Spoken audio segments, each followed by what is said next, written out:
Alright, hello everyone, welcome back to another episode of Mukluk Streams. I'm your charming, self-proclaimed yet still humble host, Mukluk. Today, we are continuing our playthrough of PYRE. For anyone who has not seen this before, this is our third session sitting down to play this. This is one of the earlier games from Supergiant Games, the same company that made Hades, which pretty much everybody knows about that one. This one's more story-driven. Just like Hades, fantastic story, fantastic music, but the gameplay is very different.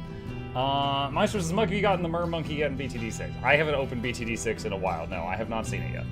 I haven't been able to catch up with the play this yet. Anything important happened in the last setting? We got one person free. I freed, what's his name? Harwin? The human guy. I freed him, so he's gone now. And we're continuing with everybody else. Alright, you return to the wagon after you and your fellow exiles defeated the dissidents and find Volfred waiting for you there. Well done back there, my boy. You are serving your companions well. Now then, something that I wish to share with you, if you've a moment. We have discussed the plan of which we're all a part. I have a means of measuring our progress toward the goal of it. I'd like for you to have a look at it. First, let's determine where the rites may take us next. Look forth. I expect you shall again see several shining stars where once you saw but one. You gaze again into the darkness of night. The scribe's star beckons.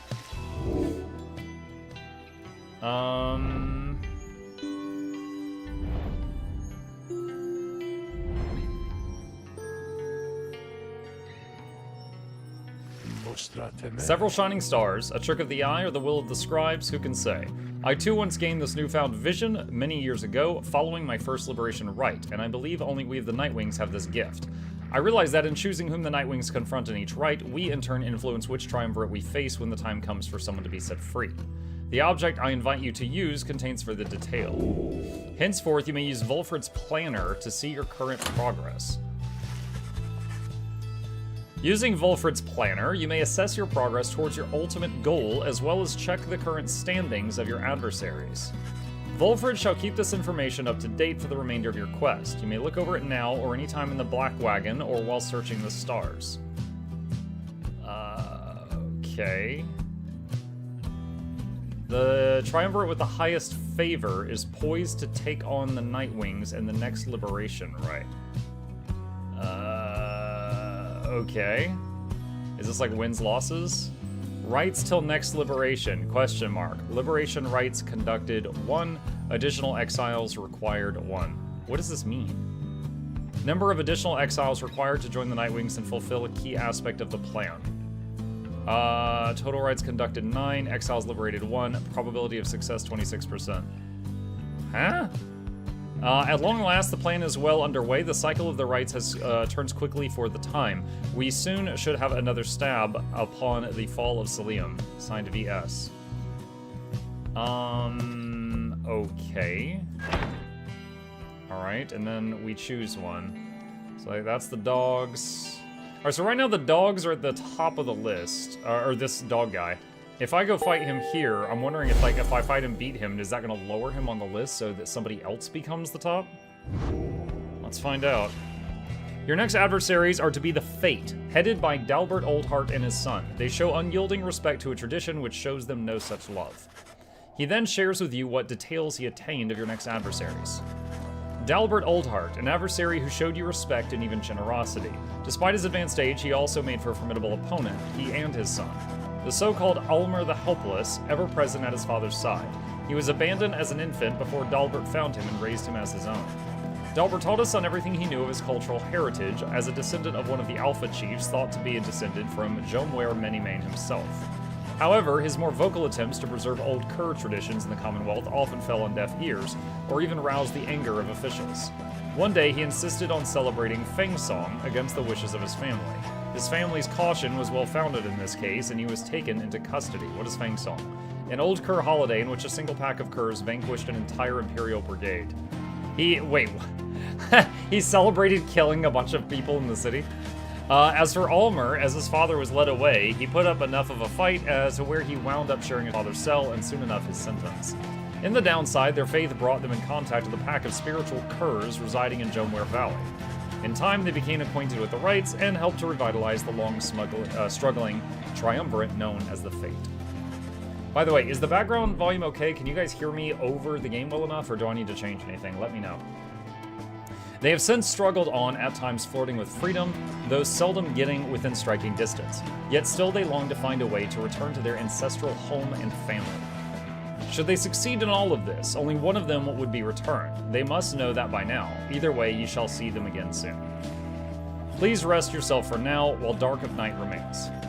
You bid the lone minstrel a good evening. It is too late to take flight, so you make plans to rise at dawn to continue your travels.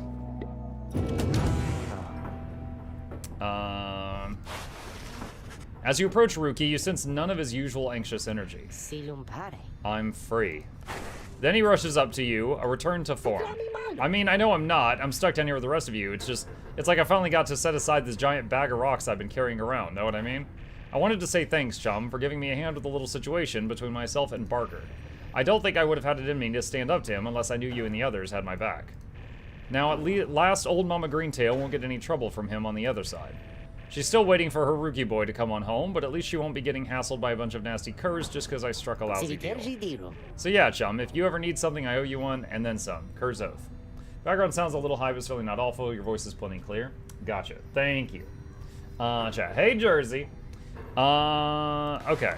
He prances out of the wagon, a newfound lightness in his step. Ruki gained +2 hope permanently. Ooh. Okay, that's this thing. Greased stone exhibits a flagrant disregard for natural law, thus providing light entertainment. Oh, so you can like boop it around. Book of Rights. The 8 scribes. We found each of the others in due time, by fate, not by coincidence.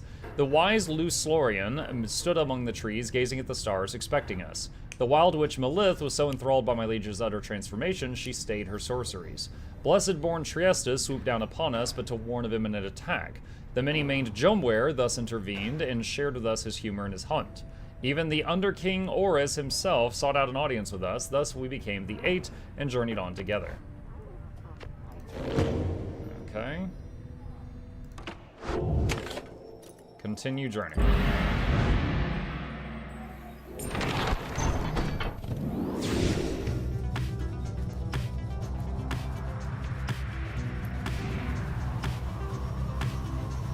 Let's rock.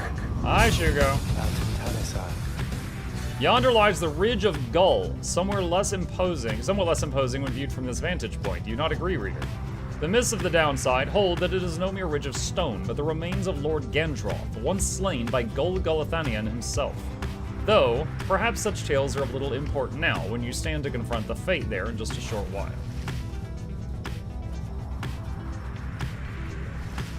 As you fly aloft over the area of Downside Prairie, where first your path diverged, you see Ruki looking down at the lands below. You know, chum, I gotta say, I never did get over you taking us through Bloomingpool that first time, way back when. To think that someone of your character was signed with Jody rather than myself. It is fortunate for our sake that the reader does not often heed your advice, Greentail. Hey, that's cold, Jody. My chum here listens to me at every turn, I'll have you know, except for that first time. A shame we shall never know what delights awaited us at Hollow Root. Oh, you missed out, mark my words. We'd all be riding in style by now rather than sputtering about in this old thing. No doubt. Despite how it appeared to you at first, they both seem to be in good spirits, reminiscing about old times. Ruki and Jody gain +1 hope for the next ride.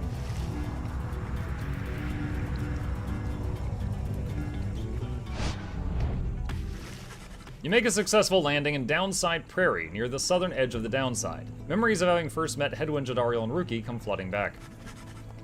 You now should have some time in the vicinity before continuing onward toward the Ridge of Gull by land.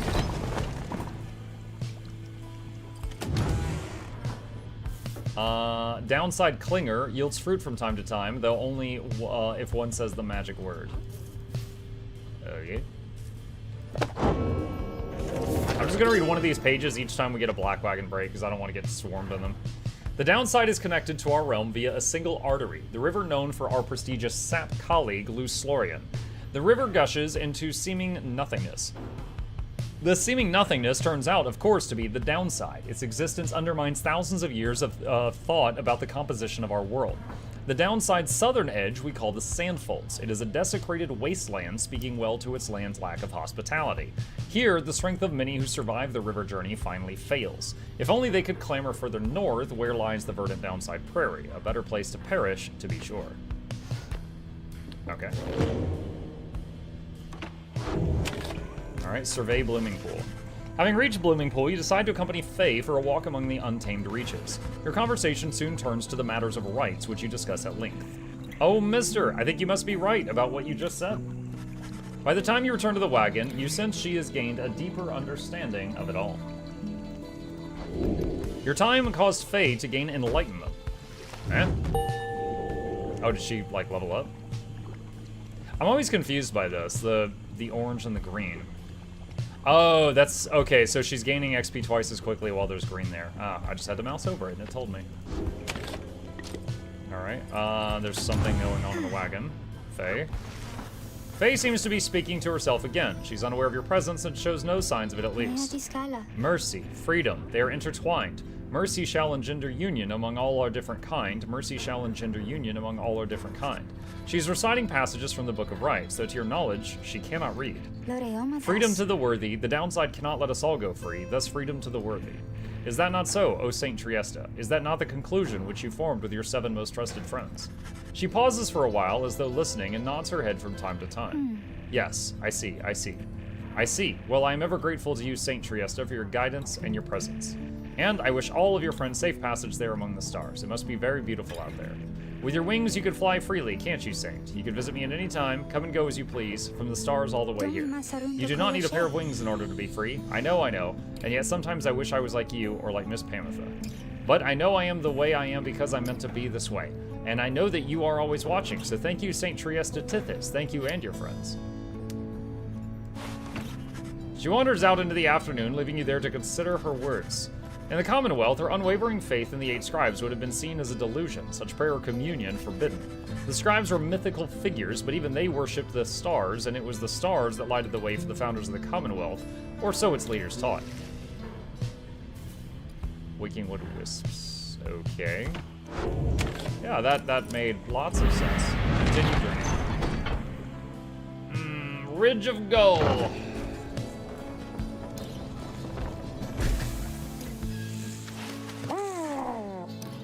That's a character.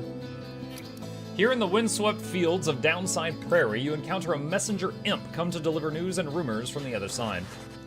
The news this time pertains to Hedwyn, whom you liberated at the fall of Celium. You learn Hedwyn returned safely to the Commonwealth, where he was clothed and welcomed, his past transgressions all forgiven. He was to be groomed for a leadership position of his choice, whether on the Council or the Blood Border, each equally as lucrative and secretive as well. However, he refused, and before the stunned council members could do anything about it, he left them. He's since made contact with Volfred's agents and is working together with them, thus the ranks of the revolution grow stronger. Per the messenger imp custom, the last part of the message was transcribed from Hedwyn, word for word, and says, "Keep going, I'll see you here." You thank the messenger imp for relaying this information. Soon your companions are all abuzz about it. Wonder if he'll ever find the one he fell for. He did it. A glorious example Hedwyn sets for all of us. Kiha! Tizo is happy to hear Hedwyn is well back in the Commonwealth. Well, yeah, that's how it's done, Hedwyn. Right behind you, chum. I always thought Hedwyn was looking for someone out there back home. Do you think he found her? The news of Hedwyn's liberation fills you and your fellow exiles with newfound resolve. Your companions get +1 hope for the next ride.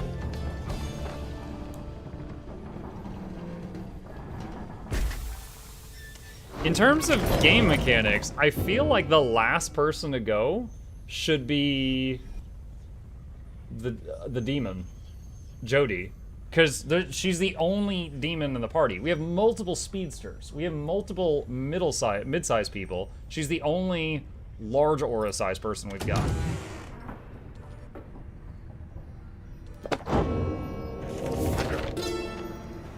I wish to be remembered not for boastfulness, thus I refrain from detailing our exploits across the land. Fat shaming? No, fat boasting. She's powerful. What do you mean shaming? I'm like, oh my god, yo, her aura touches like half the field. Thus I refrain from detailing our exploits across the land, save to say that they were numerous. Know that only through our combined strength of arms and wit did we withstand this savage land, such were the monstrous dangers it posed. I came to see that all the terrors which I heard at bedside in my youth were based entirely on fact. So great they were, they blotted out the sky. Such was the evil that we vanquished, that the remnants of it yet shine under the stars. And in the end, it was the stars which guided us towards our truest calling. Did I miss a Domekeeper stream? Yes, this morning. I'll be back on it tomorrow morning. Guys, say, what are you guys doing all the way back here? You know, it's not so bad here. I was thinking, I got some pretty good stuff. I think you ought to check it out.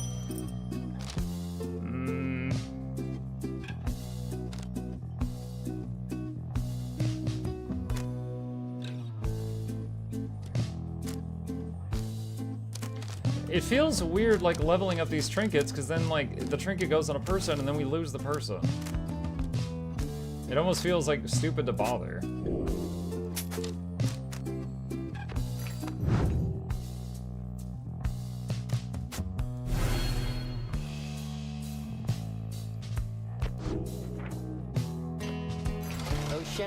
Appreciate you doing business, and you guys be sure to tell your friends. Okay, continue. You and the others are busying yourself for the commencement of the rite this evening when you notice Faye behaving strangely more than usual. Maybe he is here. I mean, I think he has to be, somewhere nearby. She notices you then. Oh, I'm sorry, mister. I was just, I think maybe my friend is here. And I was hoping to say... Hi? Can I help you? I would like a payment of $6. Whose voice is this? Chip wants $6? No! This is Patrick! $6 an hour. I'm so sad. He gets paid $0 an hour? He doesn't have a job. Stop trying to stick his paw in my mouth. I am in need of pests. Oh my god. Pests? He needs pests? Alright, I have given him love. Go, go, go, go. Goodbye. Go. Goodbye. Oh my gosh. Yeah, I was just like talking to you guys, only a paw, just bleh in my mouth. I was hoping to say hi to him before we have to do the ceremony with the star ball. Wait, is that? That's him, my friend is here, he's here. Just then your adversaries, the Fate, arrive on the other side of the Ridge of Gull. They begin making necessary preparations. Faye rushes over to them before anyone could stop her, even as the stars above start shining through the darkness. Can I offer you a cat in these trying times, right?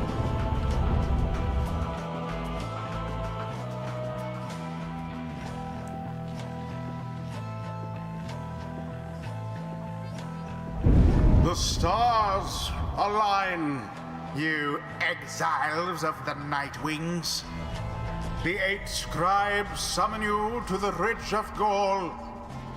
Your adversaries in the rites this eve shall be the Fate. Reduce their pyre to a smolder and step closer to freedom. Now prepare yourselves. Hello again, hello! Why? Hello indeed, young one. We are the Fate, and once again we hail you and all the Nightwings. Thanks. I was wondering, may I speak to your son? Why, I do not see why not. Let me see here. Almer, where are you? Begging your pardon, young one, but my son, he is not always punctual, you see. Hold, I shall go and fetch him. Oh, okay. I mean, my friend, I hope that he remembers me. You? Wait, where is father? Father? Oh, hello again. Your father, he went looking for you. Did you not see him? No, I did not see him. This had best not be some Nightwing trick, or else I'll... Ah, there you are, Almer. Our cordial adversary wishes to salute you, I believe. Oh, that's right. I mean, here, this is my salute. I am saluting you. It's nice to see you. And may the scribes watch over you, okay? I want them to watch over us as well, but maybe just this time, or not just this time, but this and other times. Maybe they can watch over all of us, okay? The two of them stand and watch as Faye skips over to rejoin your group. An unusual sort, that one. She is. She is about your age. Matchmaking dog dad. Father! He's like, oh look, crazy chick from the woods. That's your type, right? Alright. Goalie.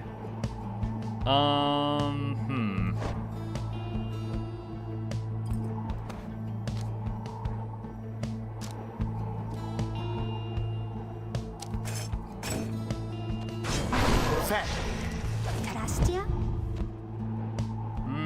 Alright, I've been using the imp a lot lately. Let's level up a different... Wait, unwilling? Oh, she won't work with Joe Dariel? What? Oh my gosh. What a punk. Alright, let's level Rookie, a different speedster. Rookie. The choice is cast. That Dalbert seems a pretty decent sort for an old cur. Too bad we gotta take him down. Steel yourself, Almer. Are you prepared to face our adversaries once again? Always, father. Let us prevail here and now. Let us do so indeed, my son.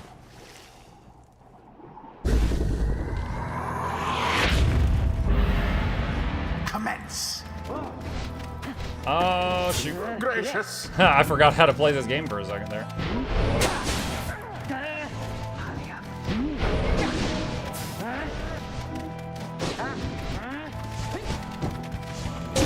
The Night Wings are the first to strike.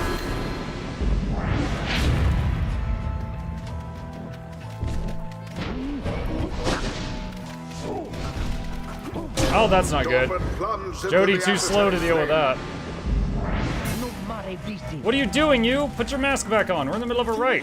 Oh, I know. It's just I wanted to say, I think you are very brave is all, I think. Because we've encountered many triumvirates by now. I mean, we have the Dissidents and the Templars and... What are you talking about? Get to the point! Oh, I'm sorry. I didn't mean... My name is Faye. I want you to know my name. It's Faye, since I know yours.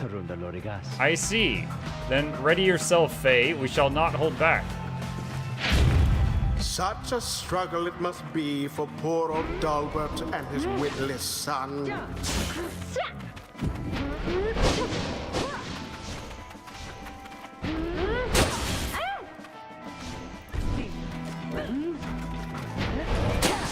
Glorious!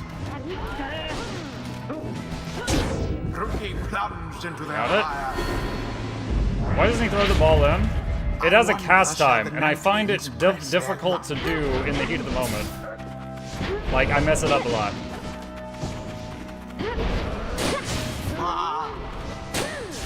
Ah! Dang it.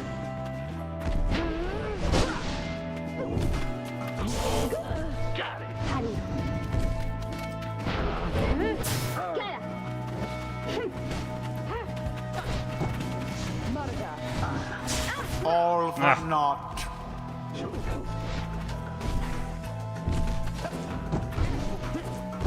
A second wind.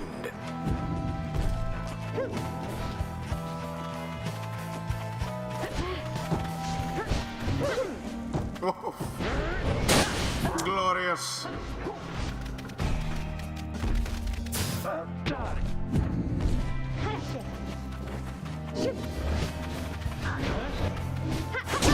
Faye, douse the flame. There we go.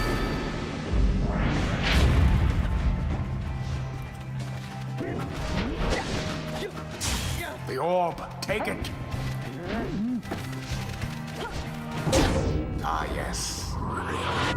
Alright, one more. The rite has nearly ended. Ah! Mess that up. Alright, goalie time. Be gone.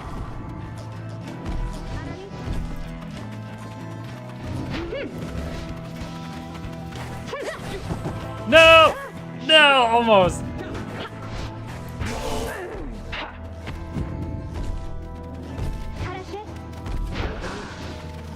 Yes.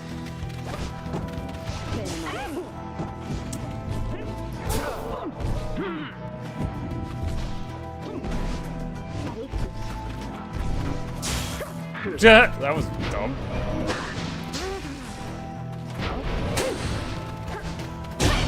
And it is done. There we go. The Nightwings prevail yet again. Their hapless adversaries. stood Yeah, when you no want to throw the orb chance. in, you have to like hold down the right mouse button and it The like charges up the ceremony throw. is And I complete. frequently feel like there's not time for that. Wait, I wanted, I'm sorry. I just wanted to apologize, I think. Why, young one, you must not say such things. You are one of the Nightwings, the most envied of all triumvirates. We aspire to your greatness and your legacy. Father, please, no more of this. They have prevailed. We need not grovel at their feet. Almer? Is it Almer? I just had a question. Ask quickly and then go about your business. Oh, would you be my friend? Huh? What? I was wondering if you would be my friend, because I don't have a lot of friends, and you are brave and gentle with your father, so...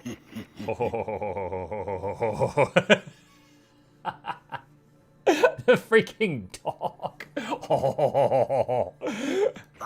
I shall see you in a little while, son. What? The scribes, were they not friends? I choose to think they brought us here to be closer together, not to be apart. There is much to learn from this experience. Twould appear that rookies not too old to learn new tricks. Faster, stronger, and a little better looking too? I mean, is there anything I can't handle? That underbite. Rookie can make a second jump while airborne. Can cast his aura farther than usual. When Rookie banishes adversaries by casting his aura, the blast can banish nearby adversaries. Let's try the double jump thing. The moon-touched girl has greater understanding than it seems. The 8 scribes, they so inspire me, and now I feel I've grown somehow closer to them, maybe. Fade jumps and power jumps farther than usual. While sprinting, she slows nearby enemies.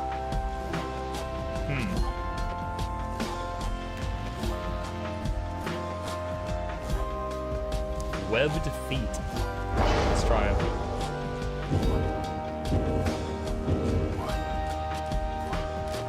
Until the next rite. What was that team called? Fate? So Fate was at the top of the list in the book. Let's see what they're at now. Having prevailed against the Fate with great prowess, you find yourself back in the wagon, recovering from the night's ordeal with your companions. Everyone seems rather exhausted, you feel it yourself. Volford pulls you aside to discuss some of the particulars of the rite's outcome. You find yourself having difficulty following. You feel weary from all the recent travels. Anyway, take care of yourself, my boy. I think just about every one of us could use some rest right now, though the stars seem to have other plans. Shall we? You follow him outside. Perhaps the night air shall do you some good, and everyone is likely wondering where the stars will take you next. The stars yet shine for you, revealing various paths forward. You gaze into the darkness of the night.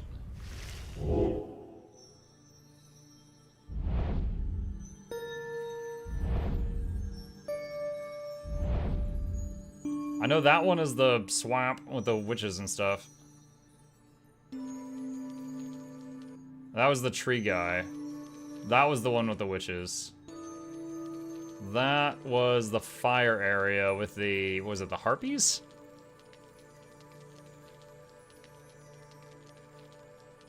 Or am I thinking of something else?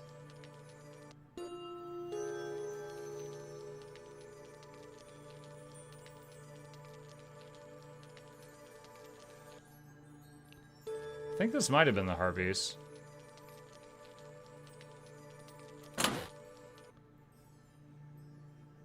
Okay, so yeah, these guys were at the top, and now they're way further down. So we would, if we don't do anything to them, we would have to fight this team in the finals, and I don't think I have a problem with that. Oh, let's just try these out.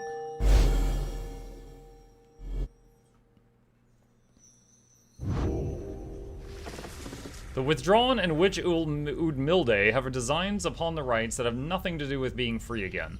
What they seek, no one in good conscience could abide. He then reveals what he has learned of her and her designs. Witch Udmilde, one of the Bog Dwellers and head of the Withdrawn, a triumvirate more interested in legends of Yslock and the Astralborn than in the rites. Her kind was known to be reclusive in the Commonwealth, yet she was brazen in her disdain for common values. She practiced the unspeakable. Somehow, one day, her research into flammable reagents grew into an obsession with Yslock, despite widely held belief that he is dead or never did exist. But Udmilde held that Yslock was merely dormant and someday should be reborn with newfound hunger, which could only be sated by devouring the world. Then at last could Yislak return to his glorious home, and Udmilde would go with him. When Commonwealth officials showed up to take Udmilde in for spreading unrest, she was all too eager to comply. After all, a sentence to the downside meant being much closer to Yislak's resting place, where she believed she had much work to do, where the Withdrawn stood ready to assist.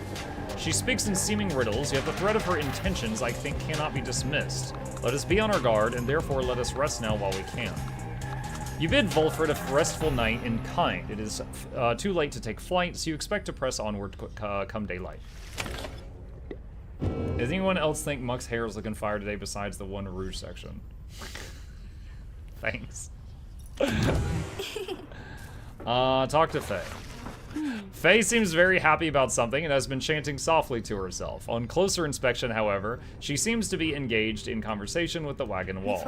And so, after the rite, he said to me, I think he said to me, farewell. Can you believe it, little brother? He said that, and then he left to go find Master Dalbert, who went on ahead. And so, I think that maybe we are friends now. Don't you think so too? We have a lot in common, don't we? Friends are supposed to have a lot in common, right?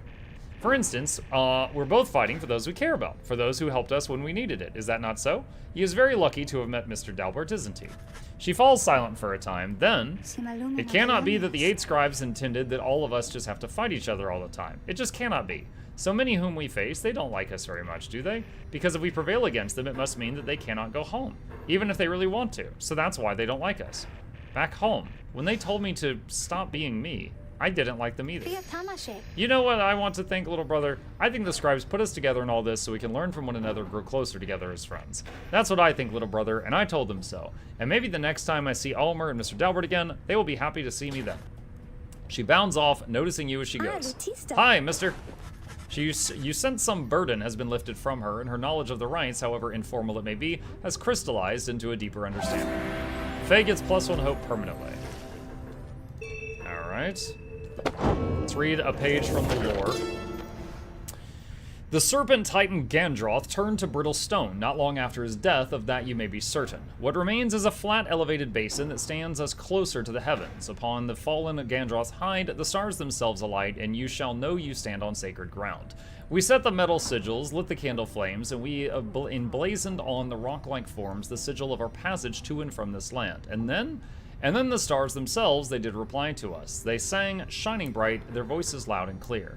We understood their cadence, and we knew how often to return. Alright.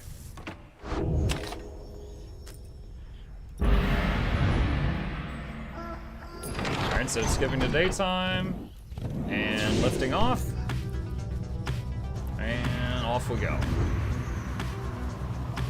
You enjoying the lore? Yeah, it's alright. Enjoying the music a bit more.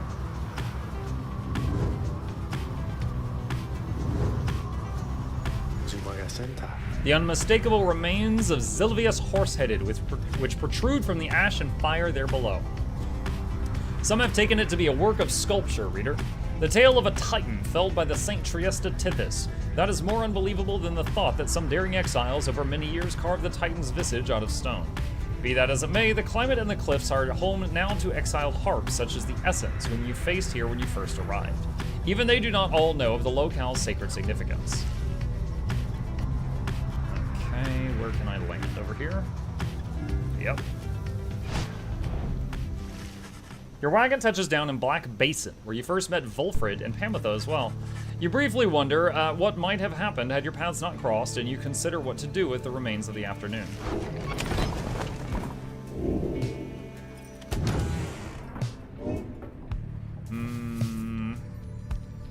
Let's read one page.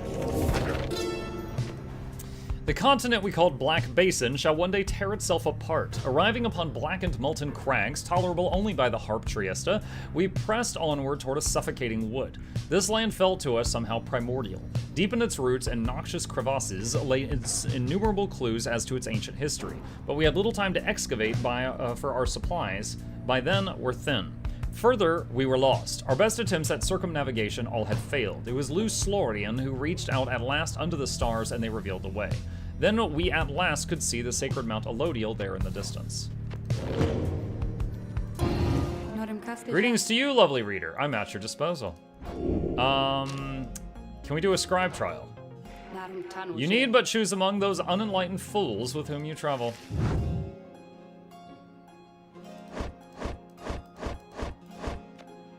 Faye can do her trial now. You asked Sandra to administer one of her special trials for Faye. I must admit I do sense something from that one. I once had a wild heart myself, quite like her own. We shall see if there is more to her than that. Let us bring her forth. Soon Faye arrives in heed of the summons. The scribes! I think if I listen carefully, I can hear them calling out to me.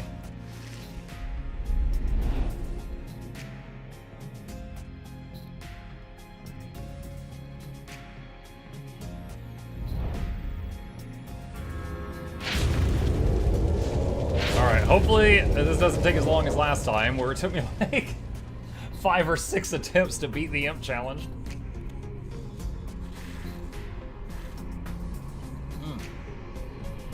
The apparition Sandra appears and unfastens her mask. Listen well, girl. This place where you reside at present is but a single rule, which is, you answer to me here. Wow, okay, I will. Such naive enthusiasm. Now be silent. It is plain to me that you have much to learn as yet about the rites, but you have learned something and I would see you prove it. Without the benefit of anyone, save for your reader. Okay. Are you out there to help me with this, mister? Oh, we're fighting imps.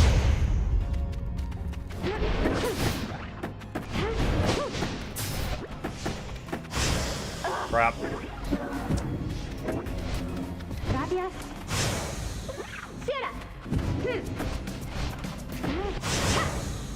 Oh, he used implosion. Oh my god, that was a fast cast time.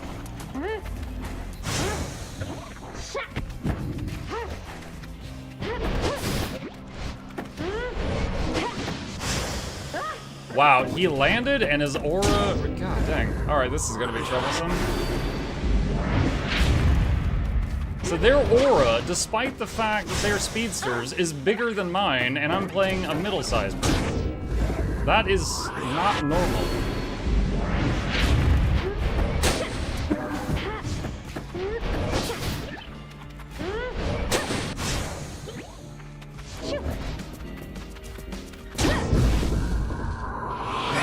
Okay, so I only have to score 3 times to win. I get 20 per.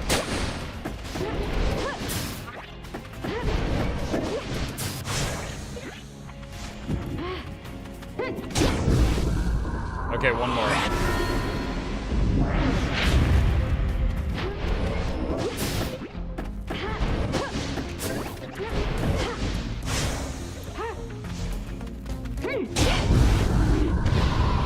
Alright, not too bad. I just basically had to rely only on ranged attacks because they their auras are all bigger than mine. Okay, how did I do? How do I do? I must admit you did better than I expected, girl. You've passed this trial of yours. Some congratulations are in order to you and also to your lovely reader. Now farewell. She's always flirting with me. Is this Hades? This is PYRE, an earlier game from the same people that made Hades, Supergiant. Did I imagine all that, mister? Because I hope I didn't. Wow, what is it you have there? You receive Kaelmer's Anklet for completing Faye's trial. Effect: after Faye casts her aura, it can bounce off objects and solid surfaces. Okay. Search for valuables. At Tizo's behest, you explore the monolithic stonework of Black Shore. However, the search proves fruitless and you see little reason to keep at it. Scree. Tizo fears he disappointed you through the misguided search. You exchange some words of consolation as you head back to the Black Wagon, where you should still have time to pursue your vocations.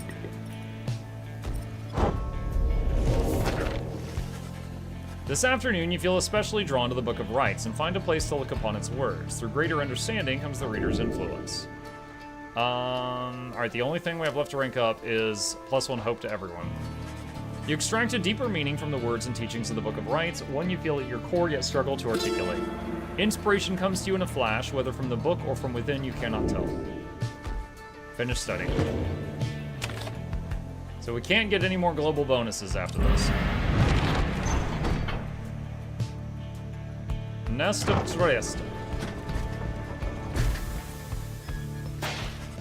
En route to the nest of Triesta, the wagon comes to a sudden halt. That does it. I'm leaving. The cause of Jody's outburst soon becomes apparent. Well, reader darling, at least some of us know how to take a joke, wouldn't you say? Look, she was reminiscing once again about her soldier days, and I just happened to point out, I may have suggested that the fiery destruction of the Spiral Sanctum happened on her former unit's watch. I mean, didn't it? Not that she would have made much of a difference had she been there herself. She ought to thank the saint that she was spared by her exile here. I thought she held no love for your commonwealth. I shall never understand what it is your people ever saw in that dreadful place, but I guess I hit a sore spot. I should probably apologize. She swoops off. There's no sign of either one of them. You organize a small search. It proves fruitless, but then Jody returns alone as if nothing happened. She is back to her calm self. Let us continue. I regret the interruption. Pamitha soon comes back as well. Don't you worry, darling. I've definitely patched things up between us, promise. At least, I think. Perhaps I didn't make things worse. She returns to her business in the wagon. You make ready to resume your travels, but make a note to follow up with them.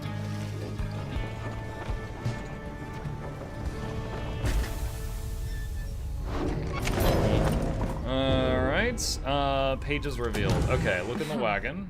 She wants to talk. You find Pamitha in the midst of a heated conversation. All I'm saying is we're limiting not only your own choices individually, but all your friends' chances as well. Jody seems to be considering whatever it is that Pamitha proposed. Reader, the harp here is suggesting that perhaps it would be best if I were to form an alliance with the ones whom I fought for the better part of my life. Just with me, Jody. I cannot vouch for anybody else. How utterly absurd. If we were in the Commonwealth, I would not have stayed my hand against her, that I could say for certain. However, as Hedwin would say, what happened back there, perhaps none of that matters anymore, and what matters more is what we do from here. That is to say, I'm willing to give it a shot. You mean you'd be willing to conduct the rites with me? Yes. Excellent! I knew you would come around. Thought she'd never come around, but I ought to give her the benefit of the doubt here. I'm grateful for your open-mindedness. No need to let old enmities between our ancestors ruin things for us, or the others in our little party for that matter, after all. Do not push it with me, Harp. We shall see if the reader here is thus inclined to pair us in the coming rites. I am willing to defer to him. Anyway, you see, I think I managed to make amends here. Doubtless we'll get on swimmingly in no time. Pamitha and Jody are now willing to conduct rites together. Hope for the best. Alright, let's read one page.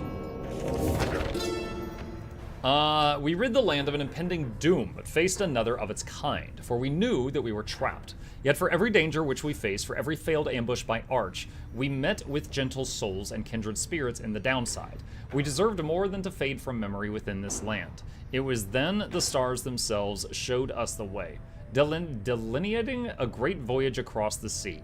Near broken we became, but then, at last, a moonlit vision, that of the rites.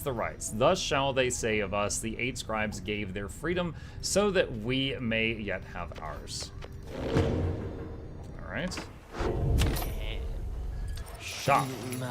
Oh, hey guys, look, I got something here I think which maybe you would like. He shows you several bottles of multicolored liquids of some sort. Sun Serum, Star Serum, and Moon Serum. They're all buffs for one rite. Yeah, they taste pretty good, I guess. And besides, they give you just a little lift you need, know what I mean? Oh, great, it's drugs. You get thirsty for them, don't even worry, I can get more soon. Those are pretty expensive drugs. Yo, not even the first one's free or anything? Who was the one that just did a rite? It was Faye. Let's have Faye heard that. Alright, I'm gonna, let's see, our lowest level people are the Worm and I'm gonna take this chance to bring her into this. They didn't buy anything, Dad! Commence the rite. Muck avoided the sun. Every chance I get. You think I got this tan outside? No, sir, this is from Notepad. Although the now familiar surroundings of the nest of Triesta have made preparations faster than before, the stars are already aflame by the time you and the others are gathered. At last. Well, Tizo, I have every faith in your ability in this. Cree-hee! You wish them all good fortune in turn. Little else is said, and together you watch the celestial harmony in calm and silence and await the withdrawal.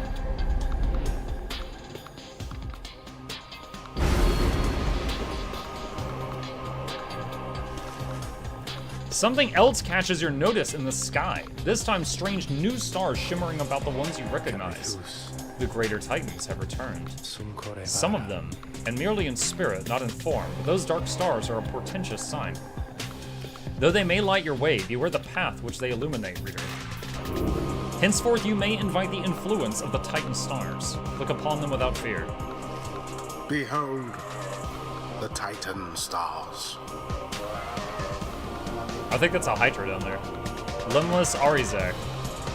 Call upon the Titan stars to rank up faster. Your adversaries shall have +8 hope, making them return sooner after banishment. And Drigga the Widow, at the start of this rite, your pyre will take 30 damage, but you rank up faster.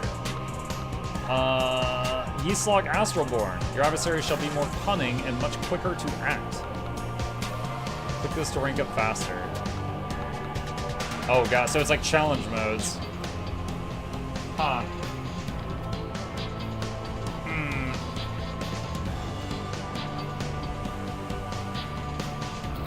I'll try and Drigga the Widow. Can you, oh, you can do multiple. Alright, no. I'll just do Androgga the Widow. I'll take 30 damage. Ding, ding, ding, ding, ding, ding.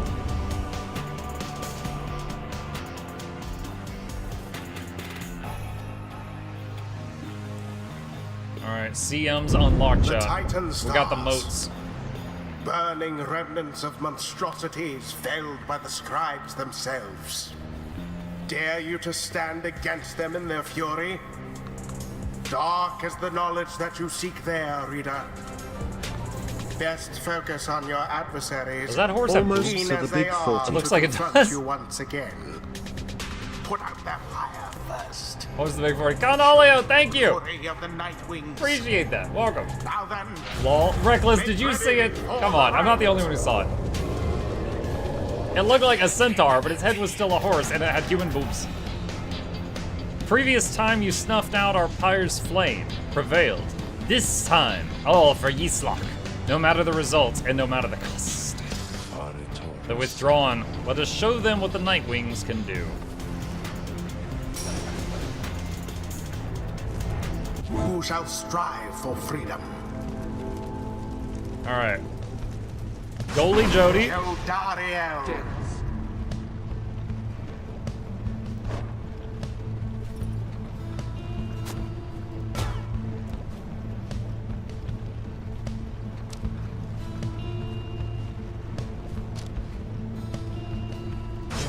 Anatha.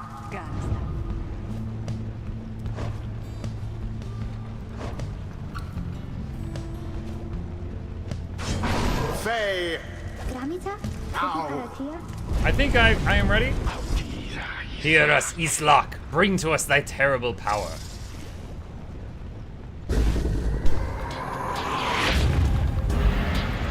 Now begin. Go.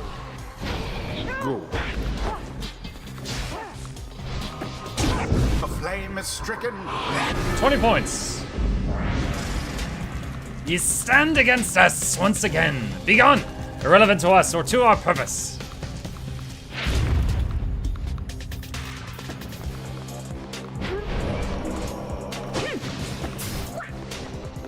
Oh, the ricochet shot works.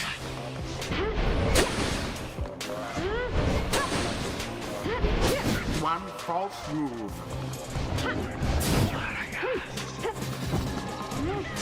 Ah, close. Alright, we gotta wait until the respawn. Alright, there we go. Engulfed within the aura.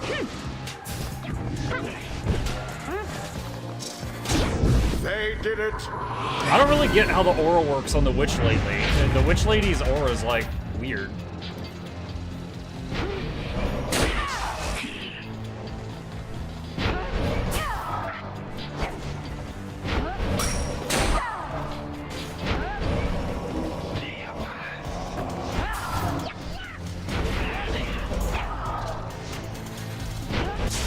Oh, dang it.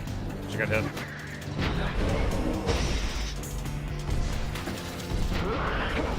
A swift recovery. goes that one. Oh no!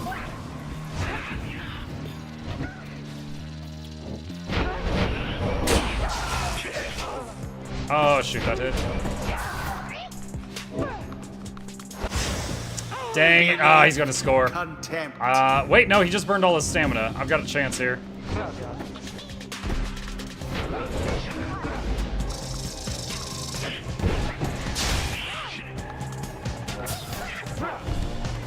That was weird. How sad for the Withdrawn.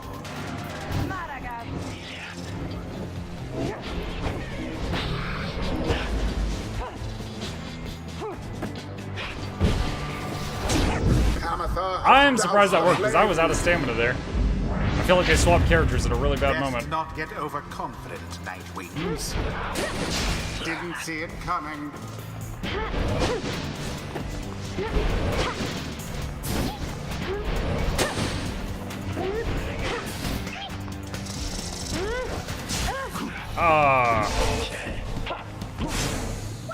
An opportunity. She's too slow. I can't capitalize on that opportunity.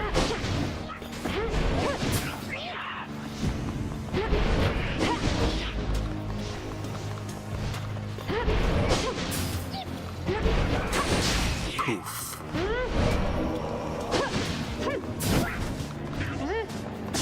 Ah! I tried to jump. It was too slow.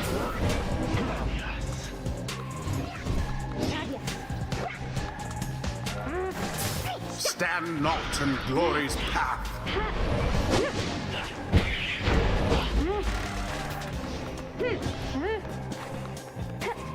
Oh shoot. I forgot her jump is weird. Those imps keep killing themselves Down though. goes that one. Her imps are damaged. Like they're just chain suiciding over there. As per the sacred law. This is kind of like capture the flag. Yeah, it's just fantasy football. Now end the ceremony. Good. Oh, that looked like that was scored. Come on. Alright, I just gotta buy time until she respawns. Which is apparently easy because they're being really weird right now. Poor exile. Ouch.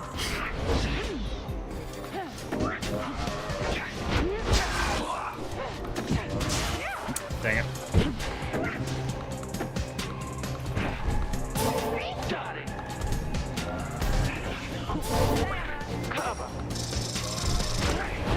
No!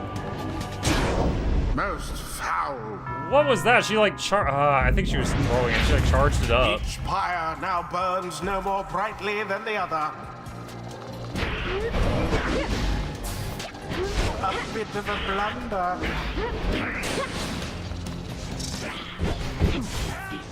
What? I got. And it is done. Wow. The Withdrawn prevail. Oh, that's my The first flames of loss their ever resolve during a could raid. not be doused. Mike definitely meant soccer. No, I Perhaps did your not. fortune shall be better next time. We're not kicking it around, so I meant football. The one where you don't use your feet.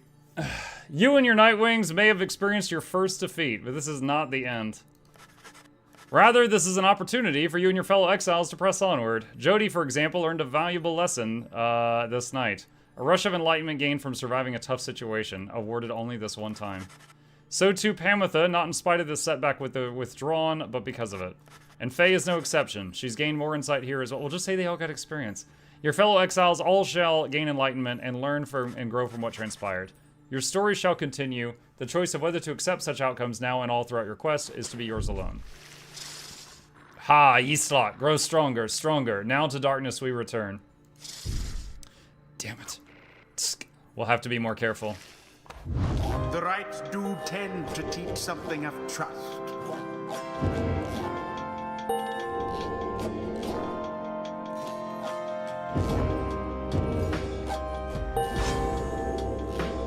The exiled Pamitha perhaps can learn the errors of her kind. Well, Tamitha, soon I'll be catching up with you at this, whether you like it or not. While flying, Pamitha moves faster, or For 5 seconds after banishing an enemy, she moves 30% faster than usual. Faster The flight. holy power of the eldest matriarch until the Like, have you seen stars Spear Meta align. Nutshell? 100% pure memes. I heard the Muckgasm in the video. Was that, if that was the Lord Heisen video, I saw that. So not the outcome we were hoping for exactly, Jody darling. Hope is not something I dwell upon at this point, Harp. The outcome was predictable. Then you'll go back to refusing to conduct the rites with me, is that it? I did not say that. Our failure this night does not fall solely on your shoulders. I was not accustomed to your presence. Room for improvement then. Sorry for the outcome anyway, though maybe next time,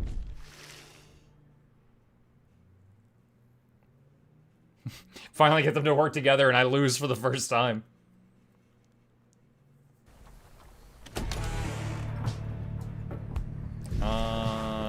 Back at the wagon, after falling to the Withdrawn just barely, you were about to join the others discussing the outcome when Volfred finds you. I trust you did what deemed necessary there, my boy, though I admit I would have liked to see a different outcome. Now I'm afraid I need a bit of time from you, for there is something you should see. Please join me outside. Look forth, the golden star reveals itself to us once more. Indeed, somewhere deep in the infinite dark, a single star shines brighter than the rest. The path to freedom reveals itself again. Confirm your destination. Oh, wait, the big one?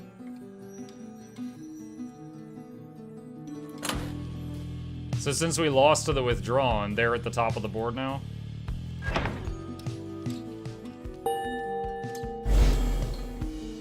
So you only have to do 2 mini rites and then you do a final one after that? Or is it 3? I don't recall. The rites are calling you again to the fall of Celium, where one among you may go free should you prevail. It is as we discussed, the cycle of rites is beginning to turn more quickly. Perhaps the scribes themselves have taken notice. Fortunately, having more frequent opportunities to free ourselves is not unwelcome to our plan. I suppose it's good for everyone, including the Withdrawn, who will oppose us next. Going to Mount Alodiel might be a little easier than before, at least. We should be able to make landing near to some of the old monuments to the scribes. Let's set forth at dawn. Soon everyone is off to rest as best as they're able, knowing that another chance at liberty for one of them shall soon present itself. What's this? Magma Mug. Provides a bit of warmth on cold nights and something at which to nod and stare.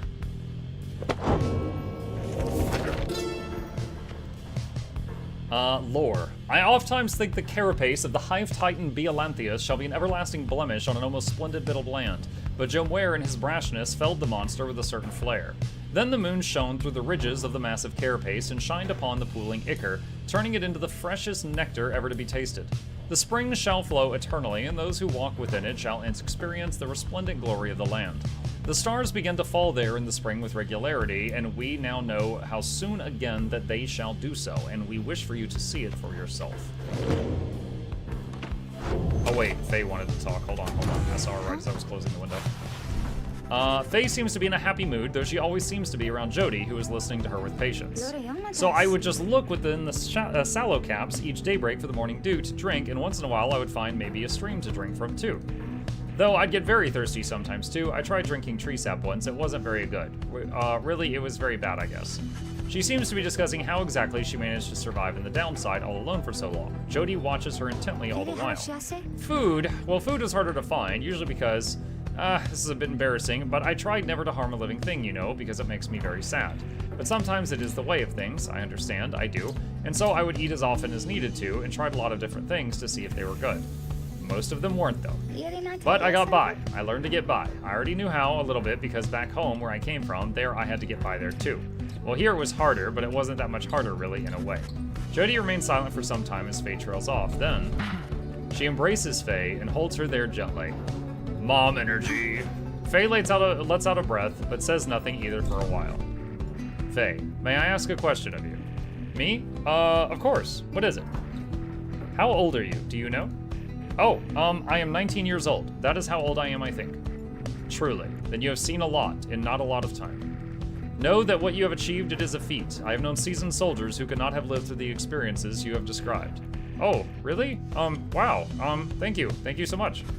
You have seldom seen Faye look so joyful as this moment. As for Jody, you could count on one hand the number of times you've seen a smile play across her lips. You leave them to their conversation. Muck, you should do different voices for each character. We have a special voice for the worm. But everyone else just gets the standard.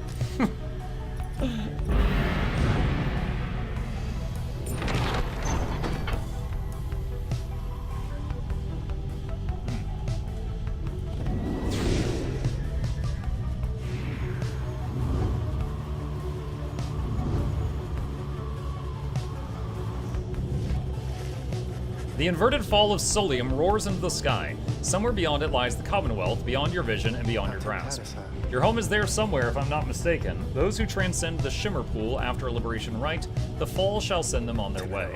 I suppose that it would be unfair if we could simply fly.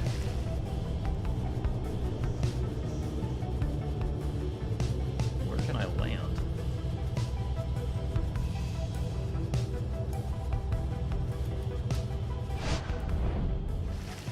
You make landing on Sacred Mount Alodiel, upon whose summit the next liberation rite shall soon take place. You wonder who among you may regain his or her freedom this time. Volfred finds you after the post-flight inspection. We shall have to take the rest of the trip to Fall of Solium by land. Maybe we soon liberate another of our own there. We should raise the chances that our plan shall ultimately succeed.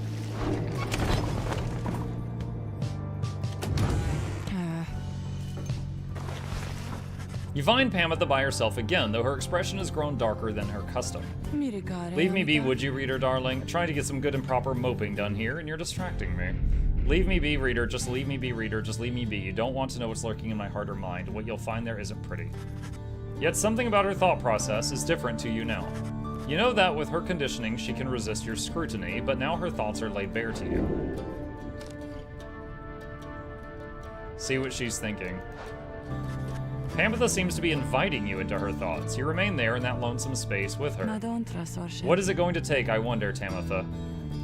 Shall I just go ahead and kill them all? Would that be proof enough, perhaps, about my loyalties to you and to our sisters?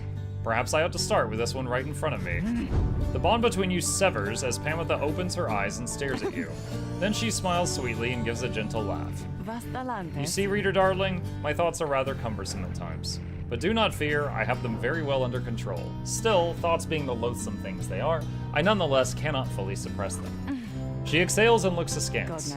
You know by now why I am in this mess with all of you. You could say I lacked Tamitha's sense of commitment, her zeal. She lives only to see your nation overthrown, or sometimes worse, if she could have it her way. Centuries of conflict can be quite emboldening that way, especially when one's sister's leading cause of death is Commonwealth forged steel. Wielded with the utmost of mercy, of course. Well, I had little patience for the senselessness of it myself, became a bit of a pariah, I suppose. I know Tamitha was going to get herself and the others killed someday, so when she was to fly out on this one big mission of hers, I had other arrangements made. But after she was caught, your people did not exactly uphold their end of the bargain. I knew there was such risk, of course, and yet a chance is still a chance. Tamitha was clipped and cast down, a mercy they called it. I did not see it that way, and in my growing protest of her treatment, I was soon enough to follow. She falls silent for a while. I haven't yet decided if I entirely regret my actions, but I do seek Tamitha's forgiveness and wish that she could see my thoughts for what they are, as it seems you can. Damn. That's a lot. So, her sister was leading an attack on humans. Pamitha made a deal with humans and said, I'll tell you where the attack's coming from if you let her go. And they're like, yeah, okay.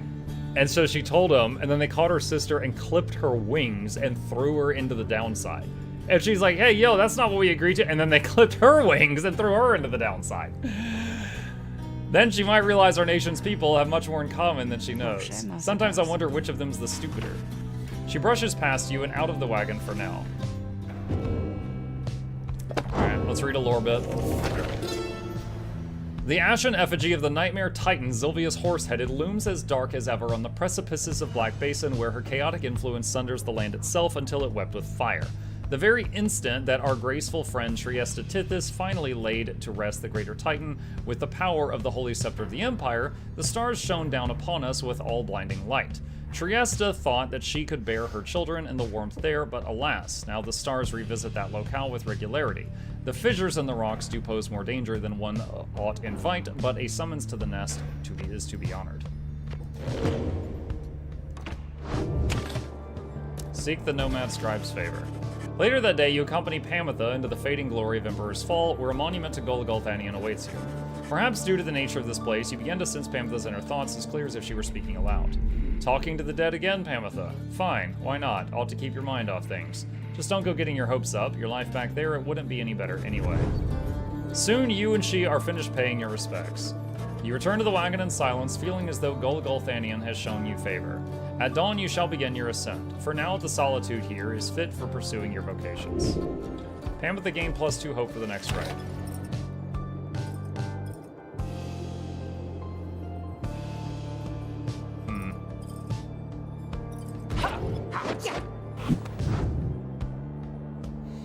So I can give a bunch of XP to one person.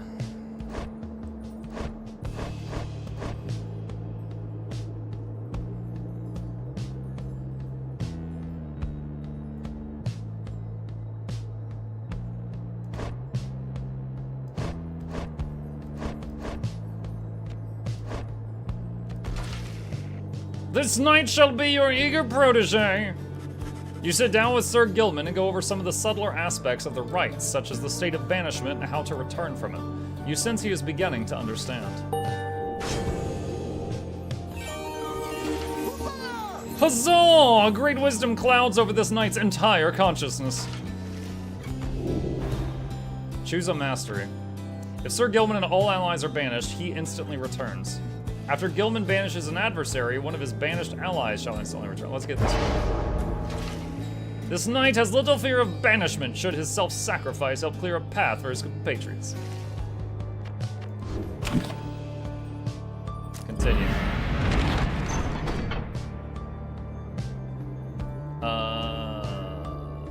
Tizo wants to go this way. Gilman wants to go this way. Tizo. My man. My imp.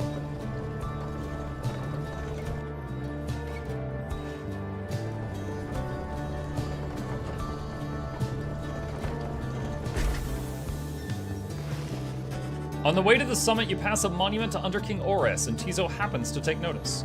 You wish for good fortune in the coming rite and in your plan. As for Tizo, hello again, old friend. I hope the stars are comforting to you. Oh my god, he's talking in my head.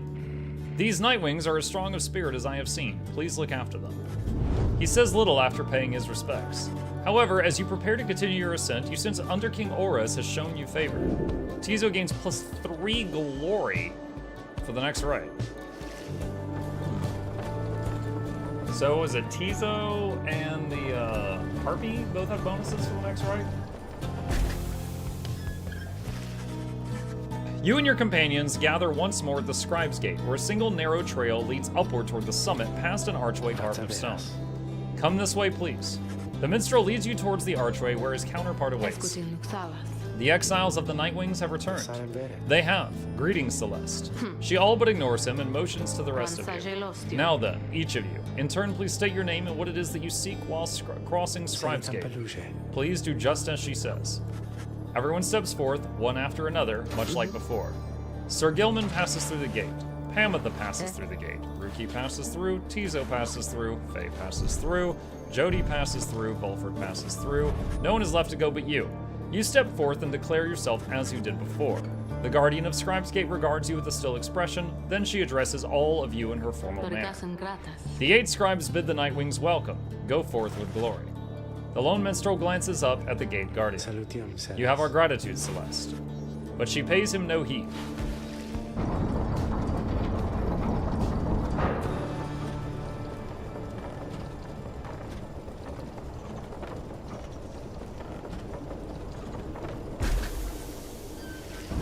Again, you gain the top of Mount Alodiel, from which the downside sprawls before you. You wonder whether one among you shall follow headwind from this place.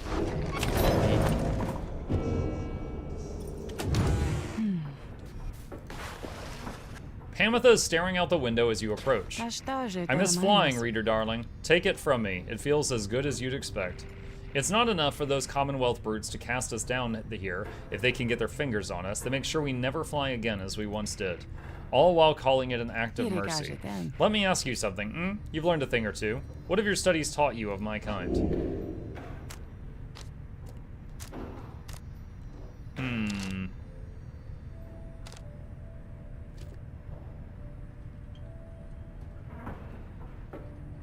Let's see.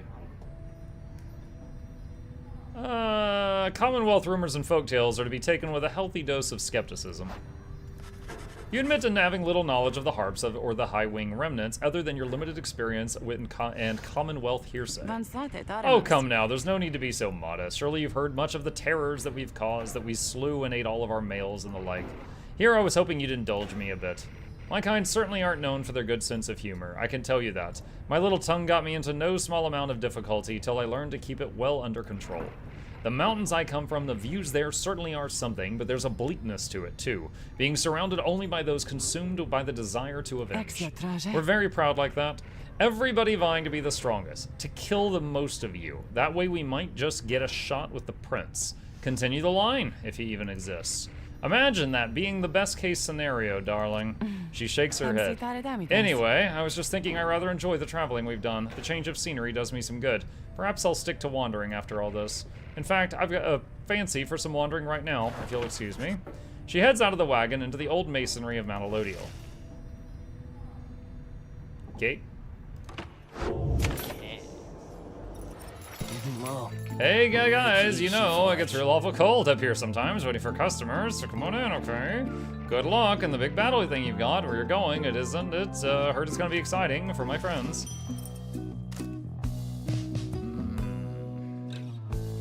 It seems almost pointless he has all these trinkets for sale, because everyone has a single inventory slot.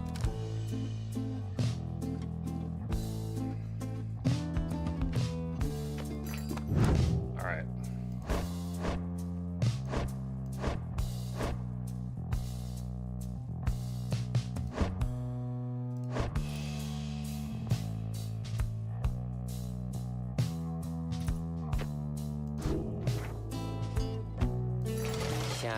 We'll see you guys around. Now comes the big choice. The time has come for your second liberation rite to commence. You observe the lone minstrel and Volfred speaking in hushed tones, but cannot sense the topic or the tone. Then, Volfred looks up to you. I sense that you're feeling as prepared as possible, my boy. Each rite is consequential to our journey in its own respect, though these liberation rites have a more immediate effect. It's somewhat crass, however. I've gone and estimated by how much each of our companions may contribute to the outcome of our plan should they be liberated here. Factors such as their previous occupation, innate tendency to lead, and oratory skill contributed to my assessment. It's nothing personal, for we are all in this together. Besides, we all ought to return in time if possible. Know simply that for each one of us who goes, in so doing, he or she raises our total chances of success. Reader, sir, this night you shall confront the Withdrawn. They have already appointed Ud Milde to be liberated should they manage to prevail. We all have faith in you, my boy, and lo, even the stars agree on this account. So we have to pick someone that if we win, we lose them. At the start of the rite, your adversary's pyre gains 30 health. Total bonus if you prevail plus 3% enlightenment. Yo, I lost the last battle because I took this last time, and if I had won, it was going to be 3% more XP. That better be 3% of the whole XP bar. All right, no, I'm not taking it. No, turn that off. We're not taking another challenge mode. That just extends the game by hours.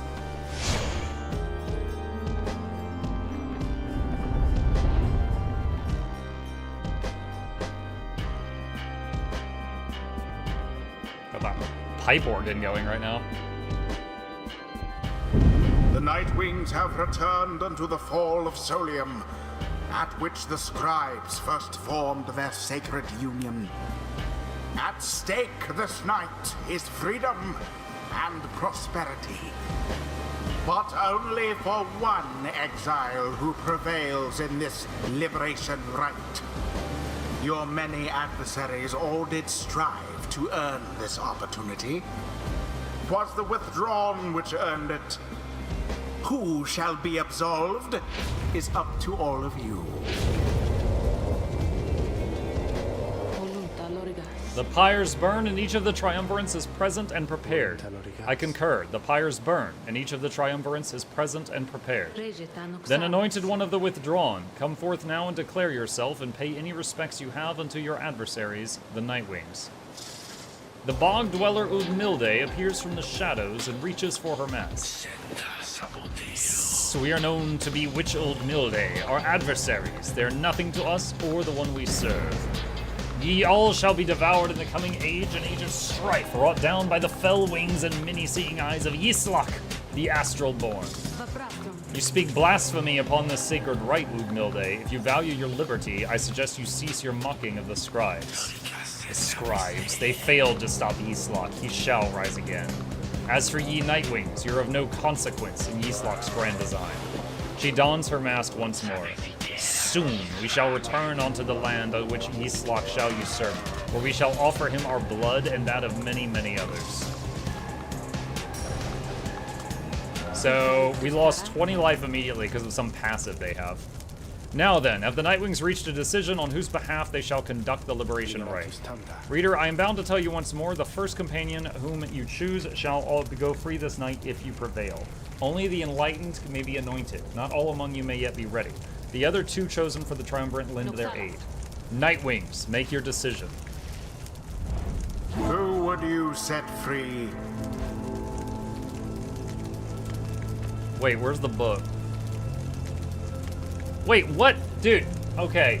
So, Sandalwood said he wrote in the book notes on which person would be the best person to set free, but I can't see the book from this screen.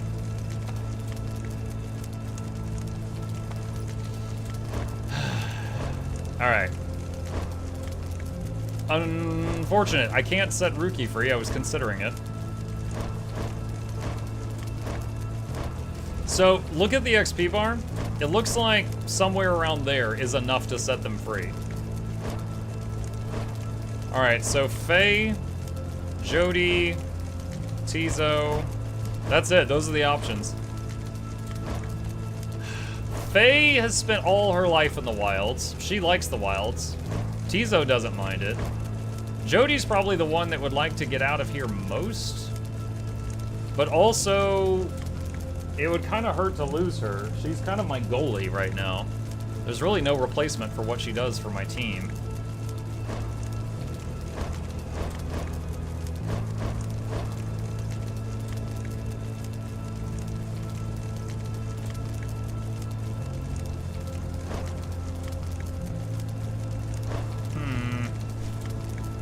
You like challenges, though?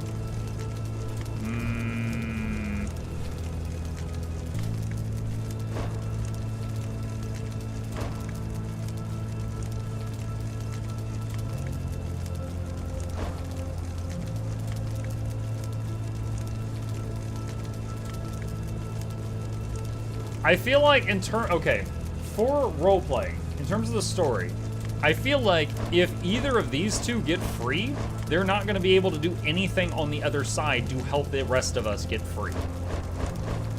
Jody might. So, assuming that I'm understanding this correctly, although it would really kind of suck to lose her, I think she might be best. Also, she's one of the ones who's been in the party the longest, so she kind of deserves it.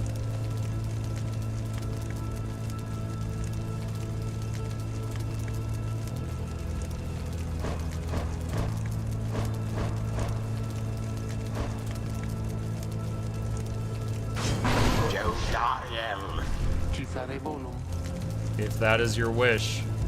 Wow, she's so hyped. Stand with her.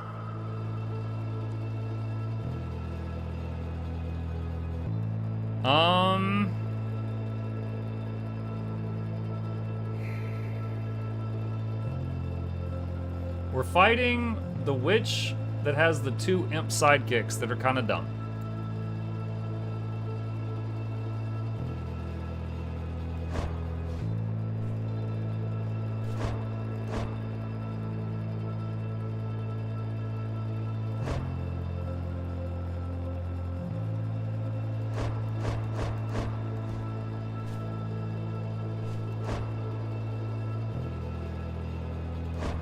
I'm so torn.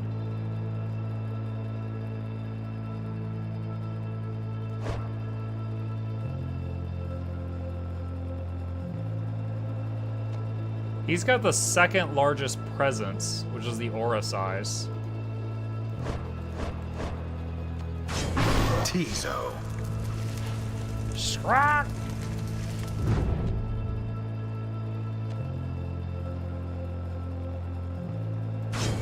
Ruki.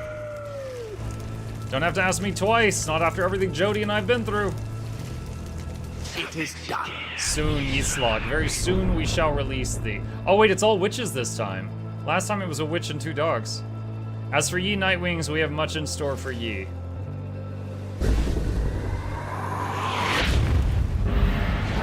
Commence.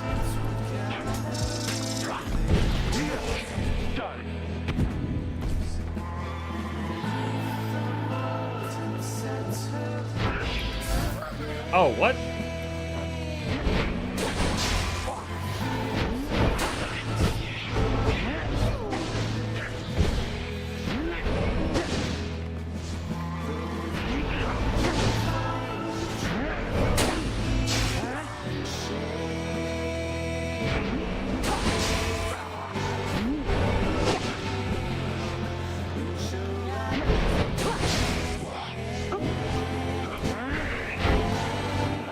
Ah, crap.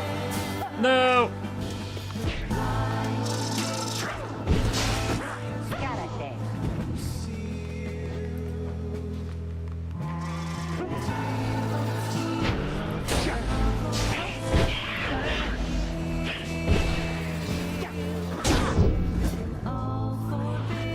Alright, 20 points.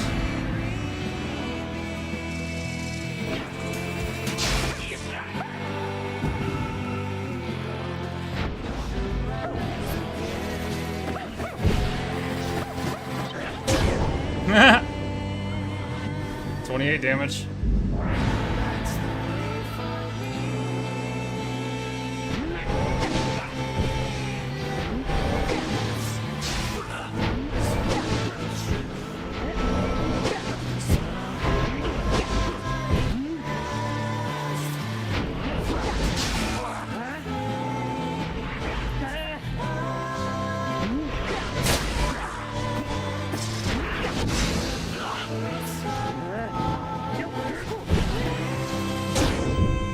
Glory dive.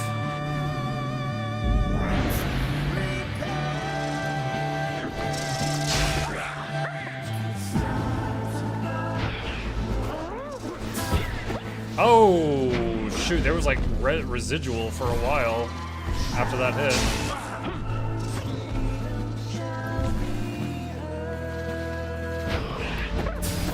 Dang it. I thought that would hit them first. What? Their aura was bigger? Oh my god, what a raging aura!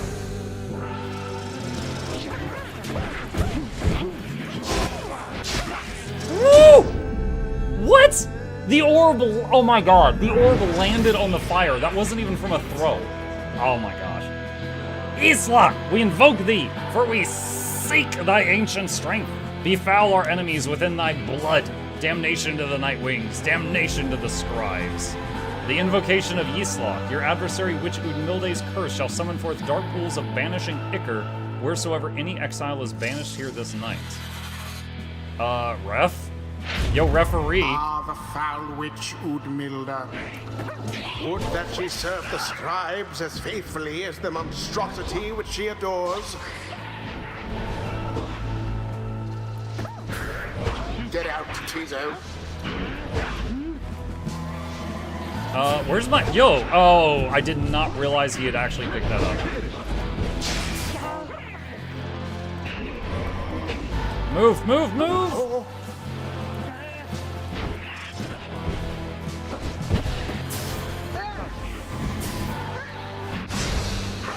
Bro. My people are, like, respawning and dying instantly.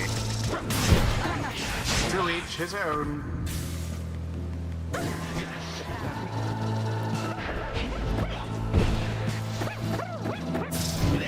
I'm like getting stuck on these puddles. These aren't banishing puddles, they're like walls. They're getting in the way.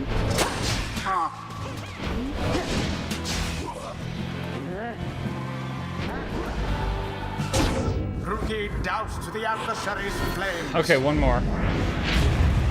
No more than a lick of flame remains. Quite the close call there, no? Mm-hmm.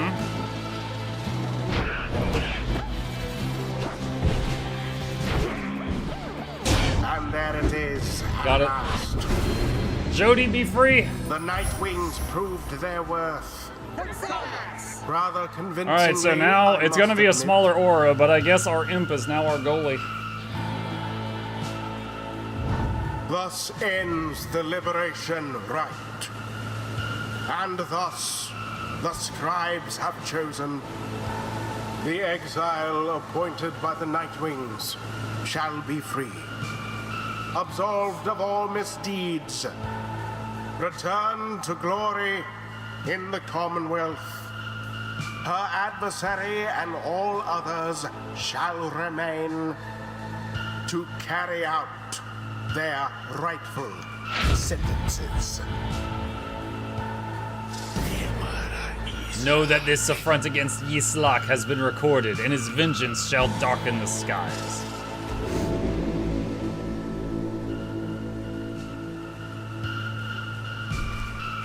The demon statue is rising. I wonder if that happened last time or if it's related to Jody. After all this time, she turns her gaze towards the rest of you. I never thought this day would come. I have all of you to thank for this, for doing this for me. The life that I recall back in the Commonwealth was at times difficult, and I am much older now. I know not what I shall find on my return. However, know this, if that place still is like the Commonwealth I left so long ago, then I shall strive to make it better, for as long as I retain my strength and breath. You see her smile faintly as she disappears into the shimmer pool, though you still can hear her voice, though faintly now. Farewell then, reader, all of you, for now. Dariel earned back her freedom. May she return in glory. Godspeed, Captain Jodariel. Yeet! The 8 scribes are ever merciful.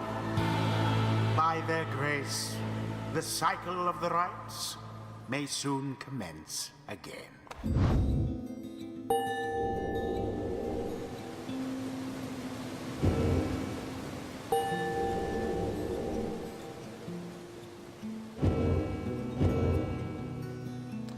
I'll say this, the game itself, I'm enjoying this game, but fundamentally, I think it has a huge problem, which I'll try to explain in a second. The people that you like to play the most are the ones that will get the most XP. The ones that get the most XP are the ones that will unlock new talents and stuff like that. However, you have to have the people above a certain minimum amount of XP in order to free them. So you're forced to free those people. So the people that will be close to getting the good talents are the ones that you let go. So there may be like one person who gets the like bottom row of talents and then you keep them and then you keep cycling the others, but you're not going to see most of the good talents for most of them. And I feel like that's unfortunate. Like the game very much encourages you, like whoever you're leveling up, to throw out. And it's kind of frustrating. The 8 scribes gave their freedom so that we may yet have ours.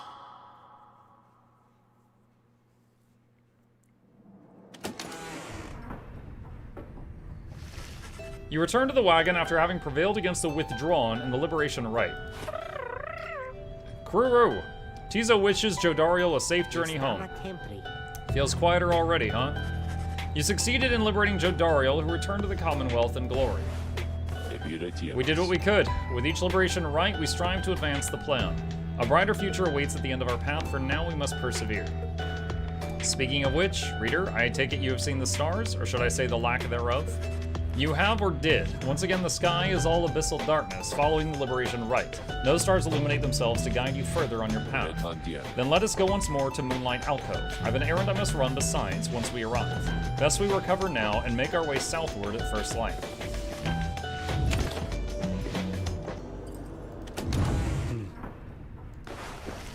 After the liberation of Jodariel, you find the lone minstrel back in the wagon, looking as though no such thing has just occurred this night. You think you see him tilt his head as you approach. Some words of congratulations are in order for this evening. I should think, reader, and so congratulations on prevailing in the Liberation Rite. Surely Jodariel shall be most grateful, and her safe return into your Commonwealth ought benefit the plan in which you all now play a part. As for your adversaries of the Withdrawn, this must have been a bitter loss for them and Udmilde, although they must have known their chance was far from certain. Thus shall we all await the next turn of the cycle of the rites. Celeste and I are to return to our respective duties for the time, as now Scribe's Gate is sealed. I await when next we all shall meet.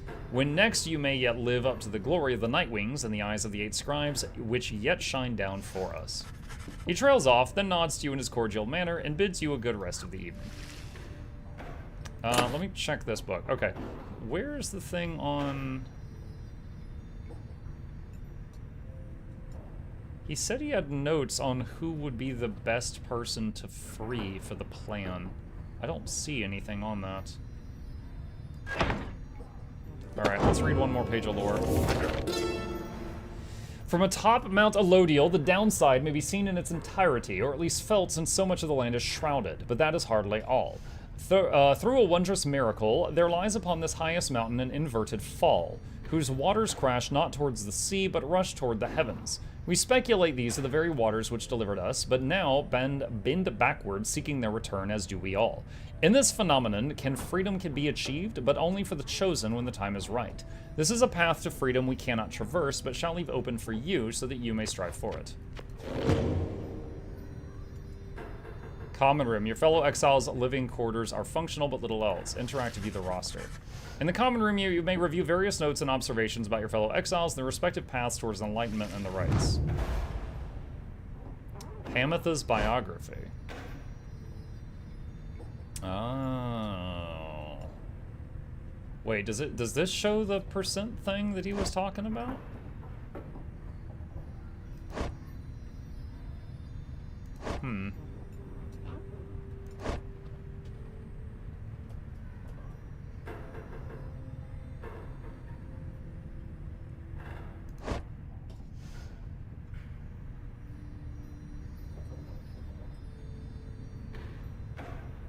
I don't see it. The only thing I see related to that is this right here. It says total probability of the plan succeeding is 38%, now that I've sent back Hedwyn and Jody. Maybe he just meant this. I was under the understanding, or the impression, that each person was going to have like a, if you send this person back, the percentage toward finishing the game is going to jump by this much. I thought it was going to be something like that.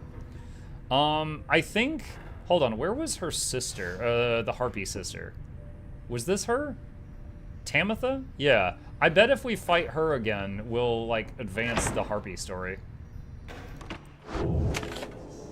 Alright, continue journey. Moonlight Alcove, I guess.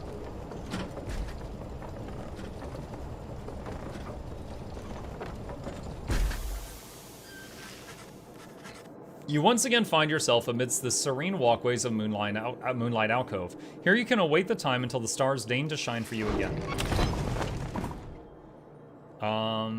Bide your time. We have returned to a place of respite.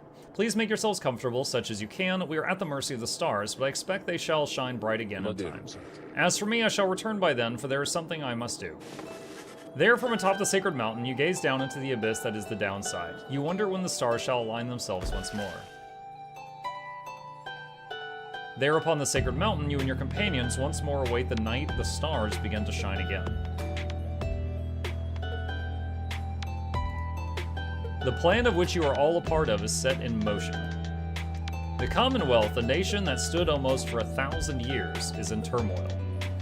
If your companions return there through the liberation rites, what sort of place shall they be coming back to? Many moons pass. One evening, amid a downpour with no interest whatsoever in relenting, Volfrid requests everybody to convene. You understand he has an announcement of some sort. Soon everyone is assembled, and Volfrid regards the group. Everyone, there's an aspect of our plan which I've not talked about with you at length. Look around at your companions. What do you see in them? He lets the question hang in the air a moment. I'll tell you what I see in all of you, in all of us. I see in all of us a living vision of the 8 scribes themselves, each one among them hailing from the different tribes which later formed our Commonwealth. My observation does not come from pompousness, I think, rather I believe the scribes themselves desired, or shall I say desire, such a course. Together they created all this ceremony of which we're now a part. The exiles liberated through their rites went on to found the Commonwealth, based on their values and teachings. Thus, an instrumental aspect of our plan is to embody the spirit and the culture from which the Commonwealth arose so many centuries ago. That way, when we are all united on the other side of solidarity, the people all shall see what we reflect the values they yet cherish in their hearts, not merely our own. Anyway, we are still missing one key representative on behalf of Molten Millith, and I happen to know a certain bog dweller who I think shall fit the part most splendidly indeed. I was wondering about that. So every type of enemy, like a humanoid, a dog, a worm, we have gotten one of those in the party, except the witch thing. He motions for someone to approach. A certain bog dweller slithers forward. You recognize her straight away. She's the one that gave our wagon a boat mode. It is my pleasure to introduce to you a dear old friend of mine whom I believe you've met. Welcome to the Nightwings, Bertrude. The bog dweller called Big Bertrude uttered something guttural by way of a greeting. We are to understand that you require further aid from us. Yes, dear Bertrude, the time has come. Bertrude here is far and away the most accomplished alchemist whom I have ever met. You will soon find that she knows much about the rites as well. Bertrude looks at you and your fellow exiles each in turn. We frighten ye, apparent.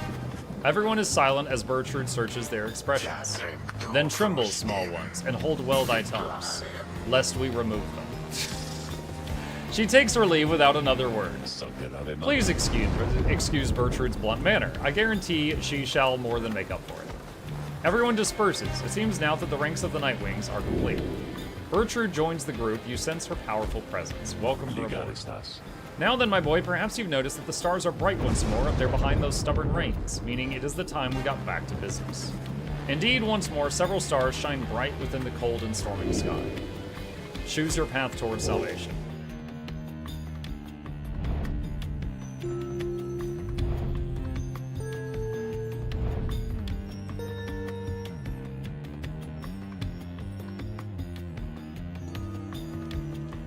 Here's the one with Tamitha, the Harpy sister. Let's go there.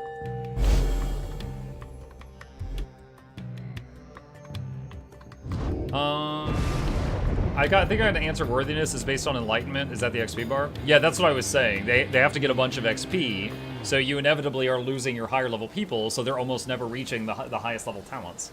That was the thing that I was saying seemed very odd. So we're to have, unless there's a part of the game where you get them back, which is possible, but don't tell me.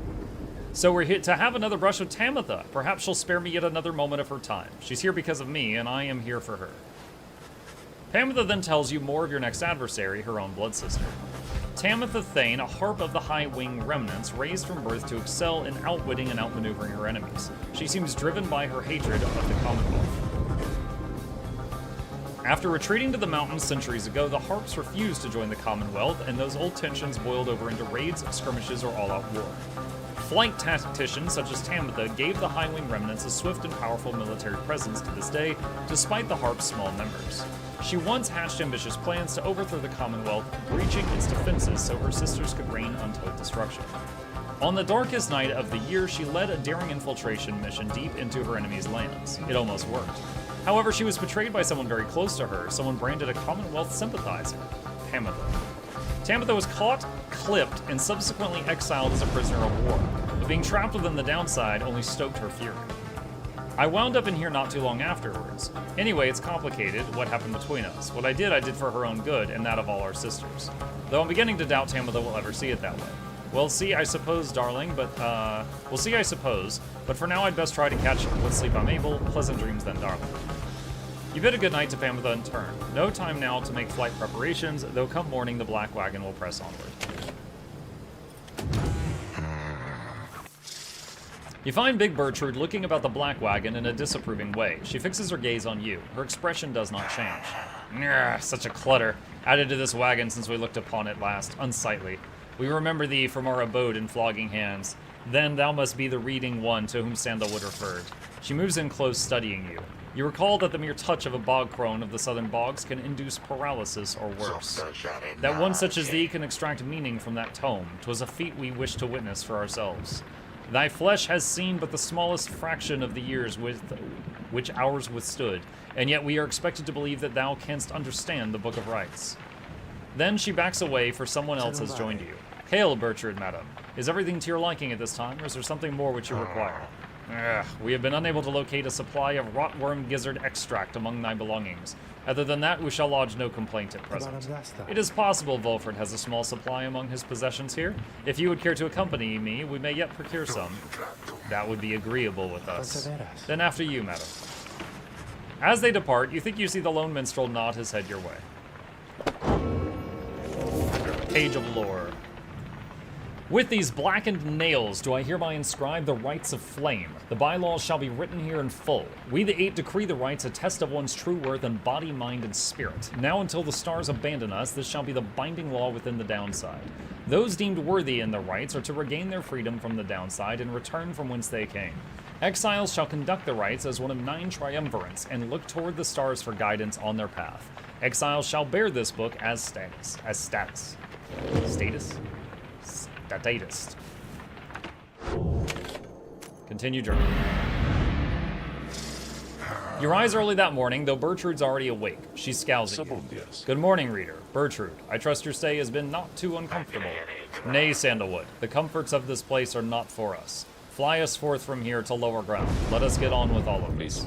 The reader here shall do so once the group is ready. I thank you for your patience. All right.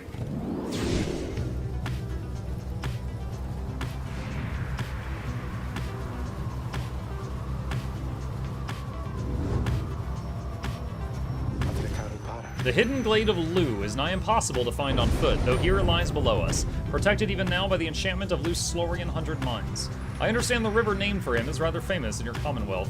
The mouth of that river Slorian opens wide not very far from here. It was there that limbless Erizek was defeated, turning the region lush and livable, at least for certain denizens. Although, of course, not everyone believes this. Your adversaries, the Essence, must be working to find their way here even now. Good fortune in your right against them, reader. We can land here.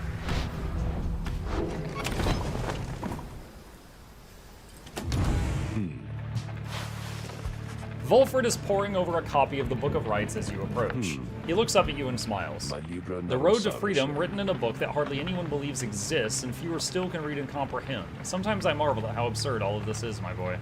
Tell me something, though. I've spent so much time considering the book, but known so few with whom I could discuss it in much detail. You've had some time to turn through it by now. So what do you think? Worth all the fuss?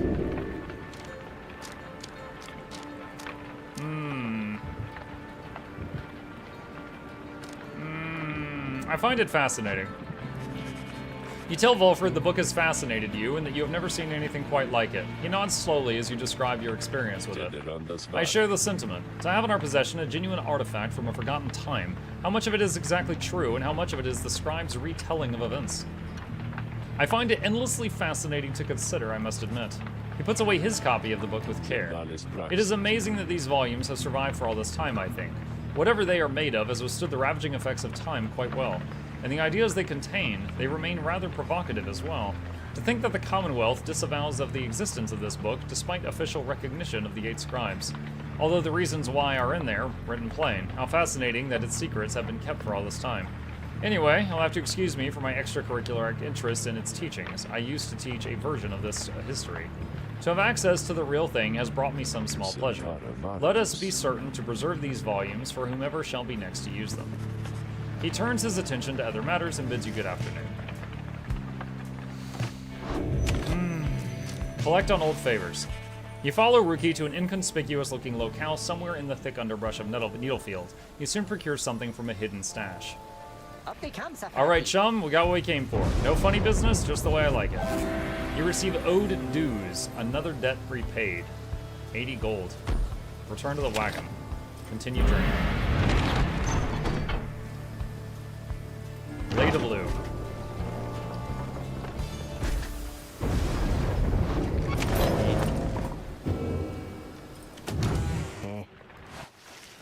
You find Ruki having just put back his green-tail family portrait. There's something of a wistful look in his eyes. Then something comes over him and he moves in close, lowering his voice. Look, chum, I gotta level with you about something here real quick. Truth is, I haven't been entirely upfront with you about my family situation. He hesitates a while, then... We ain't exactly quite as rich as I've been letting on. I mean, we do just fine. We got lots of money stored away, it's just mostly locked up in savings bonds and... He seems to catch himself in the middle of another tall tale and relents before you can respond one way or another. The situation is my mom back on the other side. She needs a little bit of help, financially and otherwise. All she's got now are my knuckle-headed uncles to keep her steady. Always told her I'd make something of myself, you know? I was just a clerk in her shop. Things started to get tough for us, so I started looking for all kinds of different work. Got in with some unseemingly sorts, I guess, but the pay was real good. We took to shipping certain types of stuff down here, of all places, flushing it straight down the river, watertight. The pay was right. Mom was so proud of me. We were eating real good all the time. But you can probably guess what happened. I barely scraped by after they flushed me down here. Would have been food for a bunch of howlers had Jody not bailed me out of a tough spot one fine evening. As for my mom, she doesn't know the half of it. My uncles told her I'm away on business. Not entirely untrue, I guess, but if she knew, it'd break her poor heart. So, don't know how else to put this, chum, but I want to get out of here.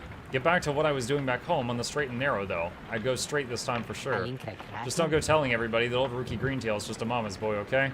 I got a certain reputation to uphold. He quickly scampers out the door. His past has been weighing heavily on him, but you sense he was sincere about wishing to lead an honest life. Okay. Hey, you guys, where's your friend? The big one with the horns. Likes frowning? Stuff like that? Something happened there or what? Heard a crazy story she flew out of here or something. Anyways. Meh. You seeing you around, then? Oh. Yeah, because everybody has one inventory slot, and they've all got something. I find the shops extremely unimpressive in this game. Or, like, almost not needed. The afternoon is just beginning to give way to nightfall as you and your companions finish making preparations for the coming rite. Through all the ceremony, you realize Pamitha is nowhere to be found. The last anybody saw of her was shortly after the Black Wagon came to rest here at the Glade of Lou. She returns just as you were beginning to plan a search for her. Sorry to have worried you there, reader darling. Just getting a little antsy is all. Had to go and spread my wings a bit and shake away the nerves. She's holding something back. Don't you get in my head. I am telling you the truth. I am telling you the truth, damn it. Damn you, reader. Get out, get out, get out! Anyhow, it looks as if the show's about to start. I shall be in the field with the others. She's the only person, other than when you're, like, just translating the imp, that you, like, just go in her head and barge in there all the time. That never really happens with any of the others.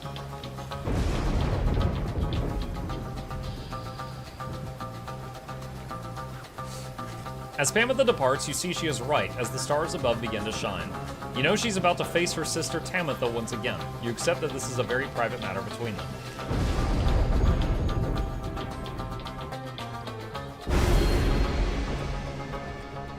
Oh, there's a new god.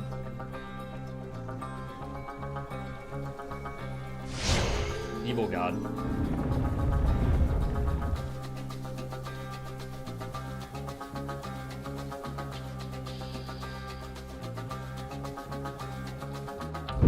The much vaunted reader has returned, and it would appear his ranks grow stronger.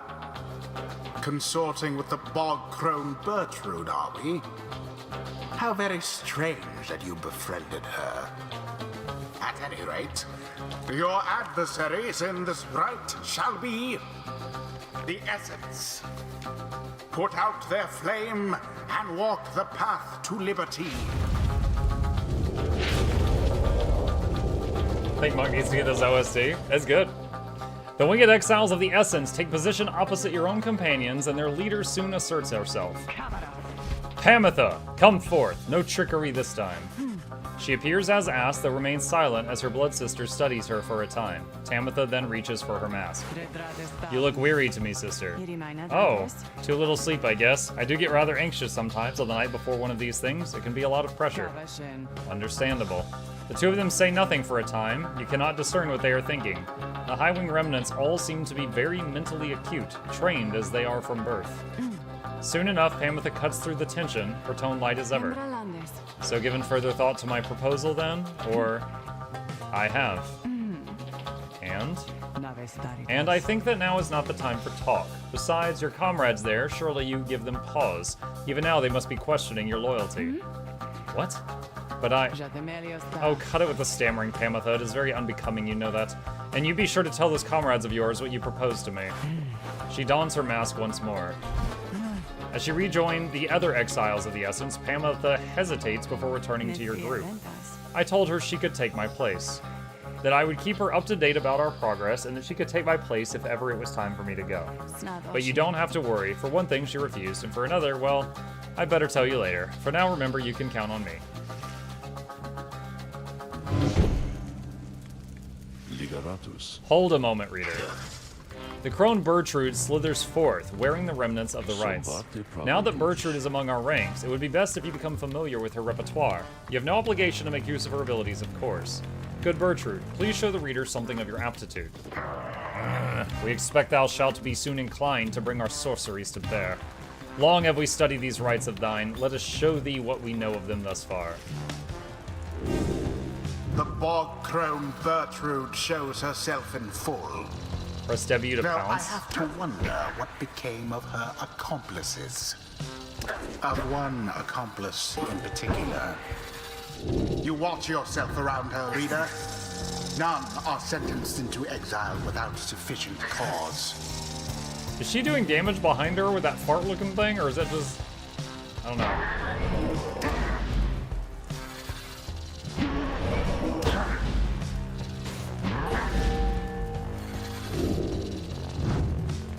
Release while flashing to Power Blast.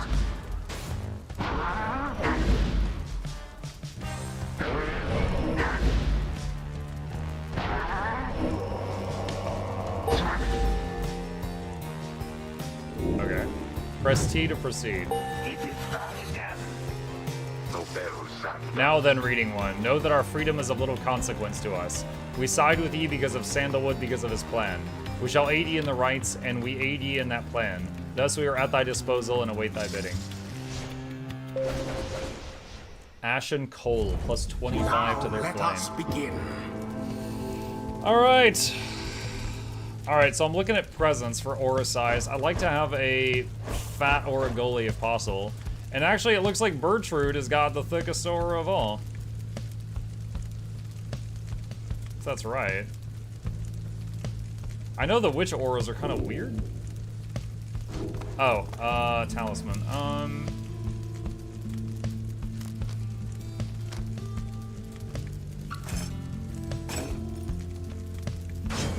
Bertrude. Yeah, that's a weird aura right there.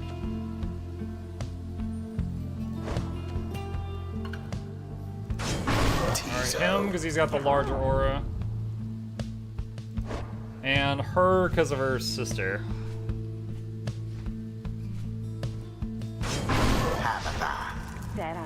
It is done. Rock Cree! Tizo feels bad for Pamela, but will not hesitate to give the utmost in the coming ride. Did Jody get freed? Yes. Face us, Westrels of the Commonwealth. The pain and loss of your defeat this night shall reverberate not only in your hollow hearts, but in the homeland that abandoned you. Are you quite sure it has to be this way then, sister? There is no compromise here, Pamitha. Not for traitors to my country or my blood. I understand. Then so be it.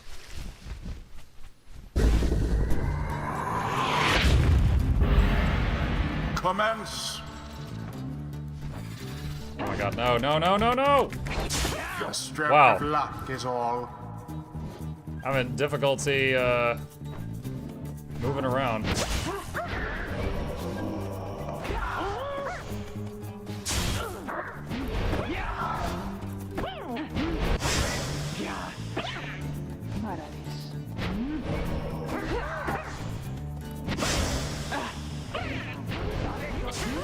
Indeed. The essence banished to the last. The path to glory laid bare. 25 damage.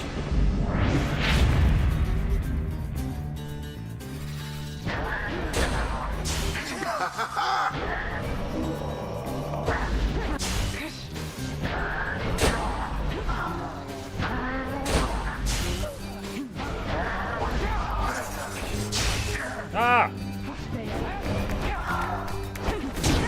Unfortunate. Well, crap. The Nightwing's adversaries gained an edge. What? Oh my god.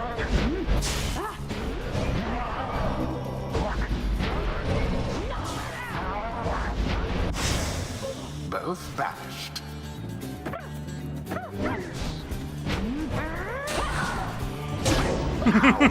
Just flap, flap, flap, flap, flap.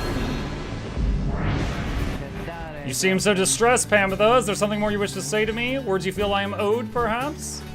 Pamitha stops at this and reaches for her mask. I'm sorry for what I did to you, sister. For what you did to me? Your apology rings as hollow as your plumage. Yo, she chooses now to insult her feathers? You might rehearse it further upon every last survivor of the High-Wing remnants. No more talk! Yo, you're the one who said you owe me words. Oh my gosh. Such hatred spewing constantly from Tamitha. Yet here in exile, she is not but talk. Banished, all of them. Bertrude plunged into the adversary's fire.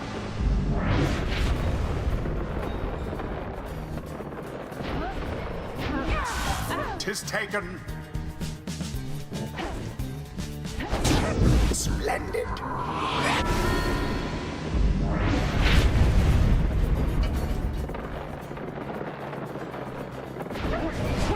Oh, mistakes made.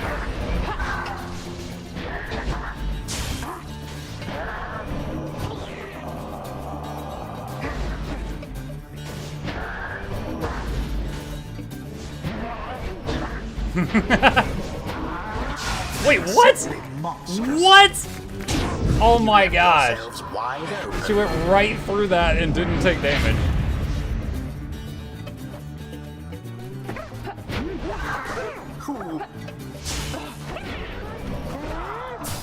Tizo banished.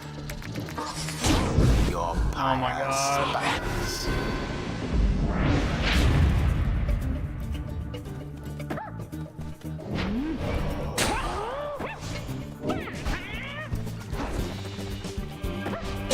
Fuck you. Shan't survive much more. Alright, game point for me. Once more like that, and we are finished. I'm guiding you right here, buddy. I am Mexican.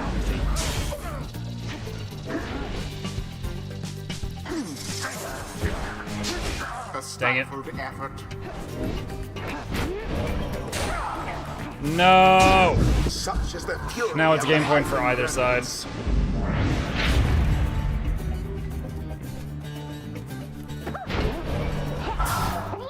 What? You went through the wall!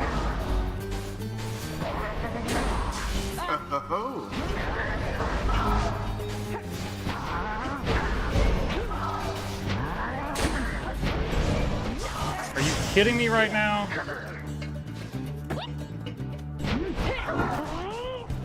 He can't fly over that? Okay. And it is Oh, done. that was close. The Nightwings prevail. That was again. like at the point where whoever May scored their was next gonna win. adversaries fare a little better. The right is ended. You win, Blood Sister. You win. I don't suppose that means you'll reconsider. You know that I cannot. You are always obstinate, but in that regard and all others which count for anything, you are inferior to me. Remember that. I mean, we just beat you. For the second time. What you offered is meaningless to me. I shall free myself without your help or that of anyone. Now then, farewell. Wait, what of your comrades, the Essence? You must need them at least. Mincing my words as ever, Pamitha. Know that I do love you in a way. Is that what you wish to hear? But my purpose is plain, and you stand in my way. You are a fool to think my freedom is my goal. My freedom is a means toward an end, the like of which you would never abide. Do you think that you could sway me from my purpose, Pamitha? Pamitha remains silent for some time. No. I think that you would struggle to destroy the Commonwealth no matter what it takes, no matter if in doing so you are destroyed instead. Just so. So then you understand me after all. Pamitha does not turn to watch her blood sister depart. Boundless are the teachings of the scribes.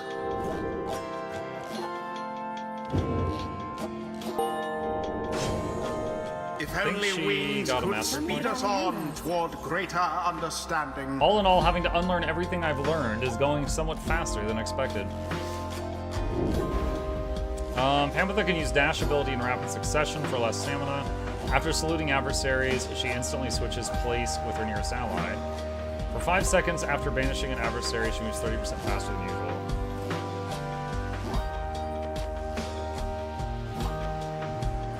use the double dash thing? The ancient crone called Bertrude opened up her eyes. Thus does our grasp of ancient sorceries grow ever stronger still.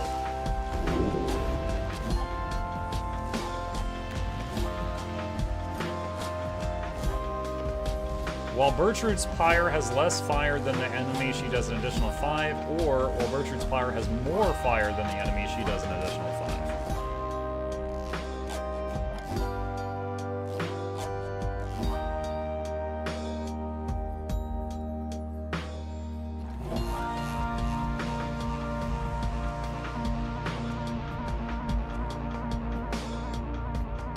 This thing seems pretty cool. If your pyre has less flame than the enemy does minus 10 damage to your pyre when it hits. That could be really useful. So I'm gonna go for this just The because it's a means secrets to of the that. Wild Witch revealed. Until the next rite.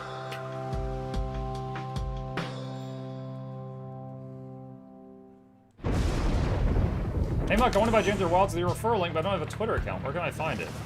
Oh, I got you. Thank you very much for considering doing that. That is the link to my referral link block. If you use that, it opens the store, and then you just buy whatever from there, and it works as long as you're not like blocking cookies or something. There is no promo code, it's just using that link. That's it. And thank you. And as always, a reminder that that is just for the standalone client, not for the Steam version. The Steam version you have to buy through Steam. Thanks, Mug. Thank you. After triumphing over the Essence in a last-ditch effort, you return to the wagon to find Volfred and the Lone Minstrel in the midst of conversation. Most strange that this one star should be illuminated now. This is not what I expected. Nor I, Volfred, sir. Then Volfred notices you there. Reader, Tariq and I observed a strange occurrence in the sky is all. It appears that the star of Kalemer Ropecaller is illuminated now. It is but another star, except our models and predictions of the cosmos did not anticipate this. Anyway, go see for yourself. I shall make the wagon ready in the meantime. You only see a single shining star illuminated far above. It is just as Volfred indicated. You regard the looming star. Okay, all right. My voice is starting to feel pretty rough. I am enjoying this game, guys. I intend to play it through to the end, but I think I've got to do it in like 2-hour segments because it's basically me like reading nonstop. So we are going to pause it here, and we will pick it up from this moment the next time. Gonna take advantage of the autosave that occurred at the end of that battle. Just a moment here. All right, time for a while. It's getting there, yes. All right, for those interested in joining us, it is time for part 2 of tonight's stream. As described in the stream title, we're going to be swapping over to Total War Warhammer 3, where we are currently near the end of a, well, assuming we just go for the short victory, but we're pretty established in a Norska campaign, playing the Ice Troll King. He's great. Pretty much all his units have regeneration, which is very handy in battle. It's official, he hates Pyre, we'll never see it again. Yep, I quit it forever, just like how I quit Guild Wars 2 forever until the next time that I play it. Always quitting games forever, every time. Skipping all the title stuff. And continue campaign. There we go.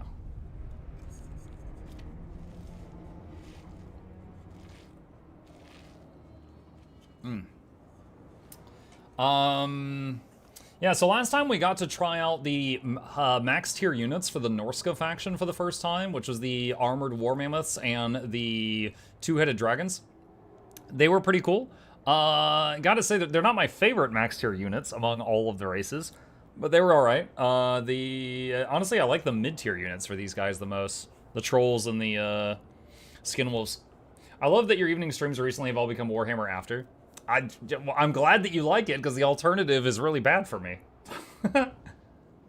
I mean, I'm not done with it yet, and people are watching. I mean, honestly, that's the whole thing.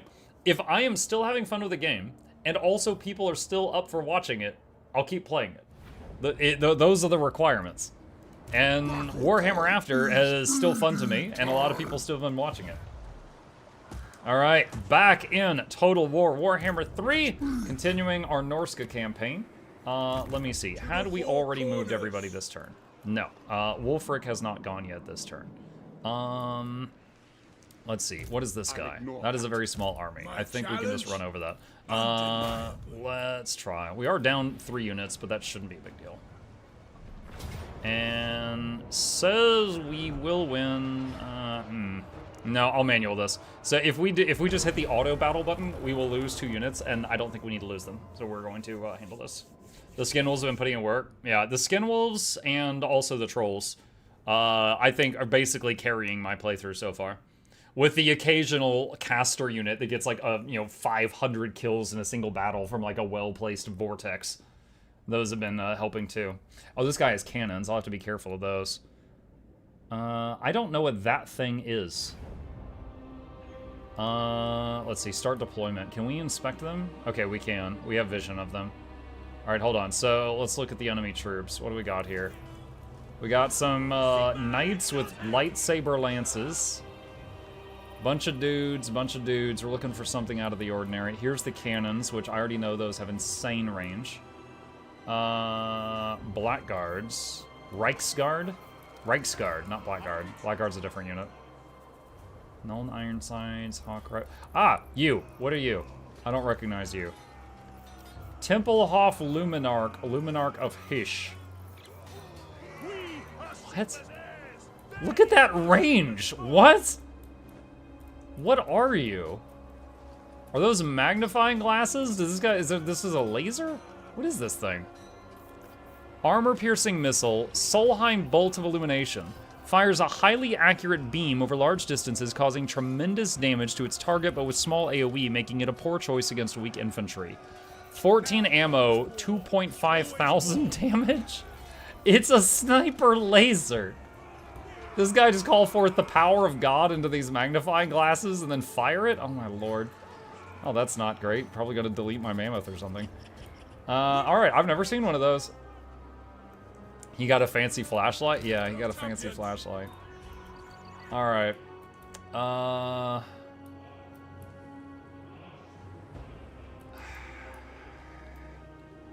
I could try... let's see, this is a city battle. As long as I win, by any means necessary, then they all die. I don't have to chase them all down. I could do the hide in the woods trick. Could do that. And try to bait them over here. Let's start that. I'm putting it up to ×4 speed. And gonna see what they do.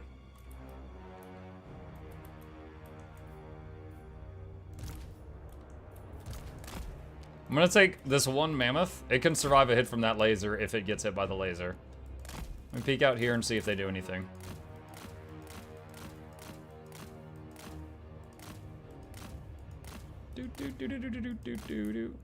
I'm just an innocent. Oh, they turned to their line. They're watching him. They're watching him.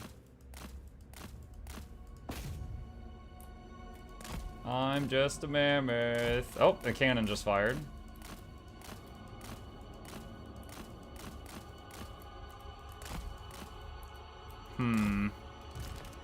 I would love to have this guy go out there and cast some magic on them and blast them, but if one hit from that laser and he's dead, that would not be good.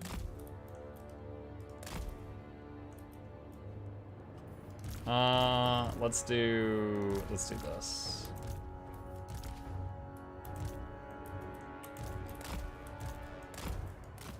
What if we split these two? What are y'all gonna do about it?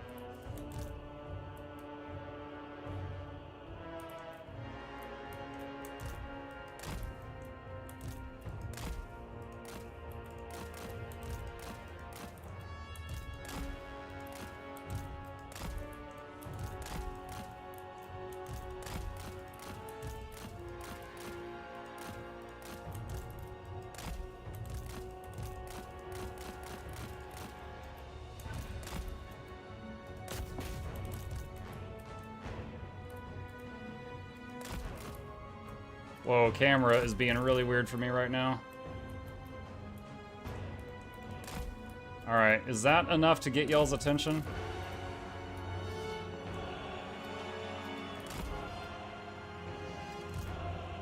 This group is not listening. This group is being really dumb.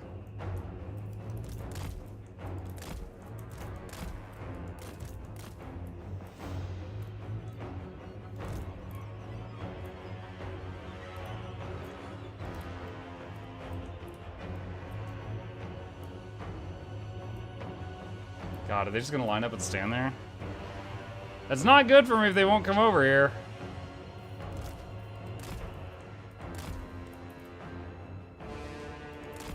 Alright.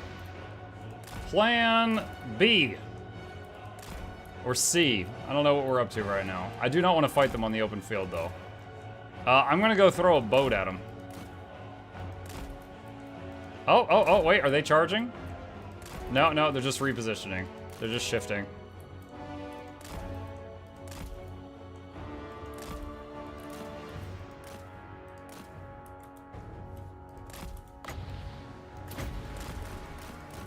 There we go. Boom! Oh my god.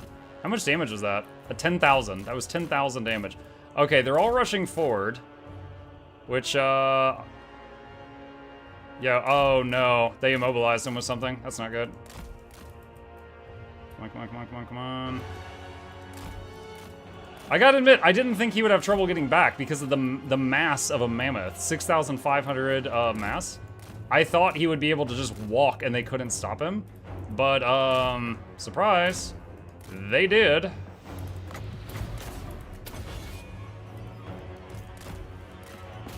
All right, slow it down. Throw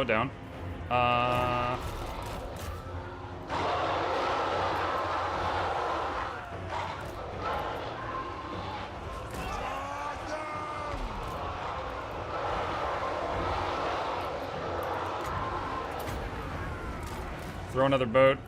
So we just rocked that guy. Throw another boat at them. What to do? On my way.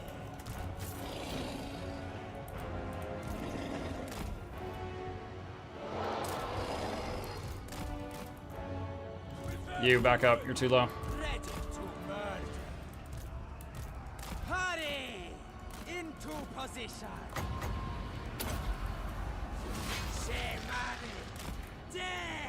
Trying to cast a spell right here. It's taking too freaking long. All right, there we go. The casting has begun. All right, there we go. We're bombarding that area.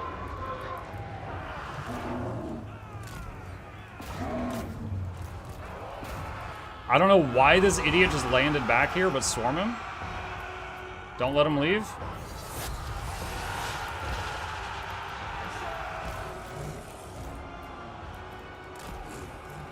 Okay, you guys go around and hit that in the back.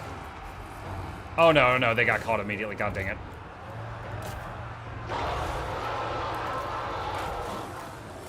What are these?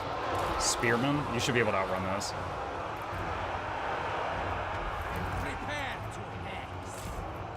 Every time he goes, prepare to, I think prepare for trouble. Oh, no. What? Why are you up here? Okay. Bombard this spot. You gotta get out, man. My caster guy, that I was like, cast this one spell and then get in the back, he's somehow on the front line. Okay, I'm sending wolves to go for their cannon crews.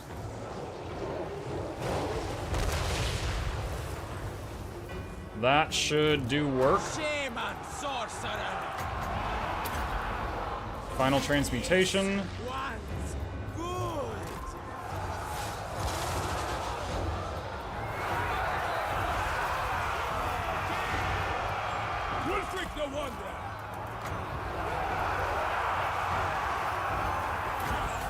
All right, I just rooted that guy, and let's throw a boat at that group.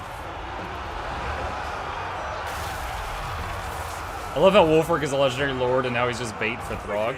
Honestly, because I got to, what's the word? Confederate Wolfric, I feel now like I know how to play both Wolfric and Throg. And I like Throg more. Just because of, like, all that lovely regeneration.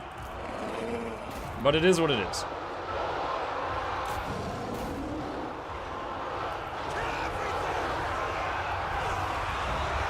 Swarm him. Get him, get him, get him, get him, get him.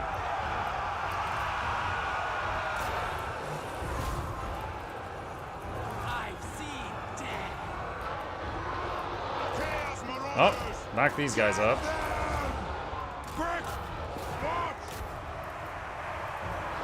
Nice. Nice. Okay, so we successfully didn't lose anybody permanently. It's a city battle, so all of them would die. Regeneration's not gonna have any effect, we'll just end it now. Does Throg not have regen? Throg has regen. Throg has regeneration. Wulfric does not. Although some of the randomly recruitable lords you can get, you can have them pick one of the gods to worship, like Nurgle. So like I've got this, you know, no-name lord, like, you know, Billy the Kid or something, and he has regen. And he's just a dude, like Wulfric is, but Wulfric doesn't have regen. Now, Wulfric has a lot of other very powerful abilities, like throwing a boat, but he doesn't have that. Okay. Hey, what's up? Bedtime. Bedtime? Alright, chat, give me just a moment to tell the boy goodnight. I'll be right back.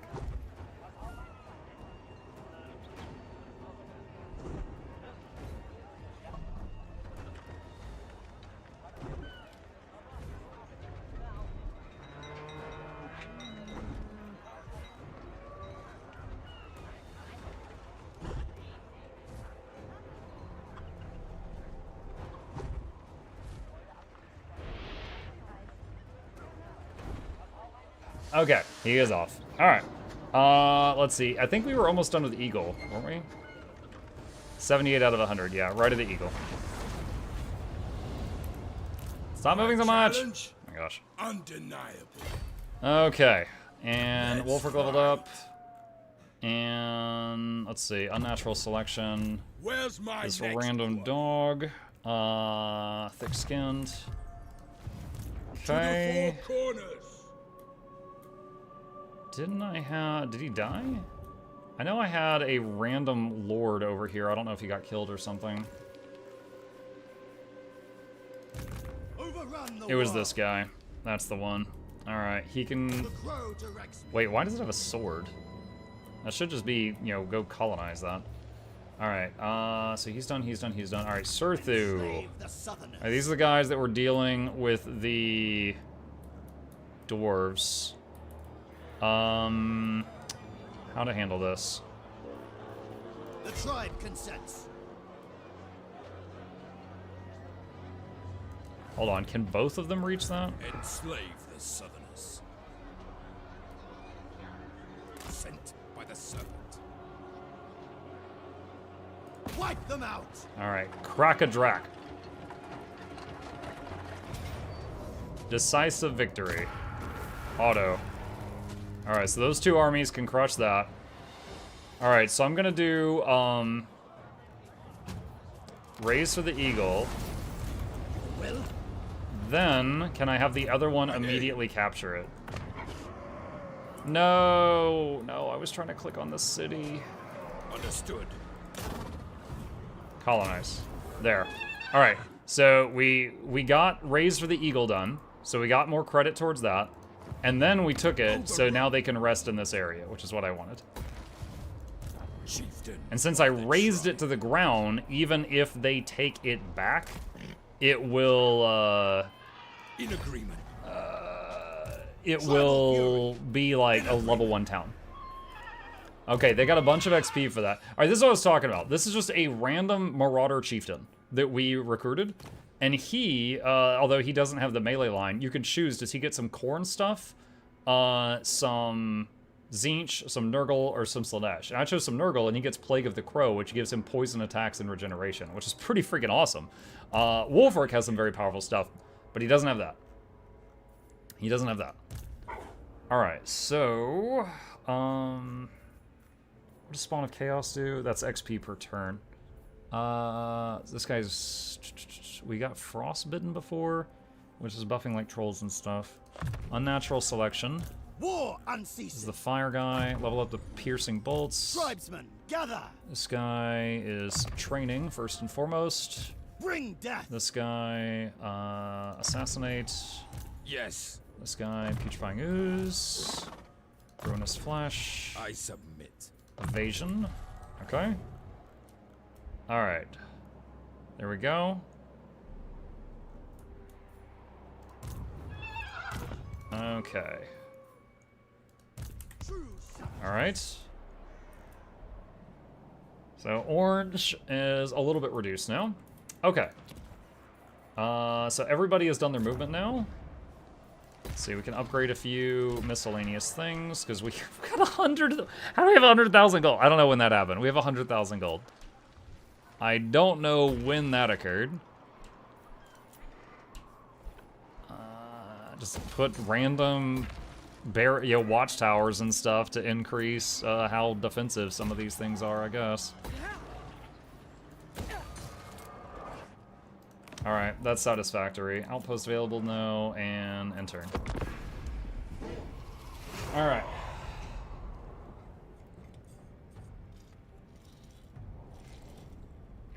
Not so long ago, these poor guys were very poor.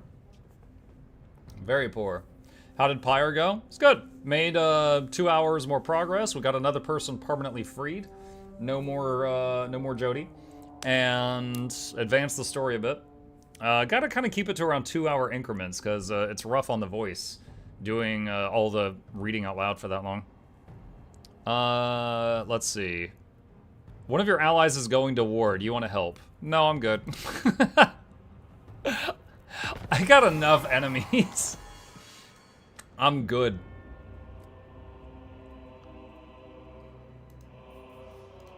Yes. Alright, Wolfric. The eternal challenge. Let's see.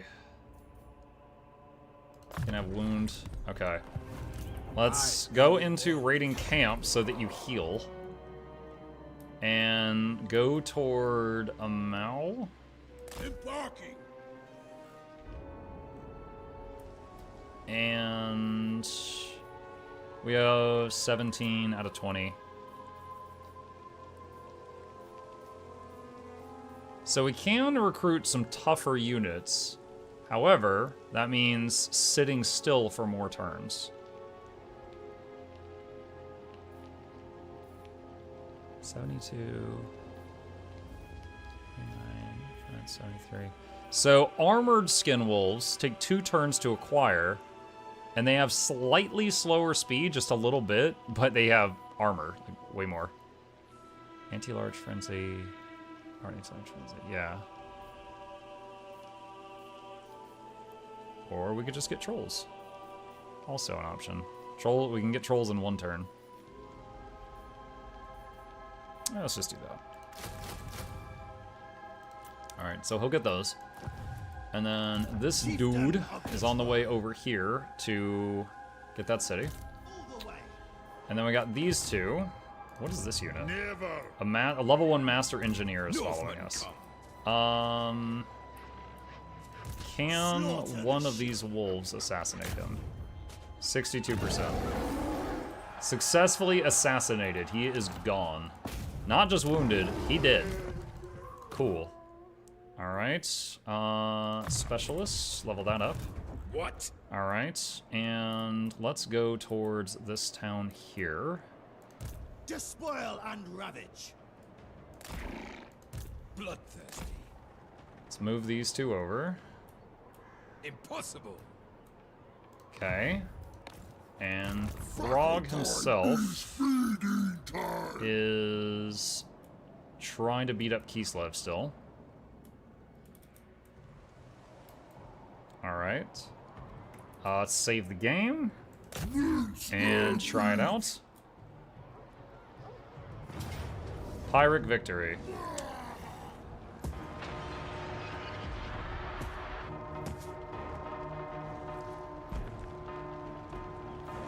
Pyrrhic victory means I'm going to win, and in this case I'm not going to lose troops, but I'll be very heavily injured. I don't know if I'm going to immediately get thrown into a battle after this, though. Hold on. Hit continue siege for a second. Do we see any enemies near us? Not at the moment, but they could be out of sight.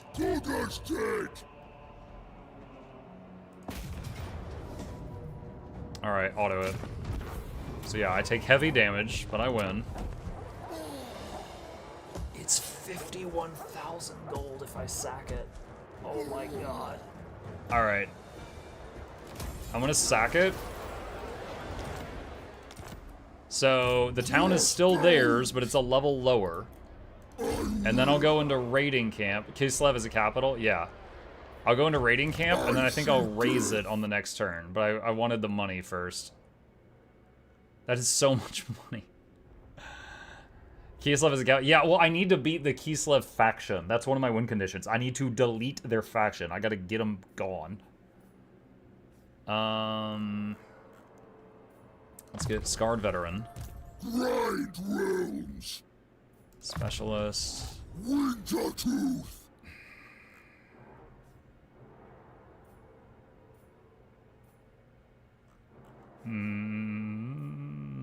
Deadly Fangs.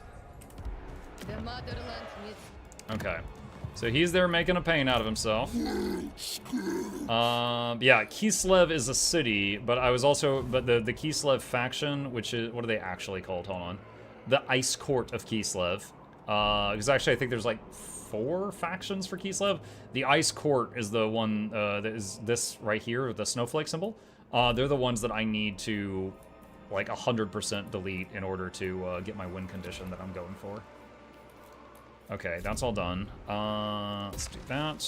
Level that up. So we're just adding like guard towers to all our settlements at this point because we have so much money, and it's just like whatever.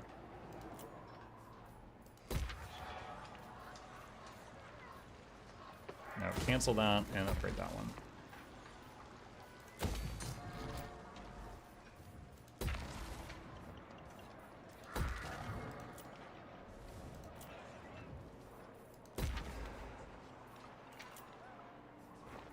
Some of these, I do not know what to build there. Wait, what was that? Oh yeah, we've already got that. Okay, that's fine. And enter. The special snowflake faction, yeah. They like ice magic, though.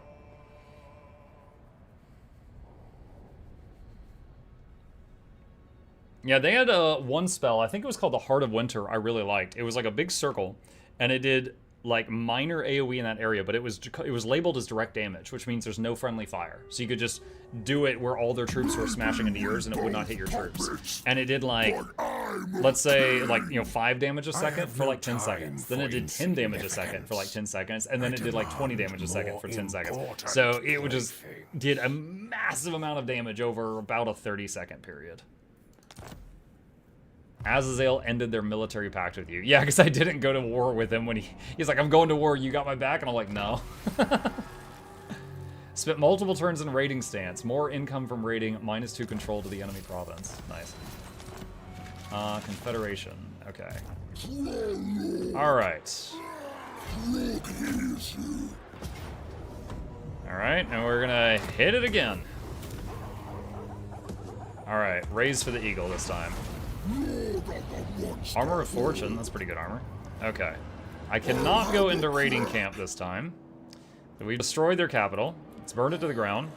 And we are at 96 out of 100 eagle rep. So if we get one more for the eagle, we can get this Mighty Lord of Change thing. Which will be interesting to try. Okay, this guy has got a full army again. Done and done.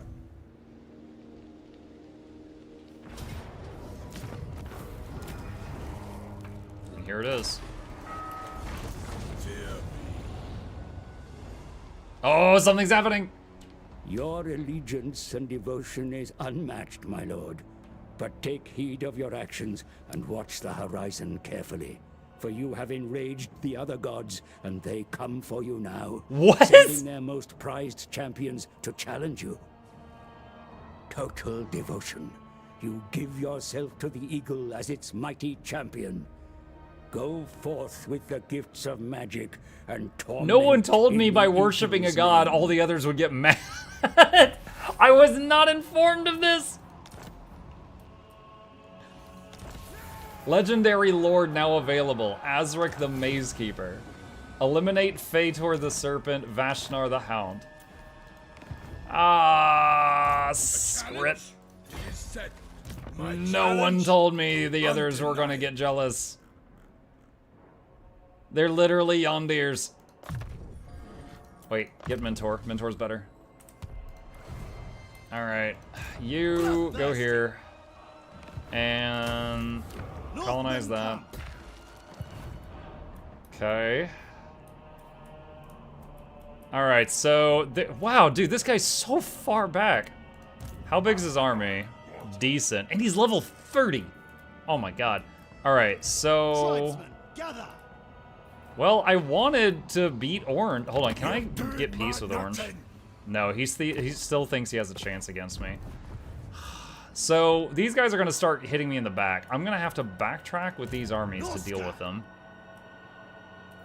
That is unfortunate. Annihilation! Okay, he'll rejoin the army I assigned him to.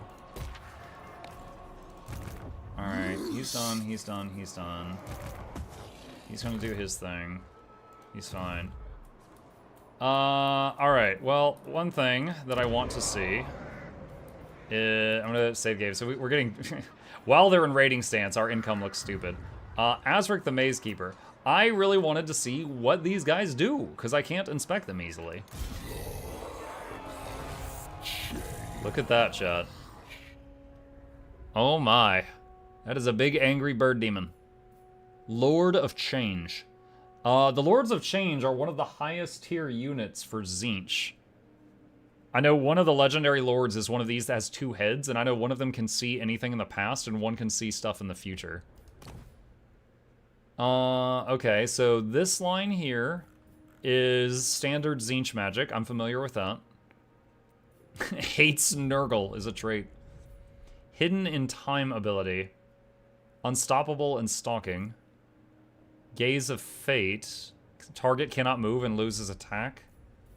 Invulnerable through change. That's missile resistance. Okay. Dominating presence. Frostbitten. I'm gonna be real with you, chat. This isn't that amazing. This is the standard. These bottom 2 are the same as what every other guy in every other lord I have has. Every lord I have has those bottom 2 rows. And then he has the Tzeentch magic. That's it.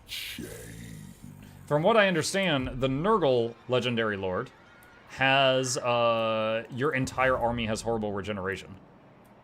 So that seems like that was way better than what this guy has. Okay. Maybe we... I don't know if I can. There's chains on the others. Maybe I can't, go toward the others now. F5, F5. Well, no. I mean, we're talking about many hours of going for this guy. We already got him now, though. We could start getting him some troops, though. Let's see. 1 set of wolves.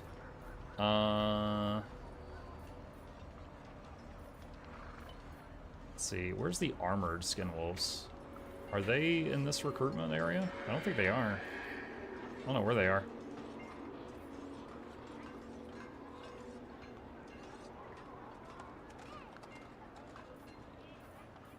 Wait a minute! Why do all his troops have shields? Hold on, hold on, hold on. There might be something else to this.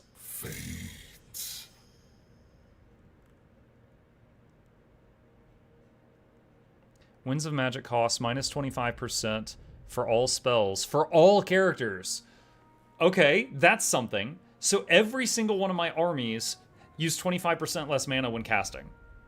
Or that might just be his army, I'm not sure. But it's all the characters in this army, bare minimum. This entire army has flaming attacks. This entire army has magical attacks. This entire army has 800 shields. So every stack in this army has 800 shields. So essentially bonus hit points that fast regenerate. Okay, that's something impressive. So look, every unit, you see like straight above me, there's above the health bar, there's a blue bar. So every unit has that. That's not bad. That's not bad.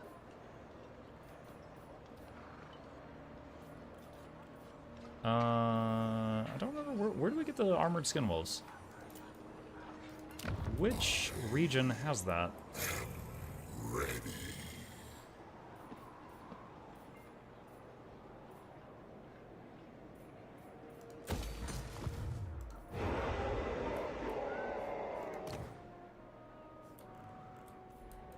can't remember where I built that at.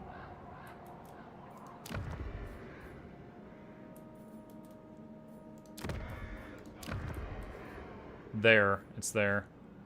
So if he wants to recruit those in one turn, he'd have to go down that way. It might be worth it. Okay, hold on. So it's that one or that? Yeah, that's a bit of a walk. Okay. Is it worth the walk, though? It would allow him to recruit them in one turn. It probably saved. If I want to fill an army with armored skin wolves, which would be kind of funny, I think I would need to move over there. Alright, yeah, throw a watchtower in there. Okay. So, I'm guessing these guys are gonna just start destroying my stuff in a minute. I guess we'll find out.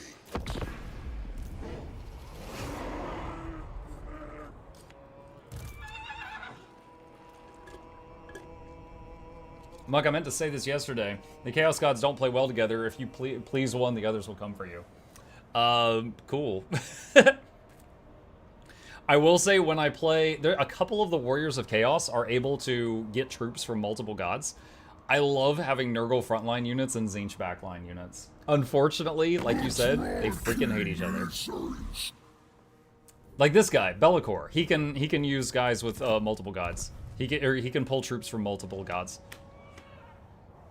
Like, if you can get a War Shrine from Nurgle, it gives everything around it healing per second until they hit the healing cap or the shrine is destroyed in battle. And if you get the War Shrine from Tzeentch, it's just permanent mana, like never-ending mana in a fight. Alright, so we got the Beast thing, rank 3. Let's just go for that. Huh, they didn't hit me. Laying to waste. Surprised. Slaughter the sheep.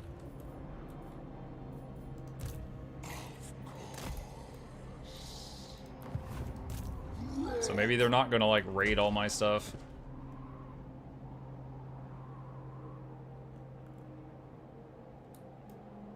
Dude, Kislev keeps moving north. Alright. I can. Out of my way. Alright, I'm in raiding camp mode to get some health back. Oh, there's their leader. She does have some very powerful troops in this army, including some regiments of renown, which is the purple thing. Like, this guy has the Heart of Winter. However, it's 12 out of 20 units. She's missing a lot of units, so I don't think she's going to rush out and fight me. Or I would be kind of surprised if she did. There is another army. Well, no, wait. Is this Dryka? That's Dryka. Is Dryka out? Hold on. Is Dryka allied with Kislev? She's allied with Wissenland. I don't know who that is, but it's not Kislev.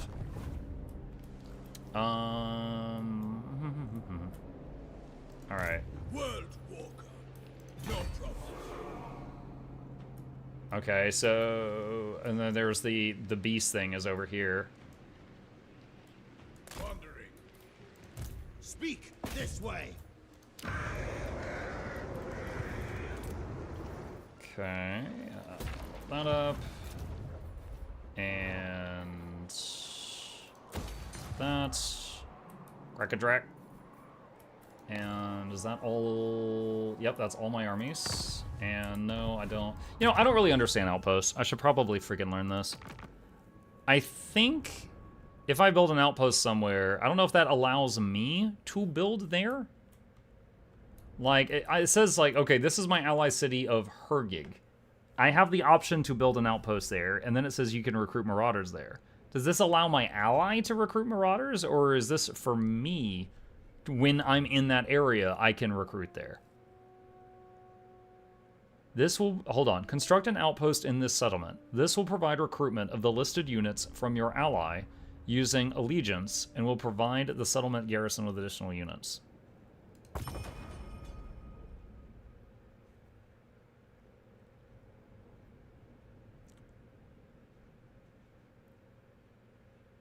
Okay. Outpost construction just begins at Hergig. Alright. We'll see. All the world is meat for my grinder. You fur. She says, hey, I'll pay you $5,000 to leave me alone. No. You're my win condition. You gotta go. She's like, please take the money.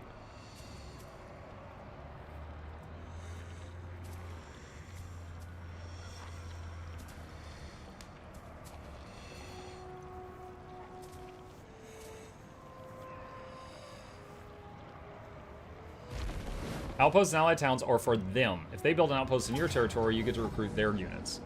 Okay. Alright. One of Drika's armies is hitting one of my garrisons. They got really banged up from that. This garrison's half health. It is not very strong right now.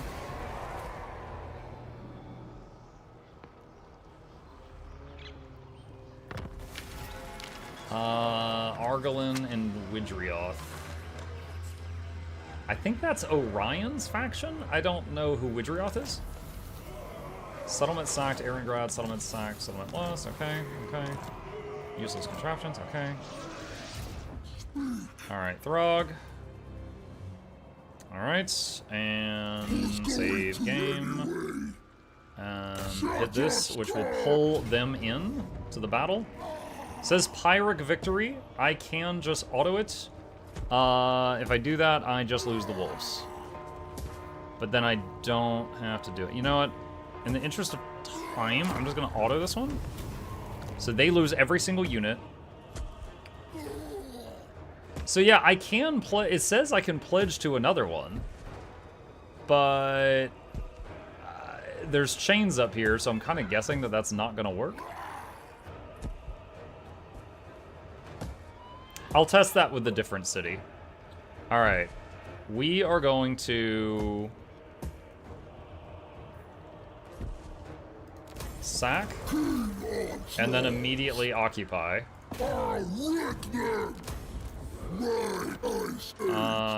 And then we will re-recruit. Oh god, is it going to take 2 turns to get wolves? Boo. I didn't consider that.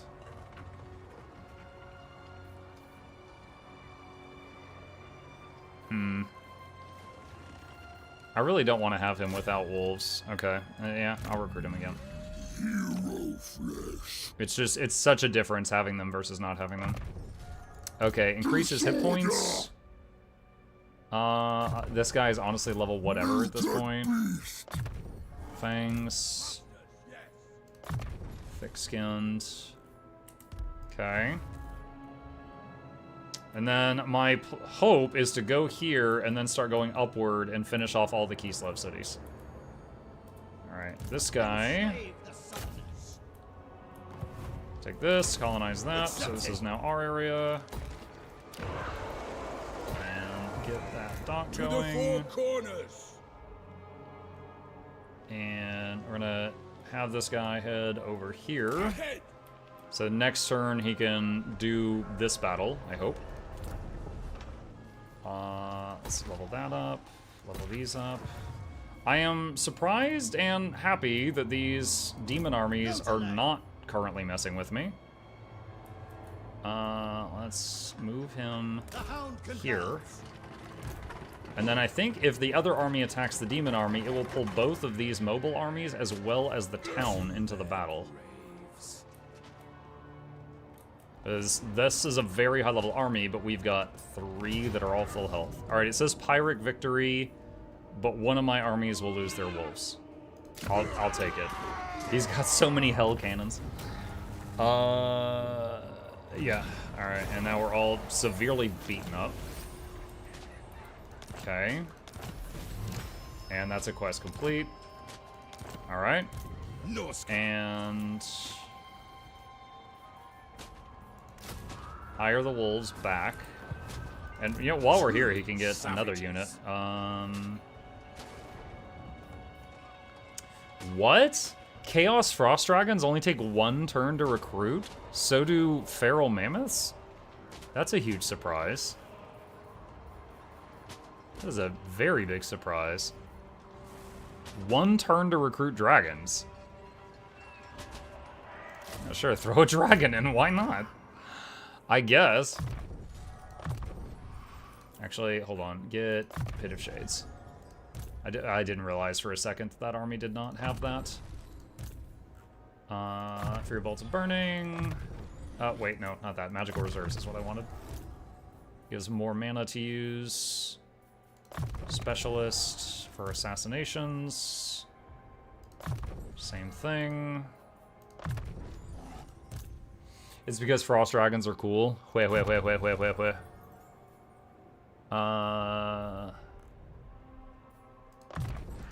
of the Crow. Alright, this one has regen now. Assassinate on this guy. Pit of Shades on this one. Okay. Alright, and Azric is making his way downtown.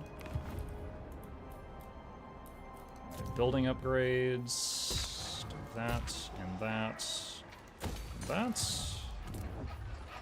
And this one got damaged. It's probably going to get destroyed next turn. We'll see.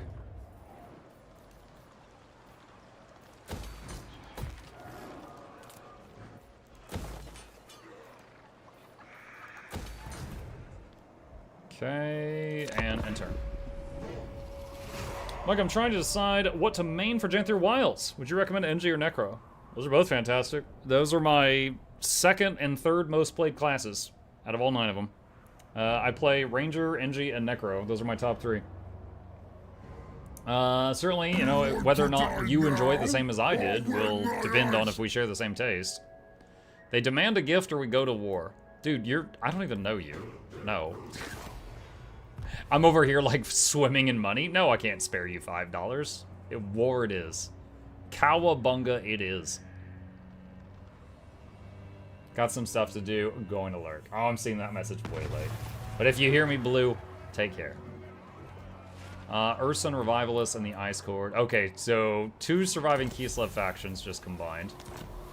Ally loses Outpost, the Fecondites. Ally loses Outpost, Furgog. What? Wait a minute. If the Urson Revivalists just absorbed Kislev faction, the Kislev faction doesn't exist anymore. Look, the Snowflakes are now bears. How funny would it be if it just suddenly says I win because they joined factions with somebody else?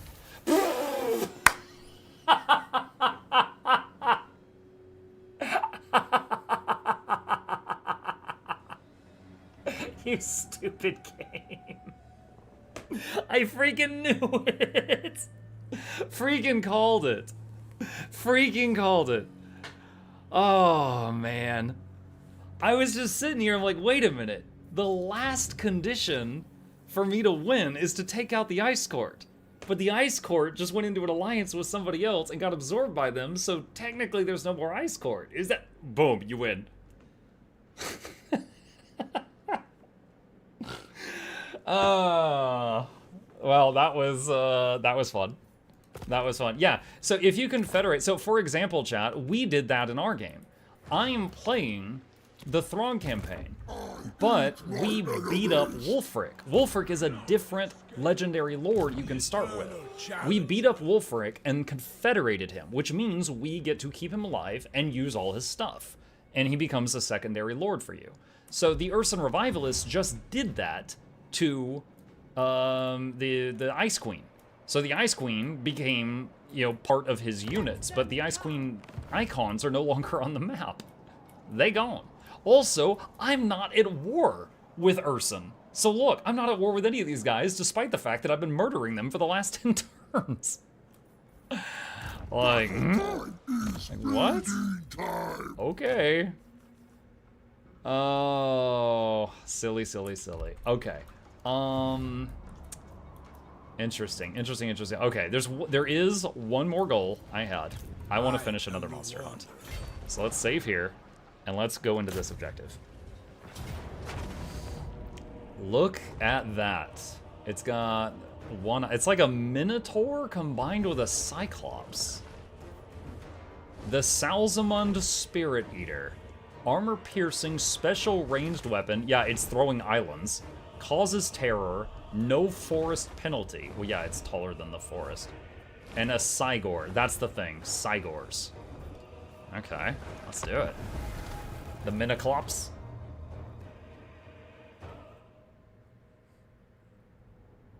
Goreclops, Sinotaur.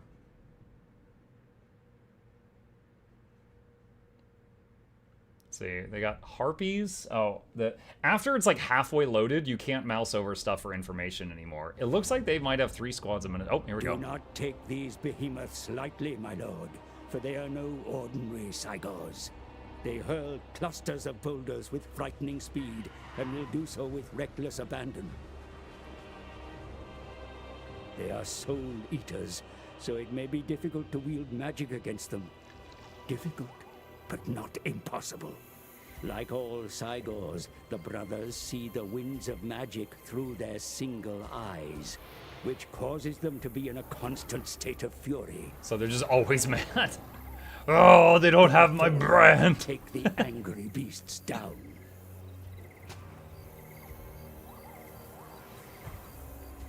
Okay.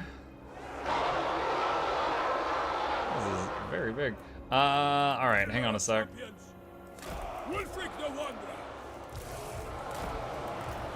So we're gonna have a bunch of people throwing boulders at us in a second. That's what I heard. Shaman sorcerer.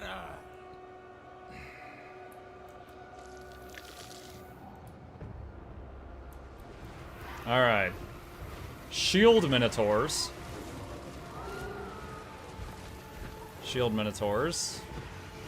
Lots of Harpies. I'm guessing these work like Chaos Furies. Yeah, no ranged attack. They just probably... They'd probably be kind of used like wolves. They're kind of fragile, swoop down, pick off things when they're out of position if used properly.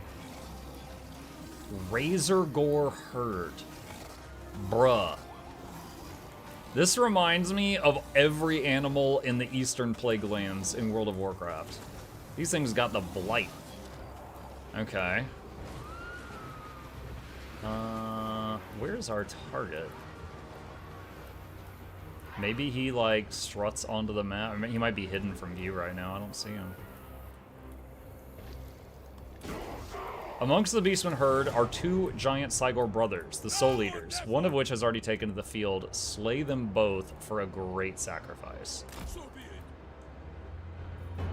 Now, they're supposed to be throwing boulders at me, so we'll say... Oh, there's one right there. Alright, hold on. Slow it down. Oh, I can't move the camera over there anymore. Legendary difficulty only lets you have the camera near your own units. It doesn't let you fly, like, all the way to the other end. There's his range. That's big.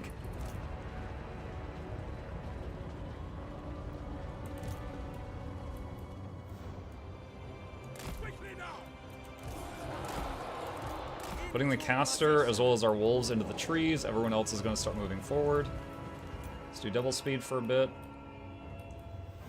So yeah, he's throwing stuff right now. What is that? Some kind of AoE just hit right there.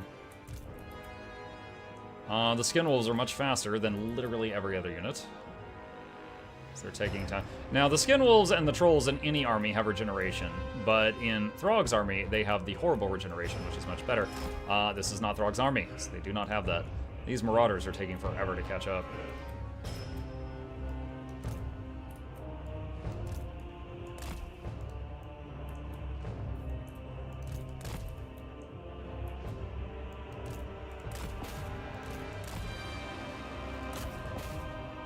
Alright, slow it down. Yeah, the harpies that are landing are getting beaten up very quickly. And the skid wolves are apparently tougher than razor doors. They're having a pretty bad time. This group over here is suffering.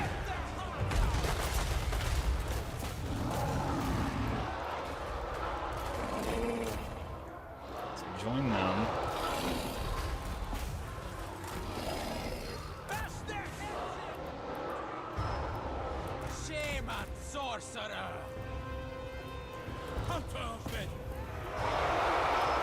Alright, we've trampled most of their stuff. I didn't even do any spells yet. And my wolves can't really run down harpies, so let's everybody push forward, I guess.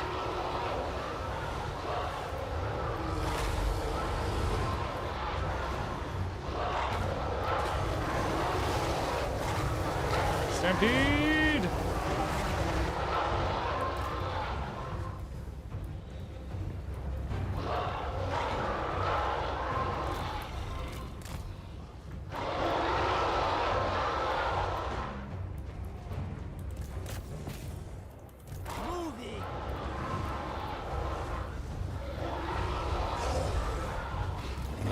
Now, the wolves do have anti-large, so they do have bonus damage versus this thing, but my god, this thing is huge. Time for sorcery. Going now. Now, this is kind of wasteful in a normal battle, but there's no better time to use it, so I'm just going to do Final Transmutation right here. It's only going to hit enemies, but it'll help finish these off. Use Hunter of Champions to nuke this guy's armor class. Oh wow, I've never actually seen an animation on that, but I guess because this guy's graphic is so large, we can see it.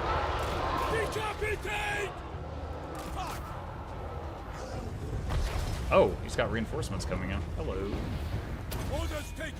Well, now I wish I hadn't done that spell a minute ago. I wish I had it available right now. Didn't know they were going to get more units. Sorcerer. Hurry! One of the soul leaders has fallen. Slay his brother to complete the hunt. I'll take heads. Maneuvering.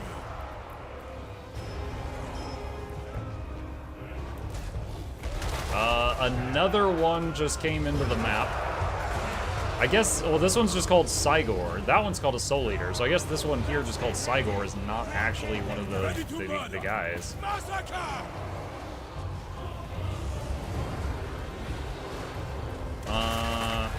Both. Shaman sorcerer. Alright, Final Transmutation right here.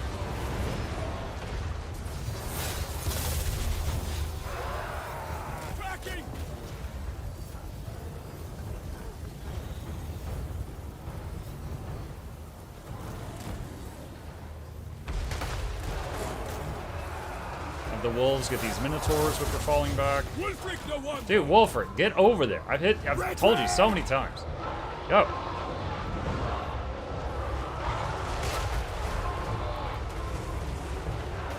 Okay, so this guy has not been on the field long, and he's already got 45,000 damage. I guess because of that thing where he throws a boulder and it splashes and it's a whole area, he's doing stupid area of effect damage. Now, granted, I am piled up, but still, 45,000 with as little time as he's been on the field is nutty.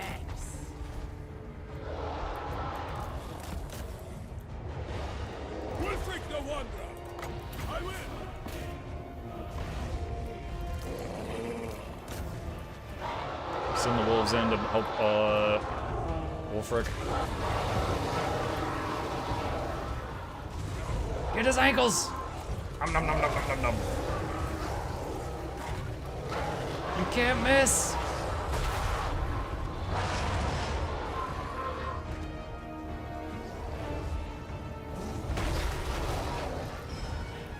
The Soul Eaters have been slain. Are you sure? Because he's still hitting me?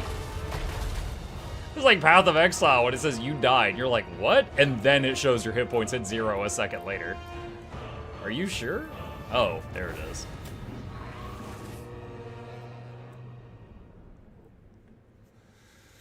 Soul Eater's too strong.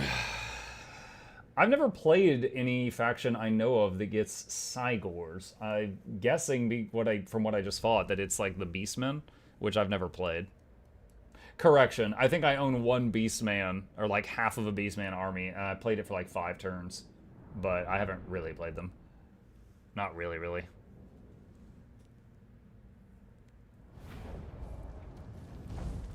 Alright. Money.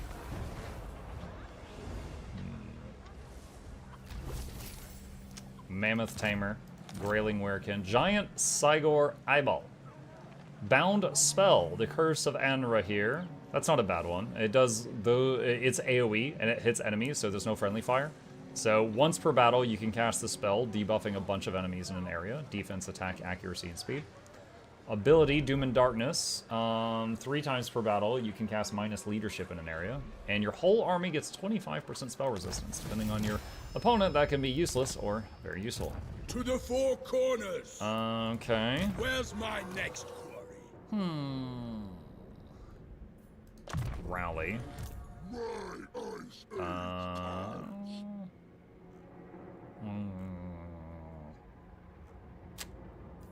Withering, I guess. course. My challenge?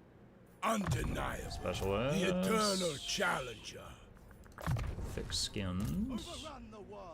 This other army, unnatural. Okay, and then... Who's next?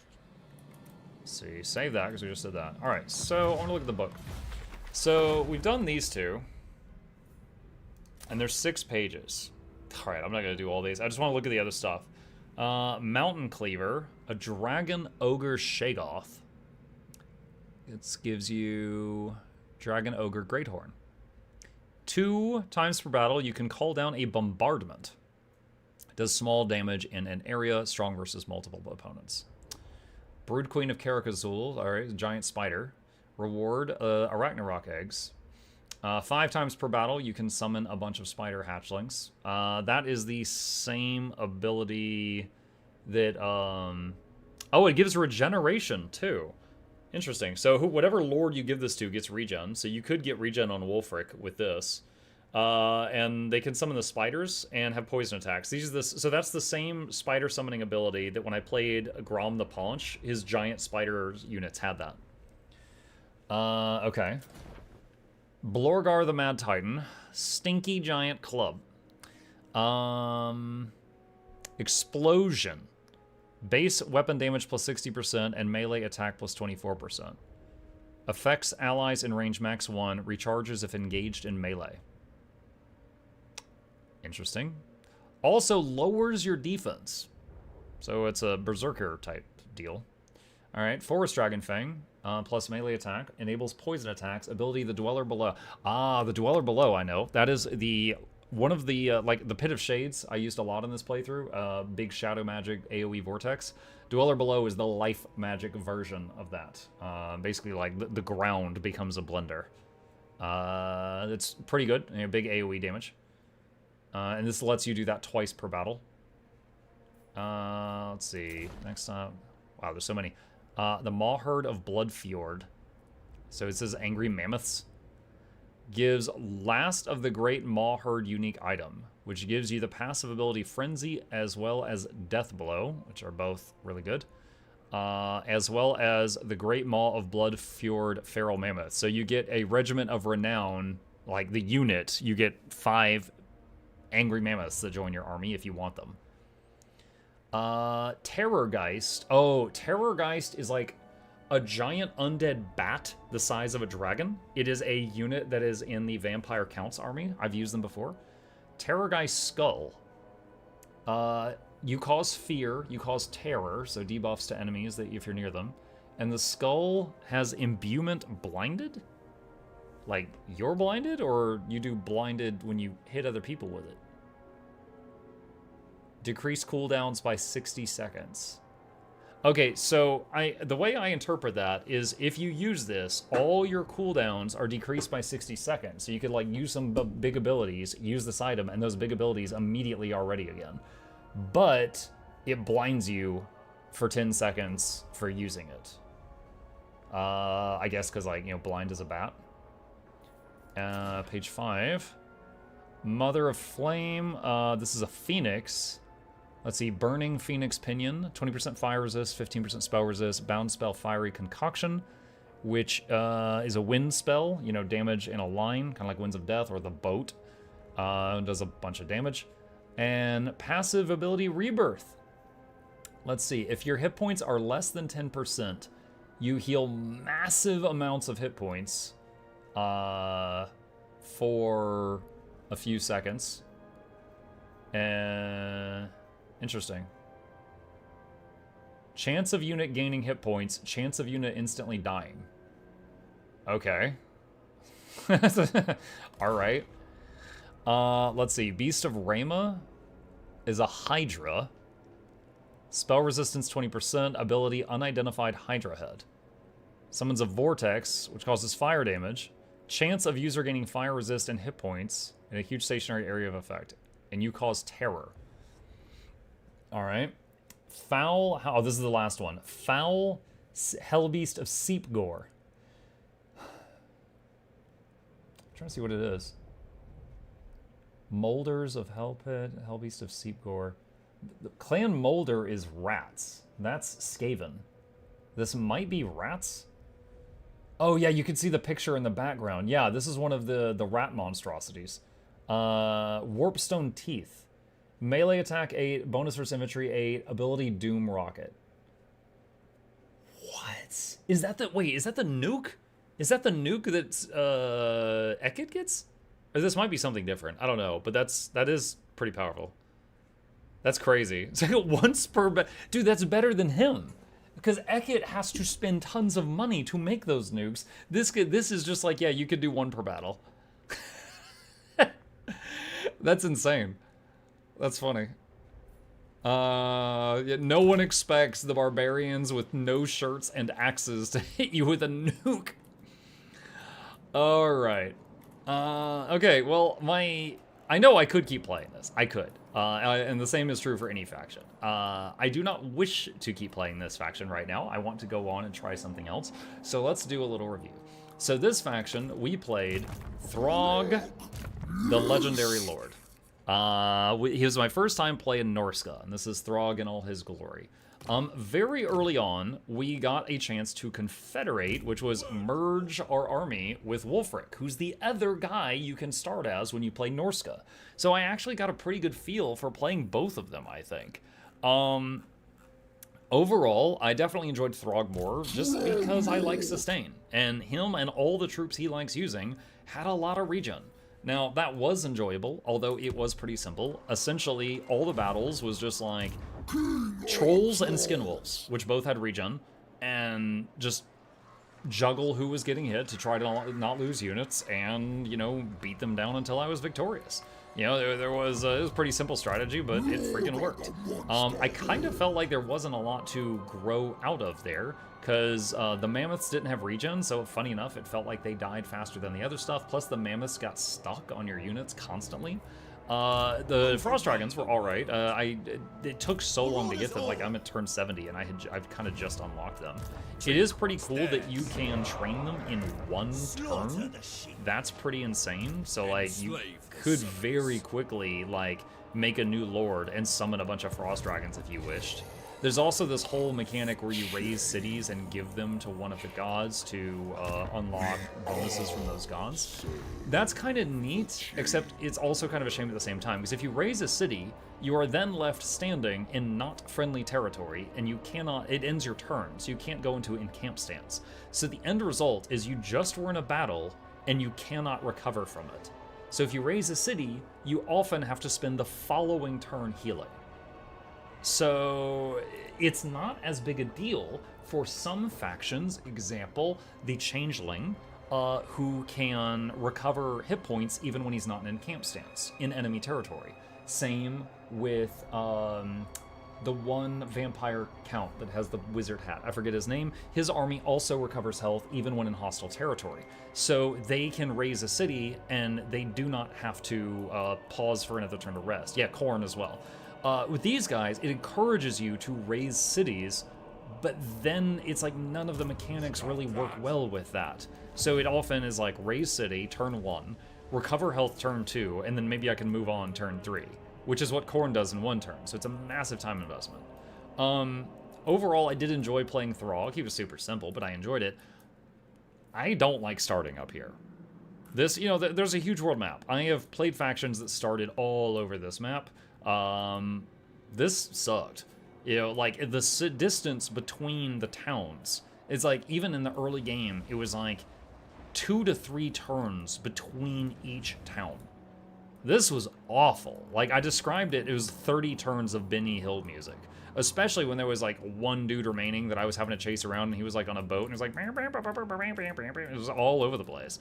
And honestly, I'm lucky that none of these factions over here decided to just cross the water, because all my money comes from port towns. He could hop on a boat and in 1-2 be here destroying port towns, but just none of them chose to do that. So I felt very vulnerable, because I could get hit on literally any side at any time with like 2 turns advance notice.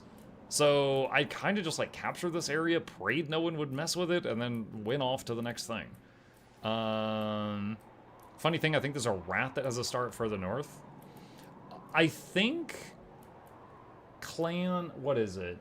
It might be Molder. The rat that has the mutant ogres and stuff, I think he actually starts over here somewhere. I think he starts over here. Throt, thank you. Yeah, I think they start over here. Someone said Hell Pit, which would be that right there. So yeah, he's over here. I have not played, him and the rat with the nukes, I played each of them for a few turns just to kind of read their stuff. So I know that much, but that's about it. I don't know the others. I don't know where the others start. Actually, wait, no. The assassin rat is way over by Cathay, because I have fought him when I played the Warriors of Chaos, so I know one of them starts like way over there. Let's see. So yeah, don't really like this landmass. Like, all these towns are so far apart. It makes the early game feel like there were many turns in the early game where I would just, like, move. My research is still going. My building is still constructing. That's all I can do, end turn. And that felt awful. Because some of the other factions, like, I was doing major things every single turn for the first 30 turns. So that was kind of a bummer, but it is what it is. Also, do not freaking fight these guys early game. You know, the innovation dwarves, they're calling it... Dude, they literally start with a flying blimp with bombs and guns, and you have a bunch of dudes that can't even afford t-shirts. It's like, wow, I wonder who's going to win. It is not even close. Like, one, like, your trolls are, you know, anything with bonus damage versus large enemies will rip them apart. They've got that. And anything with bonus damage, or sorry, with fire damage, does bonus versus anything with regeneration.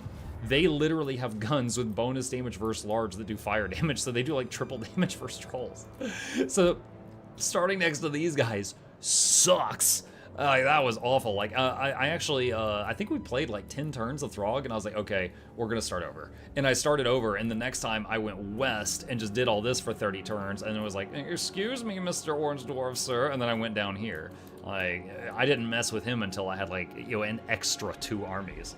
Like, it was crazy. And even then, I did it on auto, because I did not want to actually fight them.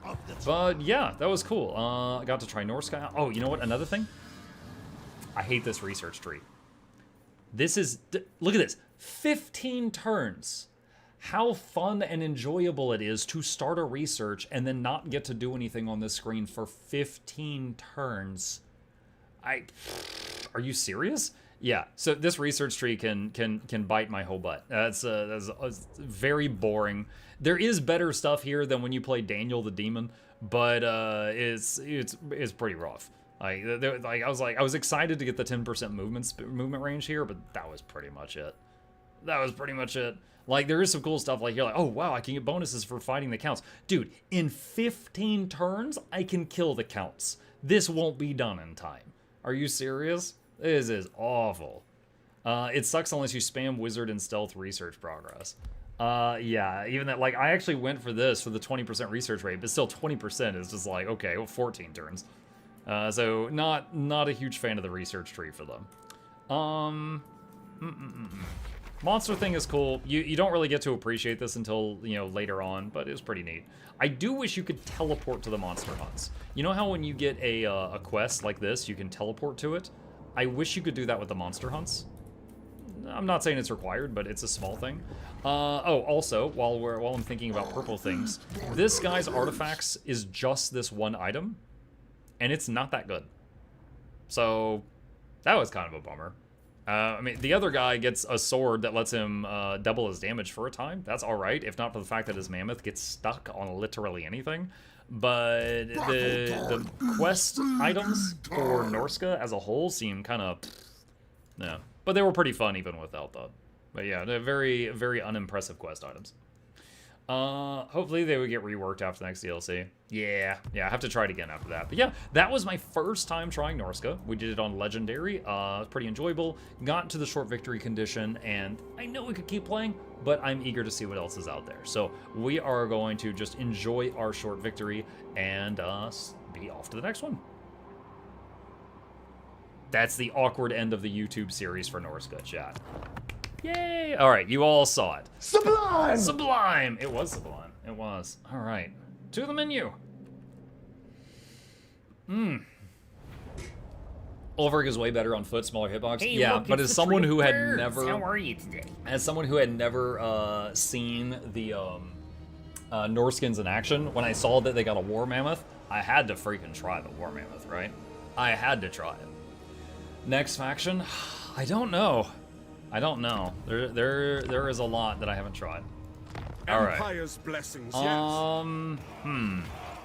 So Beastmen, I don't own most of the Beastmen units. Although it does allow me to start as Taurox, I don't own most of the Beastmen units, and I don't own the other guys.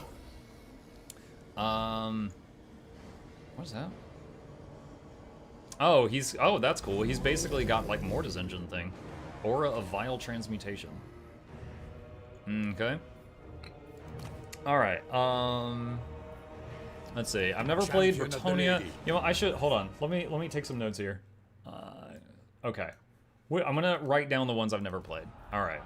We got Beastmen, Bretonnia, Chaos Dwarves. No, I haven't really. Daemons of Chaos. I played them for like 5 turns, and I'll tell you, their start is awful. So I haven't really gotten past that point. Dark Elves, Dwarves. Do I own the Dwarves? I don't own all the Dwarves. Okay, so no, let's just say I won't do Dwarves, I won't do Beastmen, because I don't own all their units, and I don't want my first experience to be crippled. Empire, Grand Cathay, we just did Greenskins. High Elves. Do I own all the High Elves? Hold on. Battle, Skirmish, High Elves. No, I don't. Okay, there's a ton of stuff on this. Anything like with the purple banner thing at the bottom, you are missing units for that, so I'm just going to delete that. I apparently own Khorne. I've never really played Khorne. Khorne. I think you own all Beastmen. No, there's some purple things here. I'm missing some stuff. I have most of them, but I'm missing... What is this? Call of the Beastmen. I'm literally missing a DLC called Call of the Beastmen. Alright. Let's see. Nurgle. I could play Nurgle. Nurgle. Write that down. I don't own Ogres, don't own Tomb Kings. Skaven. Skaven. Slanesh. Slanesh. Tzeentch. I don't think I've ever done Tzeentch on stream. I have... My very first legendary victory was with the Changeling on Tzeentch, so I have played the Changeling. Vampire Counts, Warriors of Chaos, Wood Elves. I have not done Wood Elves on stream. That's a lot. So... These are all the ones I own that I could play. That, like, I own these, I haven't played them, or I haven't played them on stream, and I could play them and try them. So we gotta figure out from this what we're gonna do. Nurgle would be a fun challenge. Is Tomb Kings 1 DLC? I don't know. I can check. Yeah, oh my god. Alright. There's apparently literally a DLC called Tomb Kings. I literally... This sucks. I have to check every unit to see if there's more than one. Like, the Skaven was 4 different DLCs to get them all. Shugo was the one who gifted those to me. He's like, play rats! And I did play the rats. I just haven't played them on stream. It's looking like there's one DLC for the Tomb Kings that's literally called Tomb Kings, so at least they don't nickel and dime you like the rats do. Wait, what is that? Bone Giant.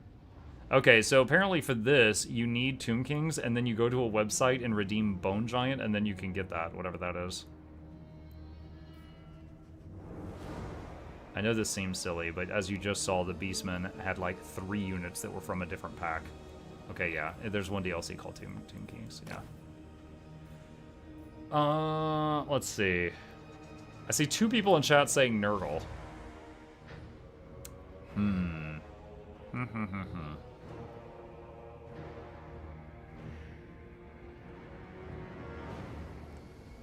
I've never played pure Nurgle. I dabbled in the, hold on, it's, a picture's 1,000 words here, just a moment.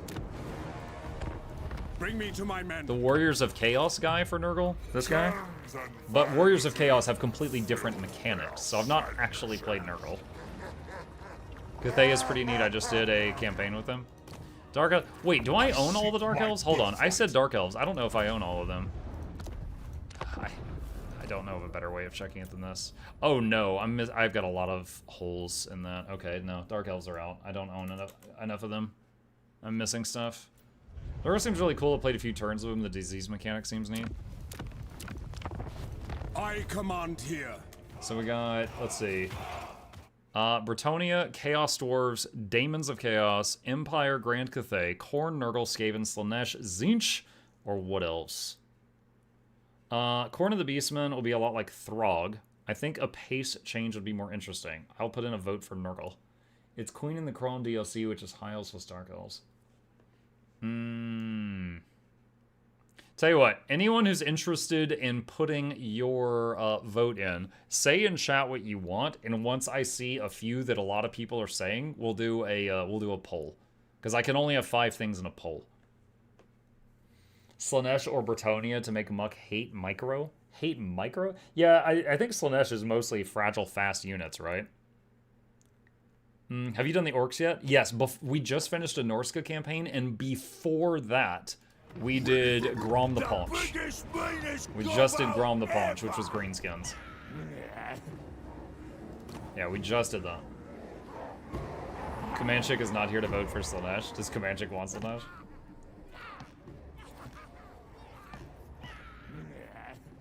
Nurgle. Yeah, I thought that everybody would say different things, but it's just so far Shugo saying rats and everyone else saying Nurgle.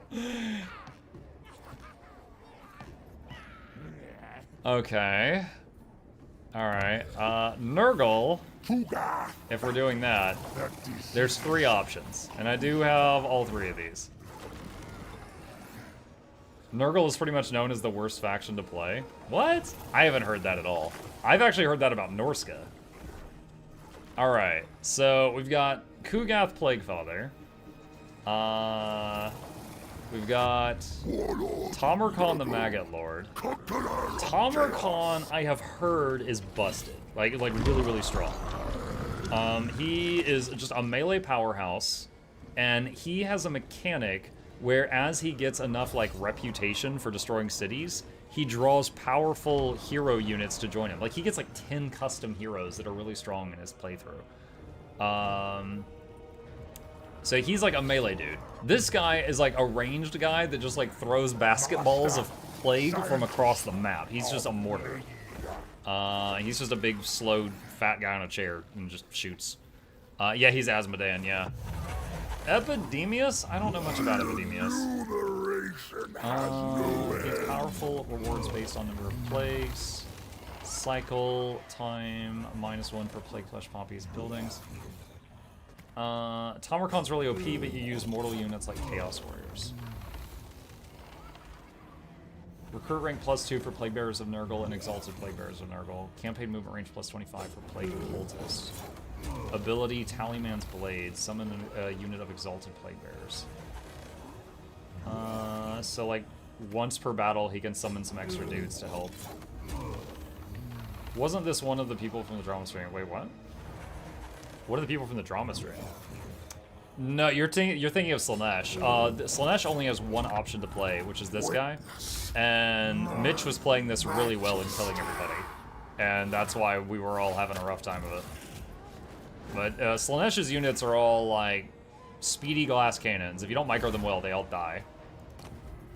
But back to Nurgle. So, yeah, Kugoth. Let's see. Gains an additional Blessed Symptom when making plagues. Adds an additional Blessed Symptom +1 for every 10 ranks of faction leader. Plus growth, plus recruitment of demonic units. Infection, Nurgle corruption, chance of plague spreading. Gains access to Tamarkon's chieftains, providing unique heroes, units, and abilities.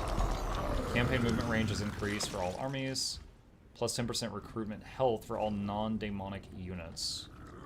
-3 wound recovery time. Ability, Nurgle's Favored Son. 40 seconds of increased defense. Plus 5 melee attack for all non-daemon units in your army, and immune to psychology.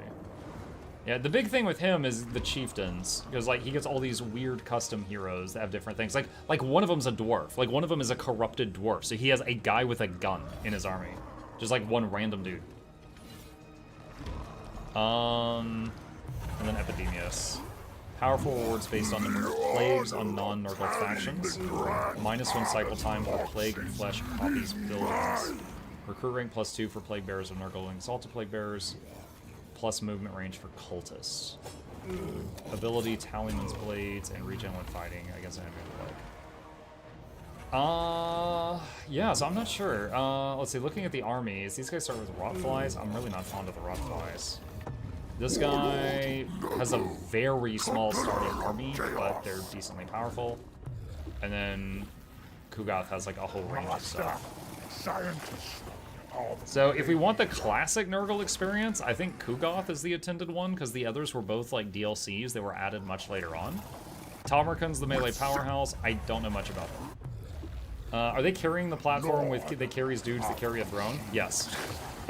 Yeah, look under Epidemius. There's like little slaves carrying a platform, and on it is more slaves carrying a throne, and so they like wobble around. Alright, I'll tell you what. Let's do this. Alright, poll. New poll. What do? Let's see. Kugoth. What are the other two's name? Tomarkan or Epidemius? Alright, you guys can vote. You're voting on what the next faction I'm going to play is going to be, which is going to take a while.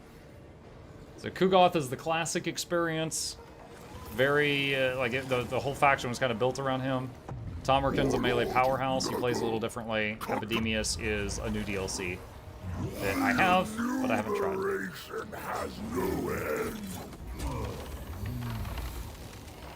I like Kugoth's start position. I don't know any of their start positions.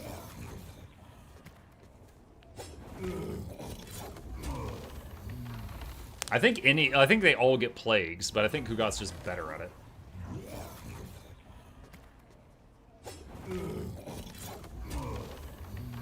They're fun to play, but it's a rough early campaign because of Gorst. Most of the top players rank it up there with the roughest. Oh, because of his zombies being right next to you? Well, Kugoth is losing to everybody else right now. 48% of the people that voted for Tomarkan. And he wins. Okay. Alright, let me kind of do this over just for a new YouTube playlist here. Alright, so we just finished our Norska campaign with Throg the Ice King Troll, and it is time to start a new one and try something else out for the first time. I showed chat a list of all the things that I owned but have not tried yet. They overwhelmingly said play Nurgle. They were all fans of Nurgle. And then I was like, okay, who do I play? And I read a bit about each of them, and I let the live chat do a poll, and the winner of the poll was Tomarkan. So I'm going to be trying Tomarkan for the first time. I understand that he is considered to be powerful by many Total War players. He's kind of a melee powerhouse. He has access to the typical Nurgle stuff, plagues and all that, but he also has access to recruiting Tomarkan's chieftains, which gives him some special hero units that the others do not have. Are playing on Legendary very hard, as often I feel like I'm good enough at the game to do that, so I'm doing that even though I'm playing this for the first time. Really like that bonus campaign movement range. We'll see how this goes. And yeah, I think that's it. All right, start game. Let's see how this goes. And there's our Nurgle loading screen with a bunch of very, very beautiful people all lined up. Plague for the Plague Throne. I haven't heard that before.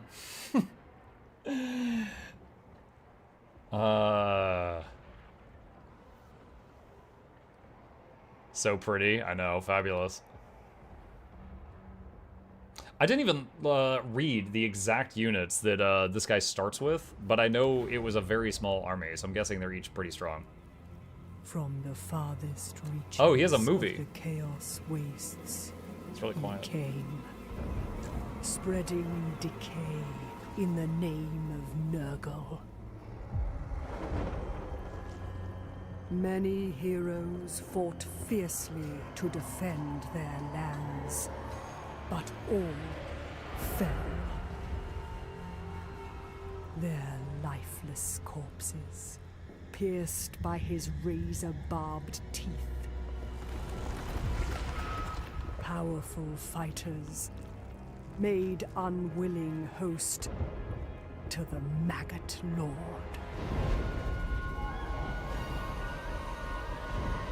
Is Nurgle the Maggot Lord, or is Tamarkan the Maggot And Lord? so, Tamarkan remains a parasite in the putrefying body of an ogre tyrant, amassing a war host the likes of which has never been witnessed.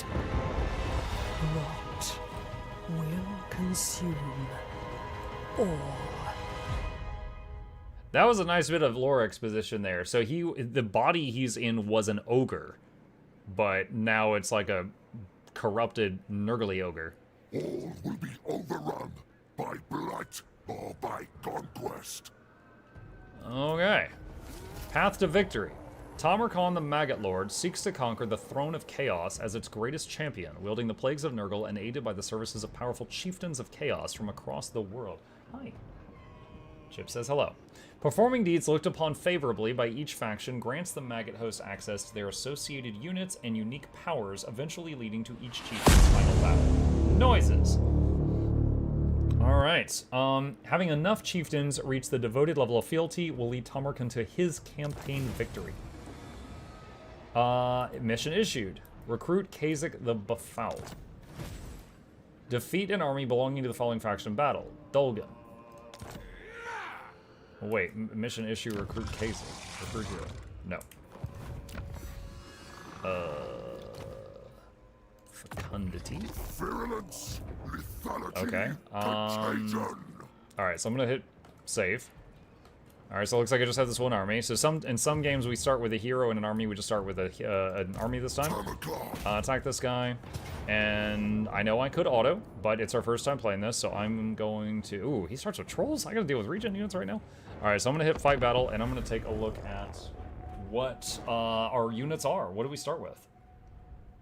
Every time I enter the stream, I want to buy a new game. I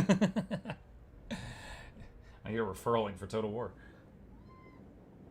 Chip agrees. Oh, I didn't look at where I was on the main, like the world map. I don't know where I start on the map yet. Pestigores. Armor-piercing melee, vanguard deployment, scaly skin, poison attacks. Okay. Hold on. Alright. So, first, we got Tamarkan here. Alright. There he be. Should have looked at his talent tree before we got in here. Let's see. Anyone that gets near him gets their damage and leadership reduced. Feast of the Maggot Lord. Activates automatically when hit points reach 0. Cannot die. Heals per second. And duration is 7 seconds. And one enemy in range will take massive damage. One enemy lord or hero in range takes massive damage. What? That's kind of weird and cool. And then he has the Nurgle's Favored Son cooldown, which is a defensive button. Also, Chip says hello, he is here. Okay. That's neat. Alright, next unit, we got Chaos Warriors. I am very familiar with Chaos Nurgles. Chaos Warriors of Nurgle. All the Chaos Warriors are very similar across all of the factions, except these ones have Mark of Nurgle, and they poison the enemies they hit. Okay? And Pestigores I've never seen before. What are you? You're like Minotaurs? No, they're not all like Minotaurs. Okay. And Pestigores, armor piercing, vanguard deployment, scaly skin, poison attacks. 10,000 health, pretty beefy. Tears of Nurgle affects enemies in range. All enemy unit routing or broken within range will reduce their speed. Okay, so if someone tries to run from them with a long cooldown, they will get slowed down. Gush out, boys! Plague Ogres. Almost 10k health, pretty sturdy. Poison, weapon strength. Okay, so these are just strong. Also, Wall Breaker? They can break castle walls. Oh my god. Okay. Last thing is Rot Knights. Oh, they have regen. They have regen. Alright, so we have one unit with regen right now. 75 speed. So these are like, they're cavalry. Armor-piercing, anti-large, regen, and poison. Okay, so these are our flanker units. Everything else is just unga bunga. Like, literally every other unit we have is just cowabunga it is. Alright. Putrefaction.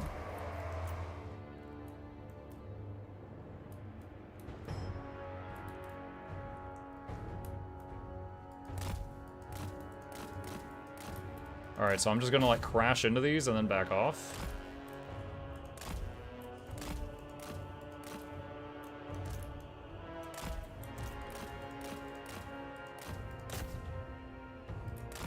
Okay, so those have regen too, so I can't just fight them for too long.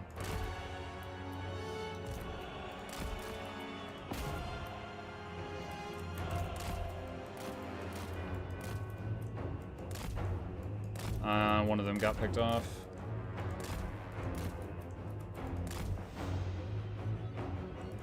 Alright, let's have the Rot Knights go for their archers.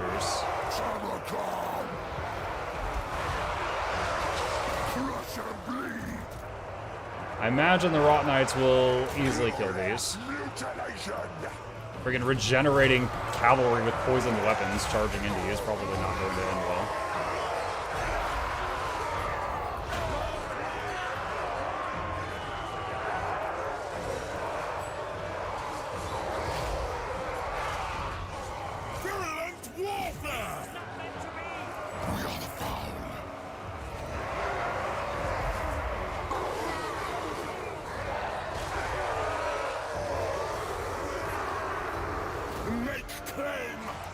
Alright, those guys are running. Let's have the Rotting Cavalry come over. Let's see, what is this? Curse of the Slug will, slows enemy speed. Okay. So if their Lord starts to try to run, I'll use that on them.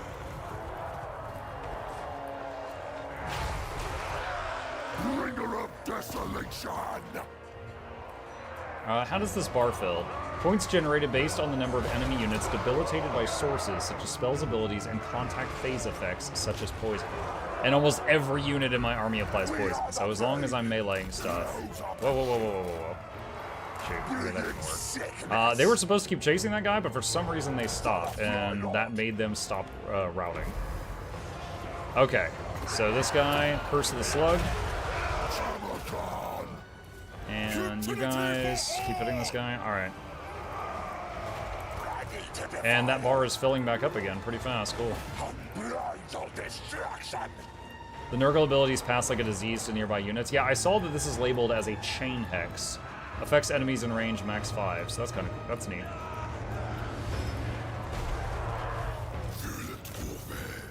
The Plague Lord's wrath. Victory. Alright, so all I want to do is, if I can, just pick off this guy. As I think you get bonus money if you successfully kill the Lord. And cool. Alright. We don't have any single units with regen, so that's I think it. Plague Ogres did way more damage than the others. Like, looking at this, because I had them all in a pile. Unless they were just in an advantageous spot, I would assume the ogres are more powerful. Yeah, their trolls had regen, but their trolls were routing really easily, so they weren't staying in the battle and fighting much. Very interesting. Having one regeneration unit, and it's the cavalry. But I guess that does make it to where if you just, like, hurl them into their archer line, you can be extremely confident they're going to win. Okay, what are the options for Nurgle? Gain 57 infections, which appear to be this right here. I have 200. 3% army replenished, which is not much, or get 440 bucks, which is a little bit of money. I don't know what to do with infections yet. I know we'll need the money, so I'll just take the money right now. Okay. Defeat an enemy belonging to the following enemy faction in battle. Dulgan, okay? Done. Oh, I recognize that icon. Okay, so Tamarkon gets regen at level 13 at the, well, 12 at the earliest. If you save up your level 11 point, you could go like, 11, 12 as soon as you level up.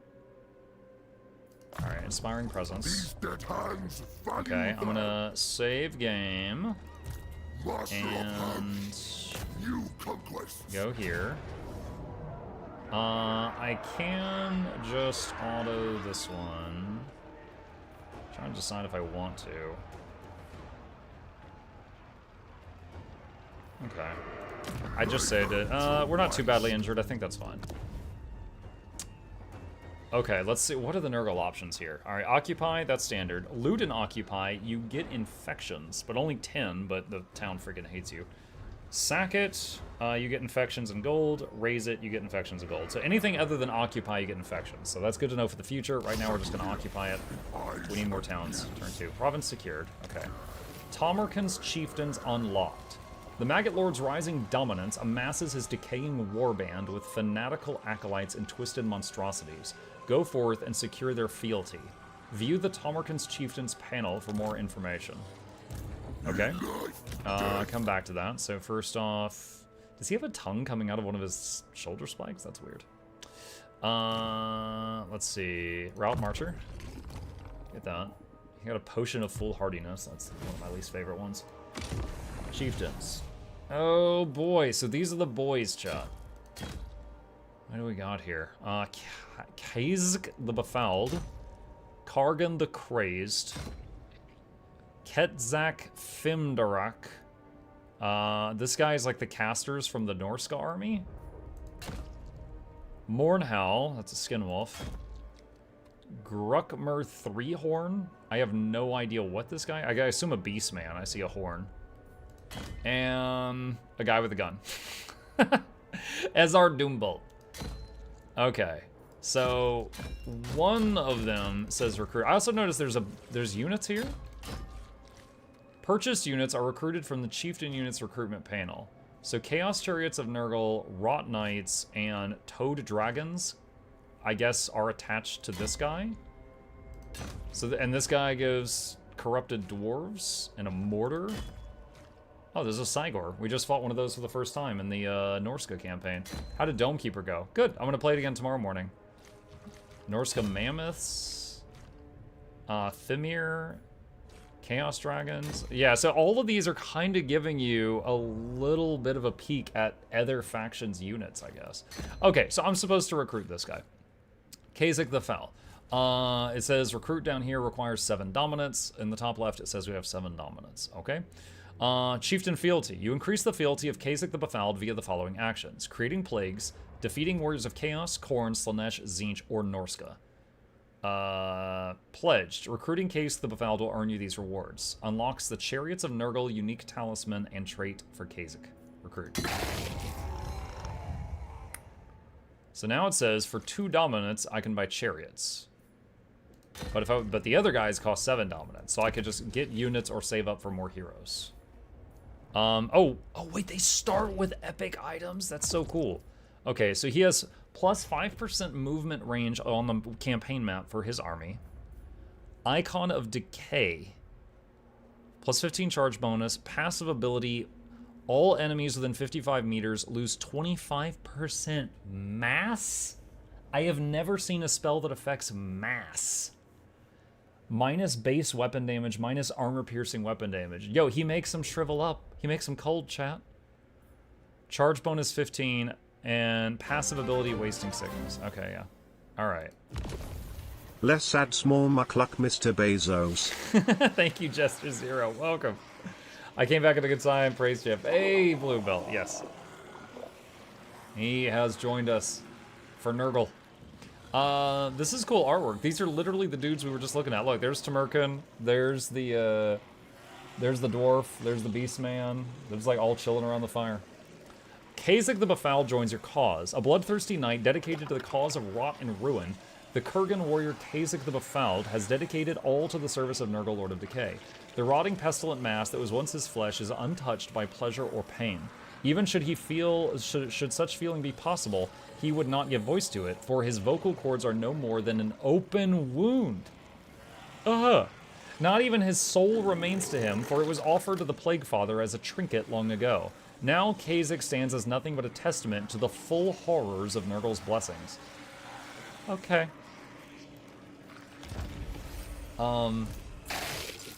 What was that noise? Is that the noise he makes because he got no vocal cords? Alright, so we got Kasich. So he needs to join the main army.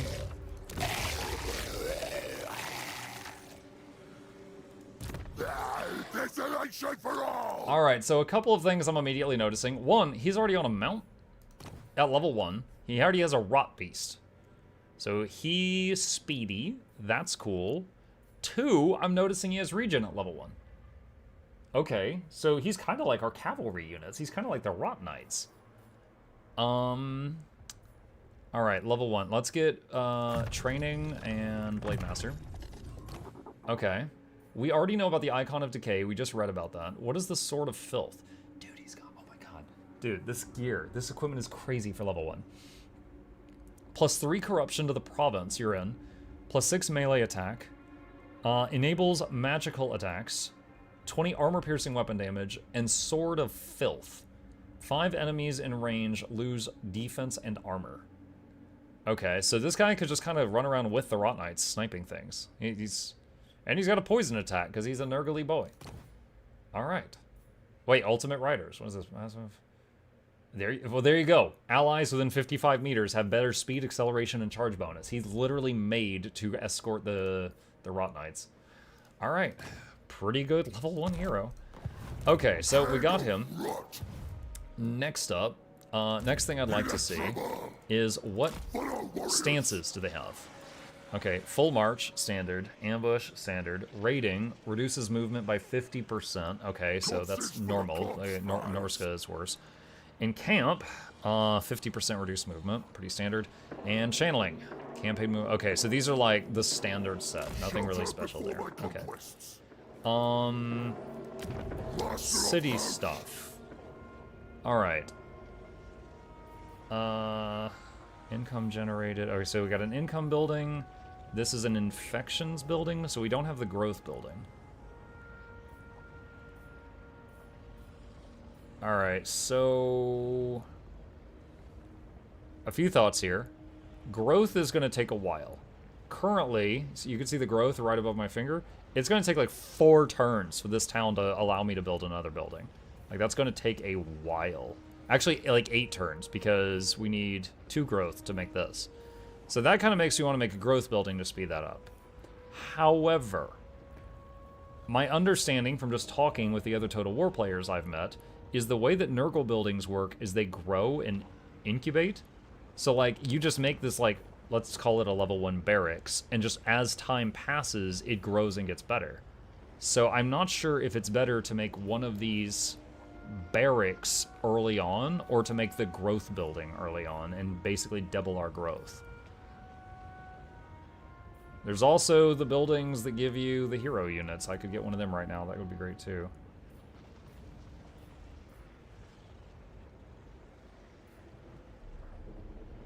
Barracks, I say. Cost a bunch of infections to get that. Dude, yeah, I love the Beasts of Nurgle, the Chaos War Shrine. I can't get them right now. Your main building does not give you units to recruit. Is that so? Hang on a second. So if I do summon units... why is there counters there? Huh. So I can recruit some pretty good stuff right now, but there's a limit. Nurgle units work differently.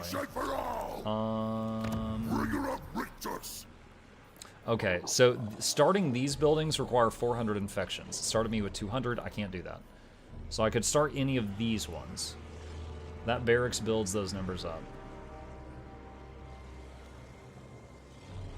Builds those numbers up. Wait, is it instant? Hold on a second. It's like Protoss warp gates.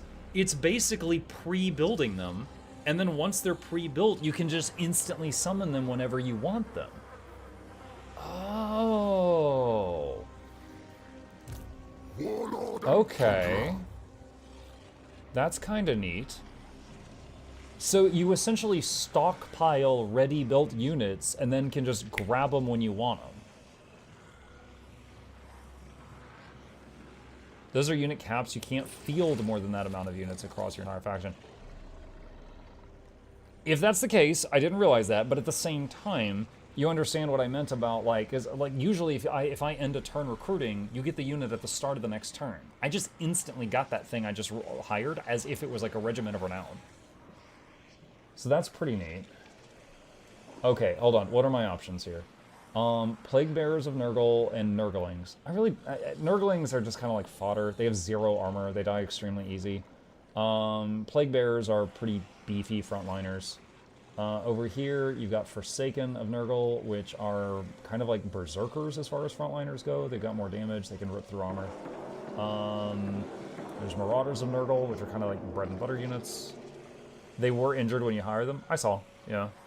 Over here, Hounds and Furies could be good for taking out people that are trying to rout. And this leads to the Toads.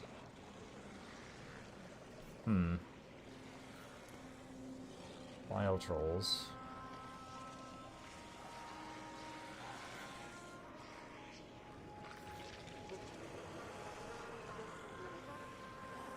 For early game, like, getting, what is this? Getting the Furies or the Hounds is not going to help me much right this second as far as, like, my, you know, standard army. I think what's going to help me the most right now is going to be the Marauders of Nurgle, the Forsaken of Nurgle, or the Plague Bearers of Nurgle. Like, for like, later, I would want this one. Now, I think is one of these two.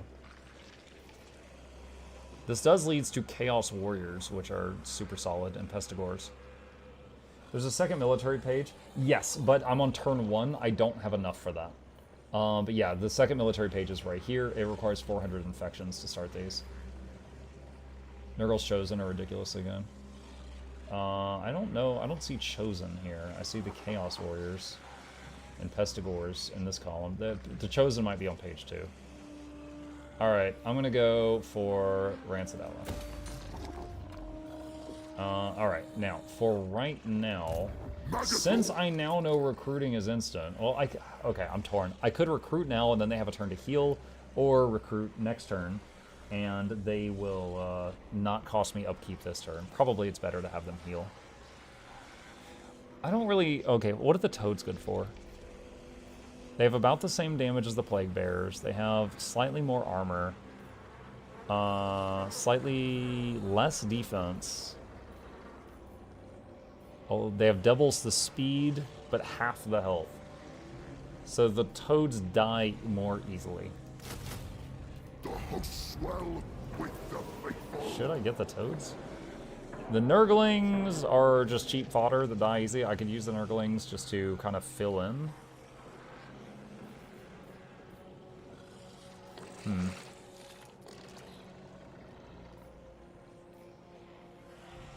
One thing to consider is Tammy gives bonuses to non-demonic units. Well, we already bought a thing, so it's fine.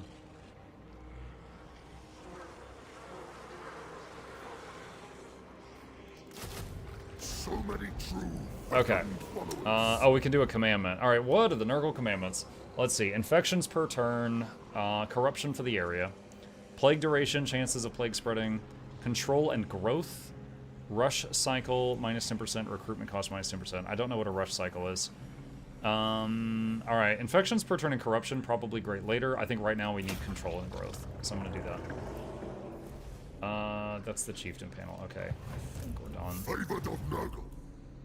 Oh, did I start research? Yeah, I did. There was only one. Well, oh, wait, no, there was 2 options. Here, hold on. Magic item drop chance, casualties captured post-battle. Campaign line of sight, plus control. Gives fecundity. Oh, this is a heal. Yeah, I'm gonna take this first. Okay. You can rush your barracks with the bug currency to get to level 2. Oh, that's what the rush thing is? Okay, so it's like speed building. Gotcha.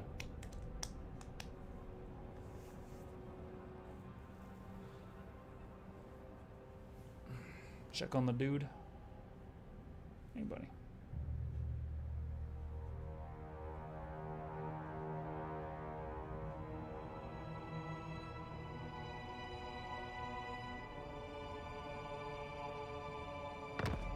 Nurgle's plagues are my heralds, and the worthy have heard my call.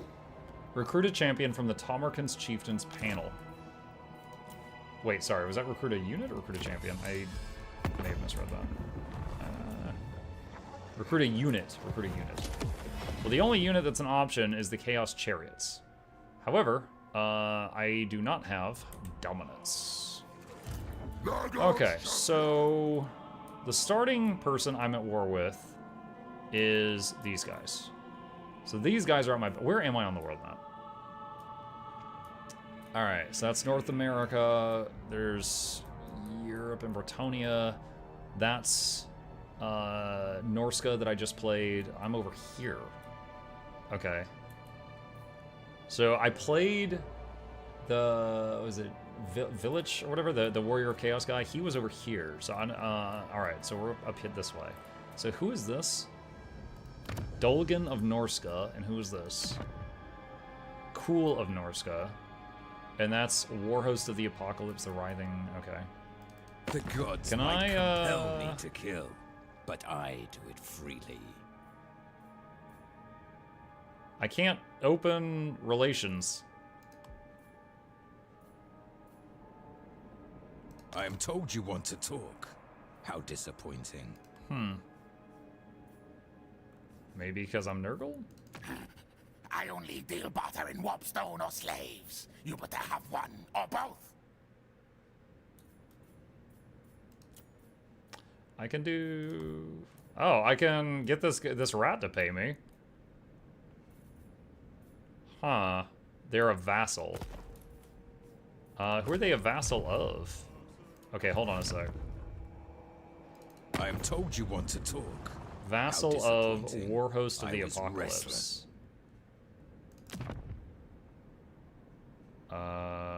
Who is this? The Eye of Syrian has already told me your offer.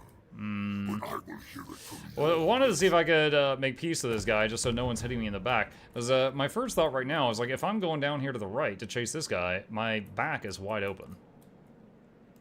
Don't really like that. Alright, well, I can get a little bit of money from the rats, it looked like. You have what? Let's see, quick deal. I only deal barter in warpstone or slaves. Alright, propose You better have offer. one Non-aggression or both. pact, you pay me money. Alright. That gives me a little bit of cash. Alright, construction is going. Okie dokie. God, that is a few turns to get down there. Alright. Find a way or make one.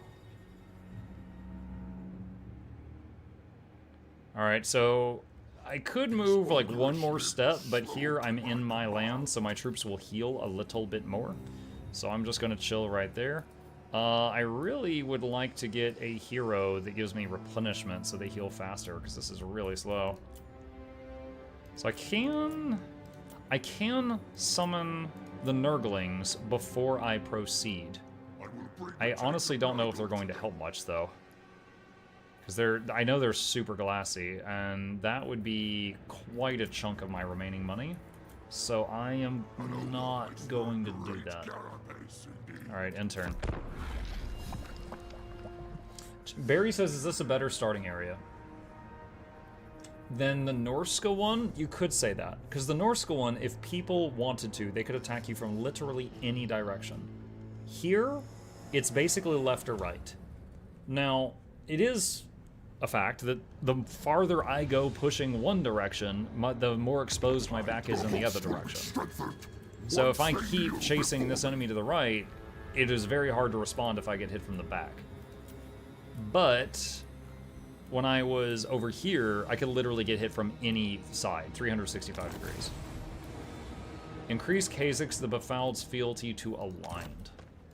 Remind me what it is he likes. Creating plagues, defeating warriors of chaos, Khorne, Slaanesh, Tzeentch, or Norska. Okay, well, we're fighting Norska right now, so can't really go wrong there. Alright, so we gotta hit this. It's gonna take 2 more turns to get there, so we will encamp. And move here. So we are getting a little bit of health for 1 more turn. Interesting. I cannot recruit an encamp stance with the Nurgle recruitment method. Okay, so we got Fecundity, which is some kind of healing skill that we can use during the fights. Let's see. Next research. Plus rank to monsters, let's see, plus infantry. Bonus to plague beasts. Bonus to cavalry, chariots, and war beasts. Magic item drop chance, casualties post-battle. Plus control, plus line of sight. I think I'll get the control. It'll make the cities get more profitable more quickly. And end the turn. Not much I can do on this one. Do you have the Shadows of Change DLC? I can check. Give me a second. Yes. That is the one that gave me the Changeling and the Hag that I played when I played Kislev for the first time. From men come corpses. From corpses come maggots. Okay, so I noticed the Lord that was here a second ago is gone. I hope they're not going around this and hitting me, which is definitely possible. Fealty to chaos. Lygod's curses. Okay. I could auto this. I wish to do it on manual to minimize the damage as much as possible because it is taking a very long time for my troops to heal. Because we do not have any heroes that are increasing replenishment speed. The Changeling was such a letdown? What? That was my first Ultimate Campaign victory, was on the Changeling. I enjoyed it. Dude, honestly, he feels so overpowered. I had like 144 cult settlements when I finished my... And I, like, literally my first play of most boring faction ever. I think the idea of Bretonnia is the most boring thing ever. It is dudes with horses. Nurgle's favored.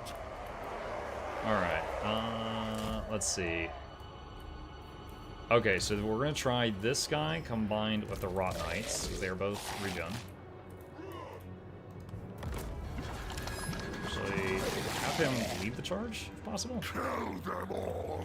Alright, so this thing has regen, so we're gonna put it in front.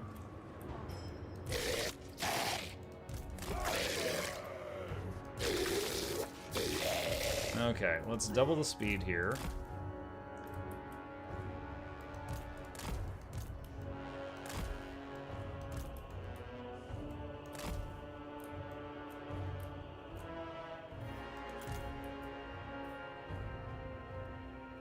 The bad thing about the Changeling is it's too easy and it's possible to lose. Probably. I will say it was probably too easy. They could easily nerf some stuff about it and have it, you know, keep all the stuff that I loved about it for sure.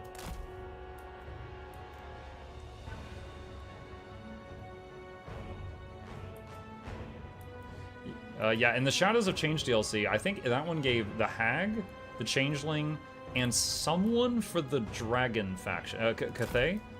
I've never played Cathay, so I don't know anything about that guy. I will say, if I did play Cathay, since I'm drawn to units with sustain, I would probably play the Dragon Lady that has healing magic first.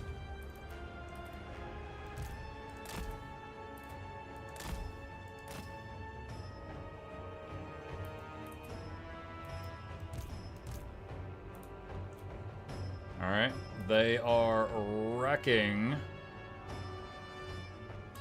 those are ranged units.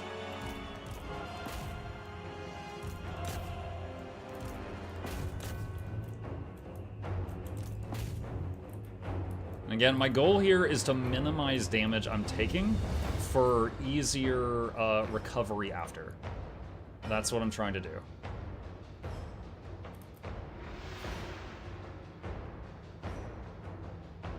The spearmen are hurting. I'm trying to just take them down as fast as possible.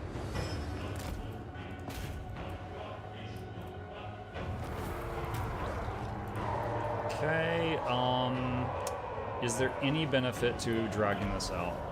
Only for the regen for the Beast of Nurgle. It could fill all the way up. It started the battle half health. It could fill to full. Nothing else, everything else here will 100% die. So, this right here. Okay, it's done. The worst thing about the Changeling is that Kairos, the only Tzeentch Lord before him, has a horrible star position, and then they released the most different Lord in the game so far as an alternative. I haven't tried Kairos. He's the two-headed bird, I assume. I just know that Tzeentch has Changeling and two-headed bird, so I'm assuming two-headed bird is Kairos. I haven't played Kairos. But I did have a lot of fun with the Changeling. Shape-shifting, dude, his skills were things like, I'm just you, like, I'm you but better. And, you know, shape-shift into the enemy, but with bonus stats. Like, some of that stuff was fun. Let's see. Yeah, we're just gonna occupy. Oh, that's a good item. 15% physical resistance for Tomarkon. And he got some ancillaries, which should have auto-equipped. Nurglish Zealot. Seduce unit budget reduced by 15% for enemy Slanesh. And Nurgle Corruption +2 locally. Okay. And Infernal Champion, 10% weapon strength. Okay, what is this stuff? Minus recruitment costs.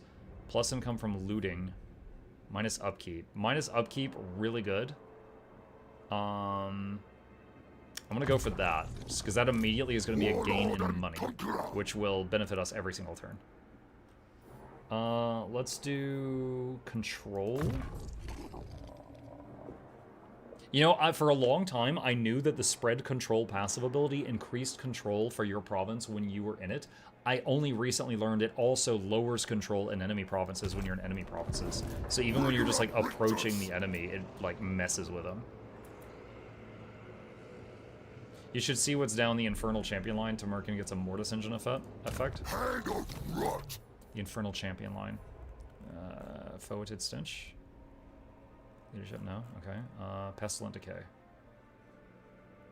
There it is, yeah. When in melee, does 16 to 32 damage per second to every enemy in 35 meters. Couple that with the fact that he has regeneration. Oh, that's nasty. So he has a counter to getting swarmed. It's pretty cool. Nothing... Let's see. I'll read this stuff later. So this line I'm unfamiliar with. This line I'm familiar with, except for this and this are different than other heroes. Like this stuff here and this stuff here. Like every major melee character has that. Okay. Let's see.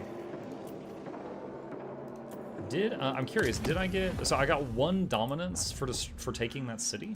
Son of the sickly winds. Okay. Let's see. All right, we can do something back here. I can level this up. That only adds 25 gold per turn? Ugh. Dude, is that even worth? I mean, I guess it gives another construction slot. So then I could get, like, the growth building. But damn. Ugh. What is this? Cultist Camp Marble. No, that's not going to be our first thing.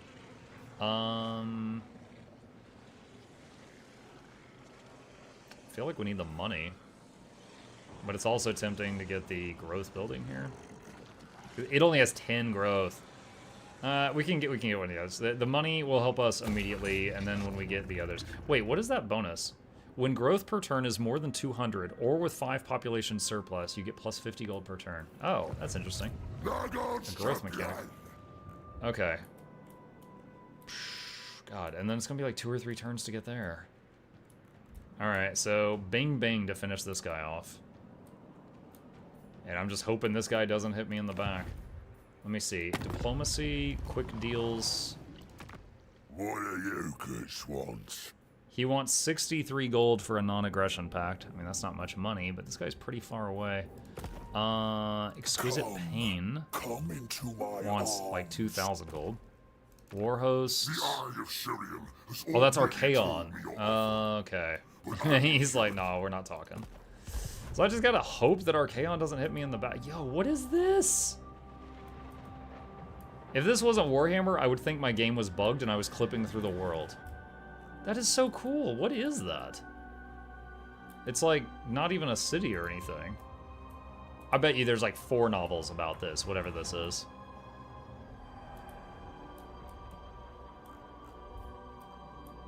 Okay. I'm getting distracted by the backgrounds.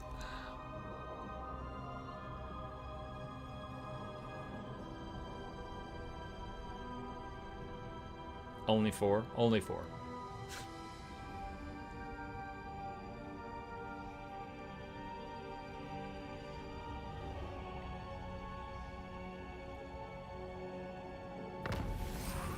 Technology research, matted in crowds. Plus campaign line of sight, plus control for all provinces. Plus growth for all provinces. That is huge. I think I will actually prioritize. I was going to get this next, but that's too good. That's too good. Sweeter still the blessings of Nurgle. Okay, so we want to go towards Dragon's Death. And I just praying I don't get hit in the back. Alright, we want to end our turn right outside of it. So that I'm still getting... Oh, wait. Hi. Not ever. Huh. He's got a lot of stuff. He's got 18 somethings. I got 12 somethings. Hello, I got more things. Alright, God, these are expensive. Alright, first off, save game.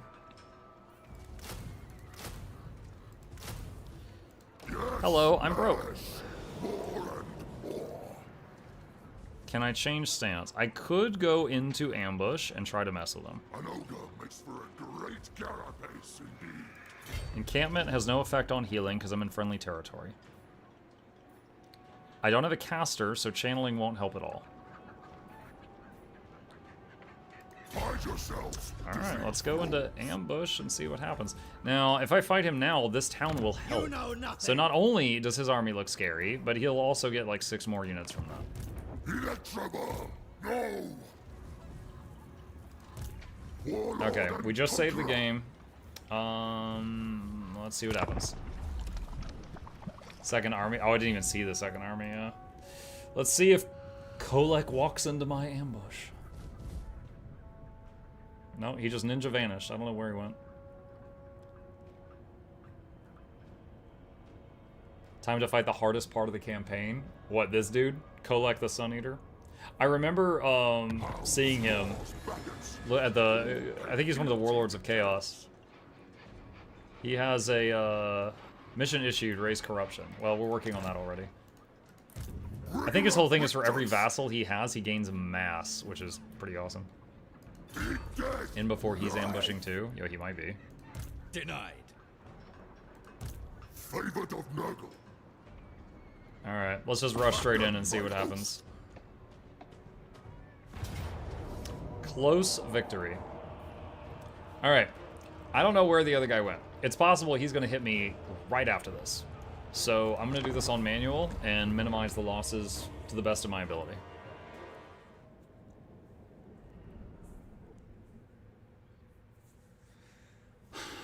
Let's see. We just played Norska. We know these units. Those are Marauders. Those are Marauders with spears. These... I never tried those horses. I don't know if those have a ranged attack or not. We'll see if they have an ammunition bar.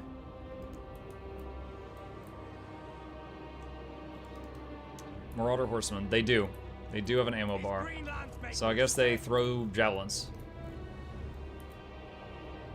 What in the unholy is that guy's face? Unholy is right, friend. Alright, let's do this. And where's the rockets? Here. Get them set. Oh my god, that noise. Alright, lock that. Okay, let's mess with the formation here. The frogs are more fragile. They can move it. What is their mass? 1,500. So they can start behind the little dudes, then kind of push their way forward.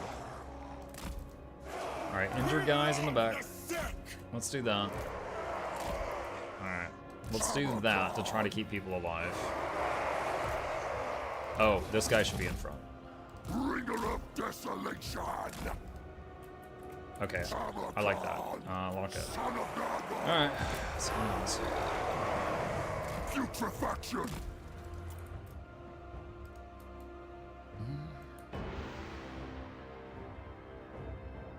But yeah, Barry, on what you were saying about Grand Cathay looking interesting, I agree. I'm happy to try them out at some point. I think I own everything for Grand Cathay.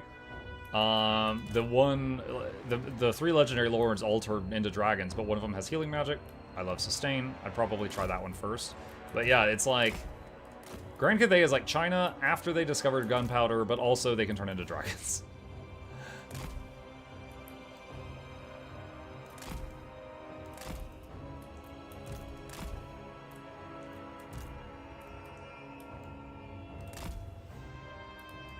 As soon as they look at them, the cavalry are going to come in from the side. Don't forget your healing ability. It appears it is attached to the charge up bar, so I have to give many gifts of poison before I'm allowed to use it. I have no ranged attacks I just became aware of. We are Unga and Bunga, that's it.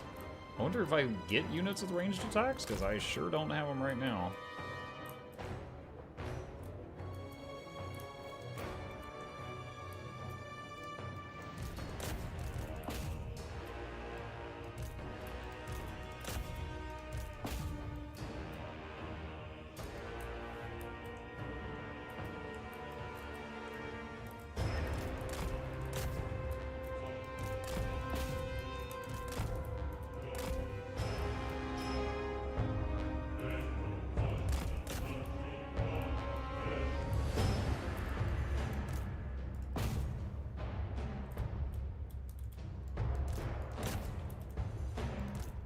See if he can get over there.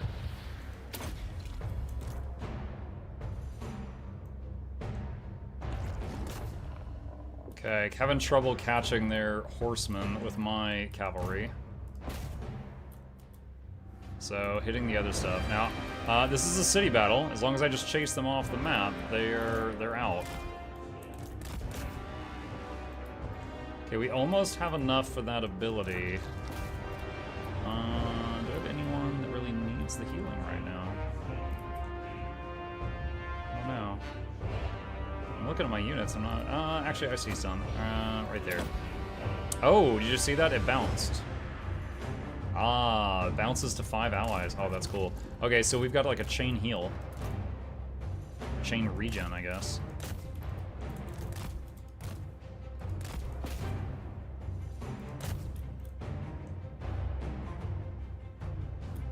Alright, let's use... Actually, it's not necessary. I was about to use the Curse of the Slug on their cavalry so they couldn't get away, and then it just was not necessary.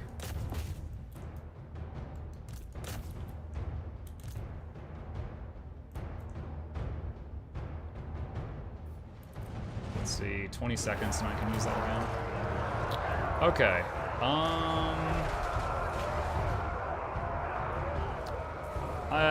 part of me is considering dragging it out to use this again, but since every unit, I think, goes back to... I think every unit goes back to max health for the units that are in them. We can do that just to be safe. Does this bring back dead units? Will spread to friends with the spread range meters of affected unit, affects up to 5 units. Okay, I don't see any mention of bringing dead stacks back to life. But we do have a Lord not dead yet. We should... I don't know if you still get the bonus for killing him before the city falls. But, you know, let's just be thorough.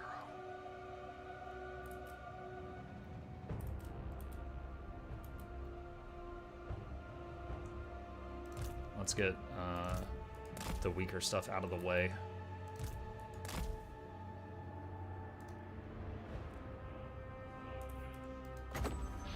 Go. All right. I'm just making sure we get that bonus. These 3 were low health before the battle because we just recruited them, so these guys losing health is, I think, the only major loss of hit points we had in that battle. So this takes care of the second army as well as the city garrison. The big centaur, or is it the Sun Eater, is still around here somewhere.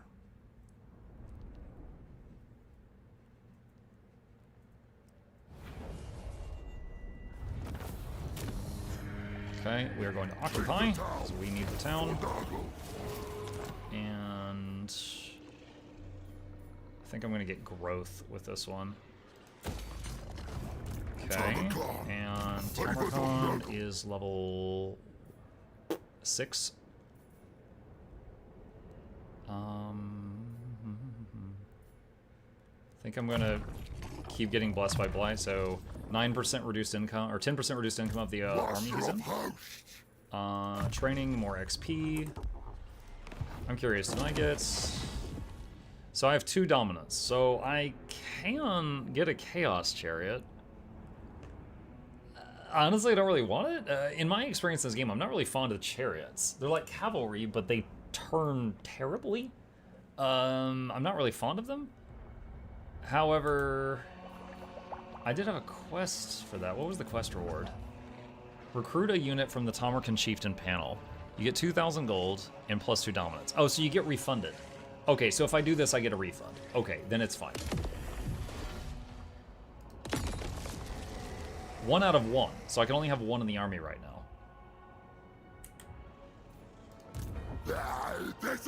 Where is it?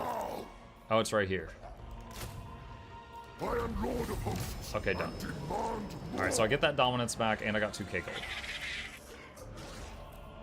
Okay. I'm curious, how's this coming along? Oh, wait, do I have to actually interact with this? So it says it's got 2 something here.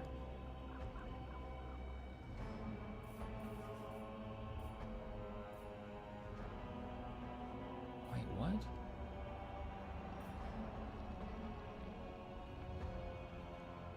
Do I need to click on one of these, or because they're lit up?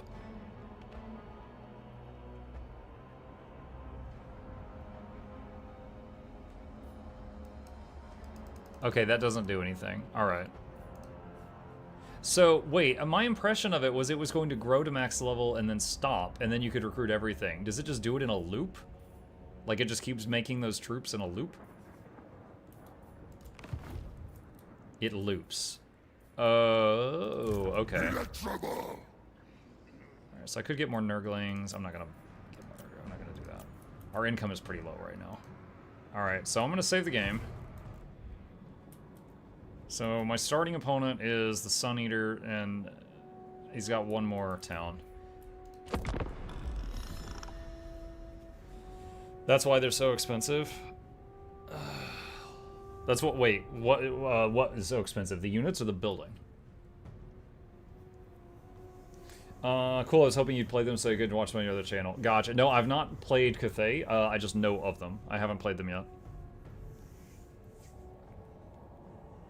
It was kind of funny as the changeling when you got the ability to turn into a Cathay Lord, because then you got the ability to turn into a dragon. So it's like you shapeshift into another guy and then shapeshifted into another guy. Alright, if let's see. Step outside. If I go encampment, how far can we get? Let's go just a little bit. Yo, where is the Sun Eater? It's making me nervous. Alright, that's just some guy. Master of House. I don't know where the Sun Eater went. Alright. The tide of Nurgle will roll over the buildings add units to your pool to recruit each time they level up, like a finite number. They changed it in the last DLC. Oh, word, cool. The buildings don't cost money anymore. Oh, yeah. Oh, okay, so I understand what you're saying. Yeah, so these buildings cost 200 infections, and you start the game with 200, and then after your level one, your turn 1 fight, you have 250. So you can use that to get one of these buildings immediately. And then the second tier buildings were 400 infections.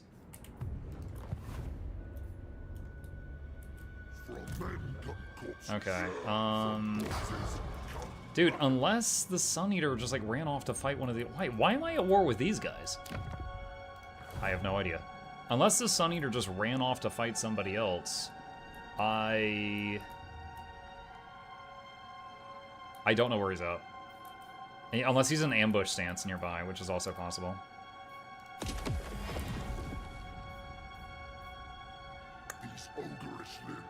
Okay, it feels like there's something more I should be doing this turn, but I guess there's nothing else I can do. Let's see, so I got 50 growth in that city, 35 in this one, but because once I get the challenge stone, I can do a commandment for that area. I can't do that yet. They used to cost thousands of gold. It was horrific. So you either went bankrupt doing it on the first turn, or you couldn't do it for a while, I guess. What dwarf had the blimp? Oh, it's the something of innovation. I know their faction has an orange banner, and it's a dwarf with goggles. I can find it if I look at their DLC. I'll recognize it on sight. Hang on.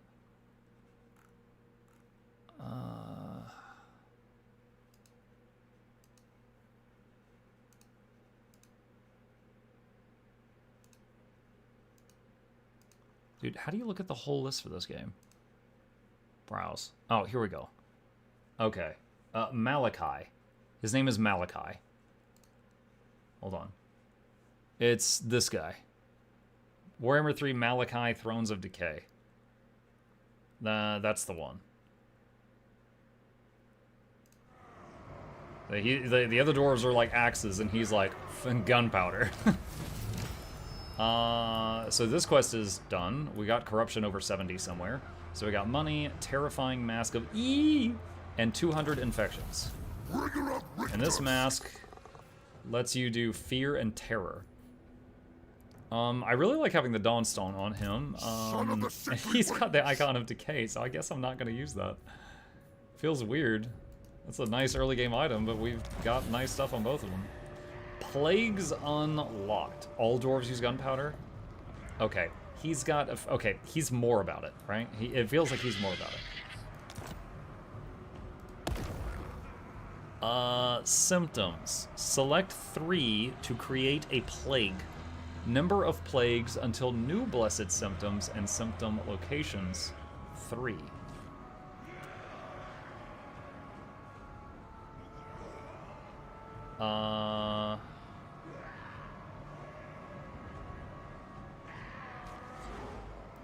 So you start here. Ew, it's all wiggly. Casualty replenishment rate plus 10% on friendlies, or all units suffer attrition on enemies. Minus defense on them, plus defense on you. Speed minus 15% on them, plus vanguard deployment on you. Minus growth on them, plus growth for you. I wonder if I could infect the city, giving it minus growth, and then I cap it and it goes to plus growth. Recruitment, health, minus recruitment capacity, Nurgle corruption. Hold on a sec, hold on a sec. Oh, Kolek's back. Okay. Shoot, if I attack this... it's gonna be basically, well, 3 incomplete armies. One army that's full. He has a hell cannon? Dude, does he start with this? Oh my god. Hell cannons have 420 range. Oh my god. That's nasty. I have to try to pull him out of position and flank it. Your comprehension. Bruh. This is my level 1 fight? What the hell? I guess I could have recruited a lord and had him run over here with me. I didn't consider it, though.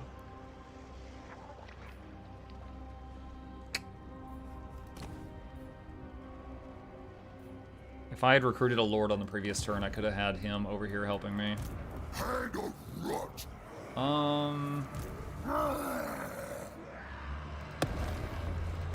What if I did minus defense on them and minus attack on them? Infect the target. Never. Can I pick him as a target? It says 0%. Can I infect the city? No, scum.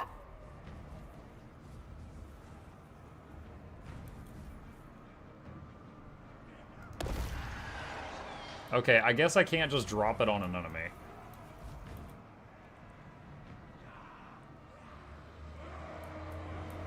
To affect enemy cities or lords, you have to choose summon cultists. Okay, let me ask you this. If I summon a cultist, does it have the like, energy to start running immediately? Or does it spawn like a new hero where it's out of stamina and it has to wait a turn?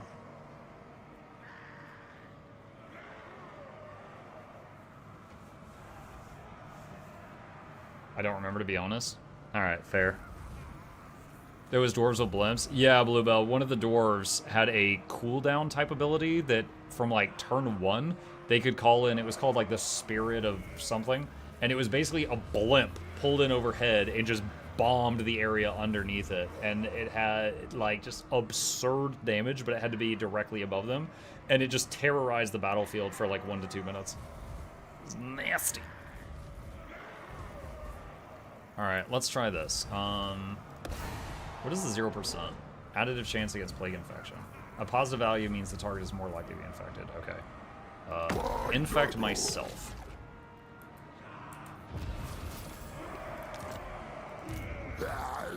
Can it spread to the enemy mid-battle?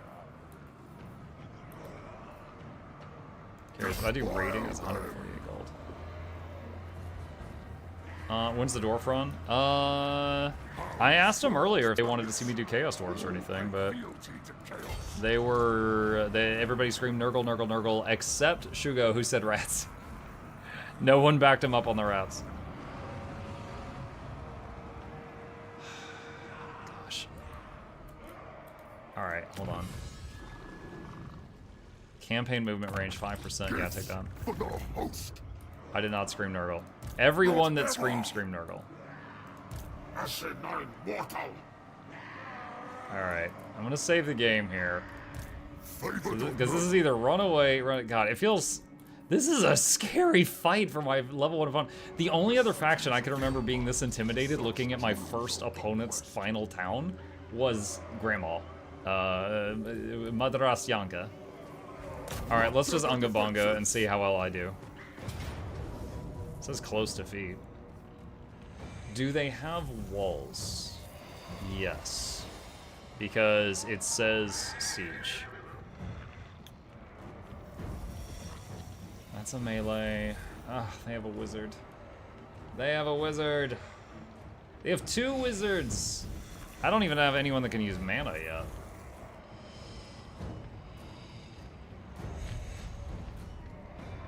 Alright, let's just see how well I can do. So, they have 2 wizards. This one has... What is Aspect of the Dread Knight? Okay. This one has a Spirit Leech. He's Death Magic. The other one is Tzeentch. I don't know what level he is. The Tzeentch one will definitely have Blue Fire, which is Magic Missiles. I don't know if he has Pink Fire. Pink Fire is AoE. If he's got Pink Fire, I should not stack, but I don't know if he has it. Another thing I could do is start some units somewhere very far away and then bring them over after the beginning of the battle so that some of their units start very far away and then have to catch up. Are there any gates that have less towers defending them? There's one there. Let's see. This has basically got 2 towers. This one has a tower there and a tower there, but they're kind of spread out. Alright. Let's try... Son of Nurgle! Alright, I'm gonna take a chance here.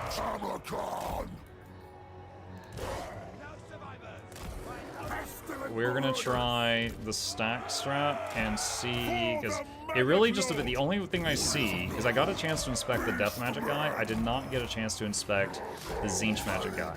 So if the Tzeentch Magic guy was level 2 or no, 3 or higher, there's a chance that he's got Pink Fire of Tzeentch. There's a chance. If he doesn't have that, then they'd have no AoE except the Hell Cannon, which is not going to hit me over the wall. Forsaken of Wallbreaker? I know, but whether the Forsaken are hitting a wall or... Actually, no, I'm sorry, I didn't know. I knew the Plague Ogres had a Wallbreaker. But it's fine. I'm happy to break the game. Okay, so what I'm going to do is take these guys and start them way over here. And they will respond to that and have a few units over here to counter them, but then I'm just going to immediately run them over. You said Forsaken of Wallbreaker? They do not. But the Plague Ogres do. They also have Siege Attacker. but it's fine. All right. Nurgle's favorite. What unto them? Yes. I'm pretty sure this guy does he have wall breaker? Or gate breaker? No, he doesn't. All right. Notice there, well, there's at least one group of units there. No, two. There's two groups of units there. Muck you guys, we're leaving. Bring rot. Make war. All right, who is this? That's the death magic dude. No sign of the other one yet. All right, I'm just gonna speed it up. Oh, wait. Crap. All right. Plans off. I don't even know who did it. I just saw a blast come through us.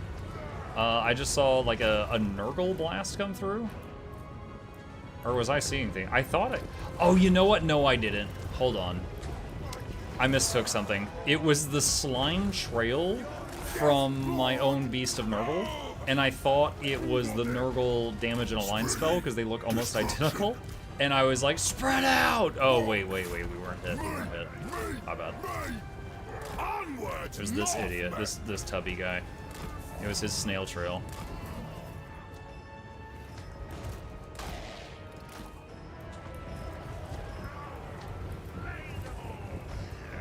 Alright. So he doesn't have any ranged units either, despite the fact that, you know, he got the walls. So he's not doing anything to stop me. There's a Spirit Leech. Alright. Let's see if we can get the stack in here.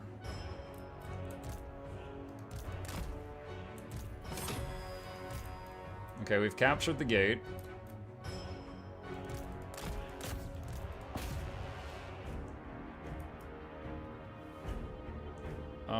Wait. Pause, or slow it down as much as possible. Who's this? Oh, this is just, okay, this is a melee specialist hero. He's just Ungabunga, that's fine.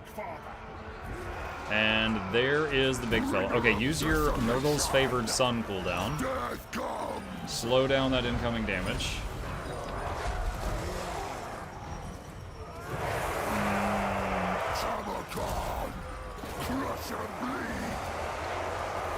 Bring the swarm over.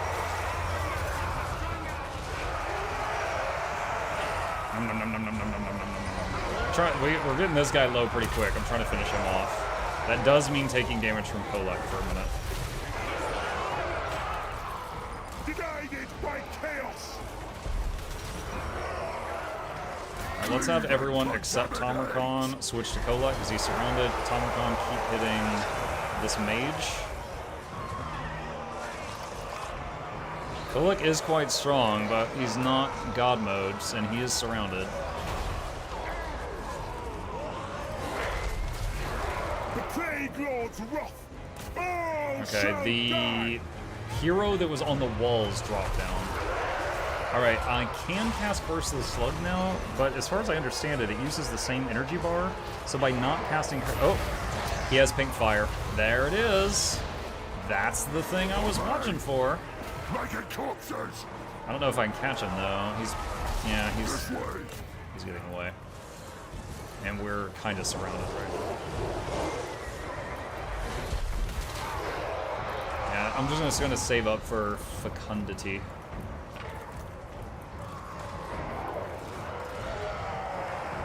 The Rot Knights are beating down their melee hero. He's trying to run. He's trying to run. Don't let him. One cool thing I have read about Kolek Suneater is the more vassals he has, the more like attack and defense he has, but also the more mass he has. So he actually gets bigger the more people he has serving him, and becomes harder to stop on the battlefield, which I think is a really cool mechanic. But this is early game. He's got, I don't know, maybe like one vassal, two?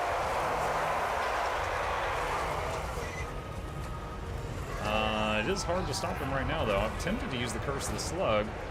I'd rather use the heal, though. Ow.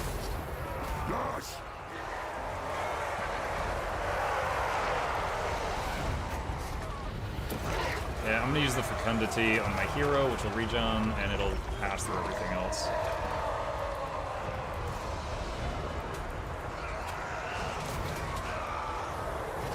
Damn, dude, we can't stop him. Alright, kill this hero. Dang it.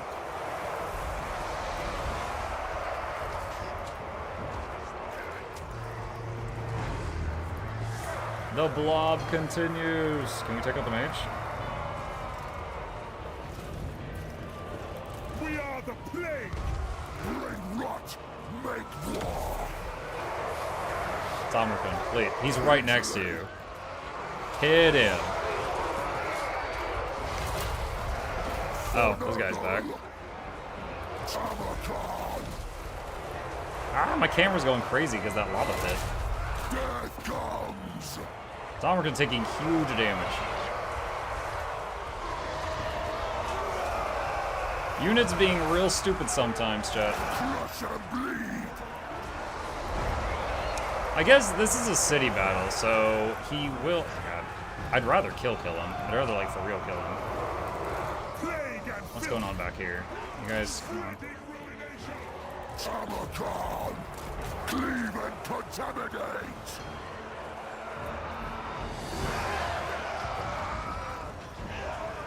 He's just staring at him. Flash, Are you serious? Hit this man. Obey. You hit a building. You missed. Oh my God. It is so hard to find good help, chat. Toxic intentions.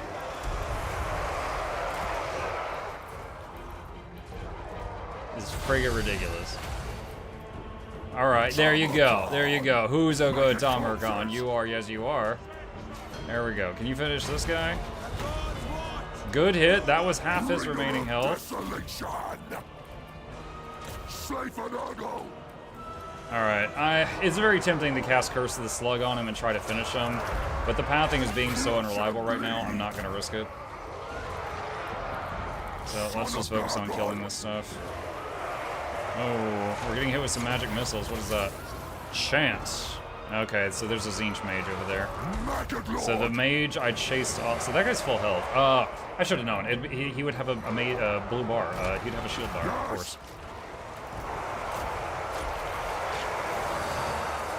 Tamarkan.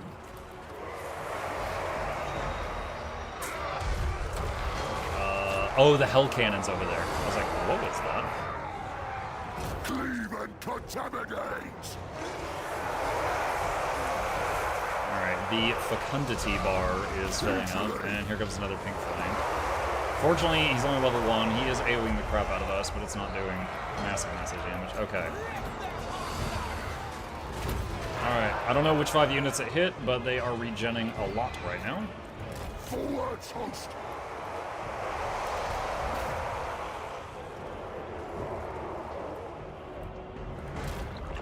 Sent by darkness. Nurgle's favor. Chaos Warhounds should not be in their front line. We will probably run those over. Dragon Ogres.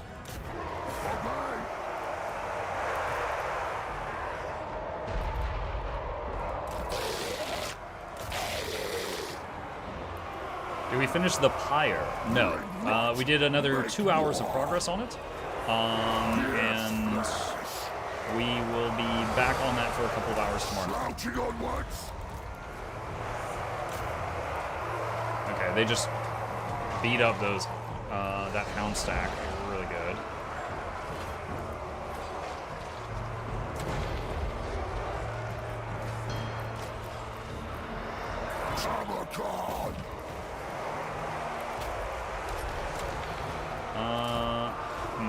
The Dragon Ogres are losing health, but so are my Rot Knights. Back up.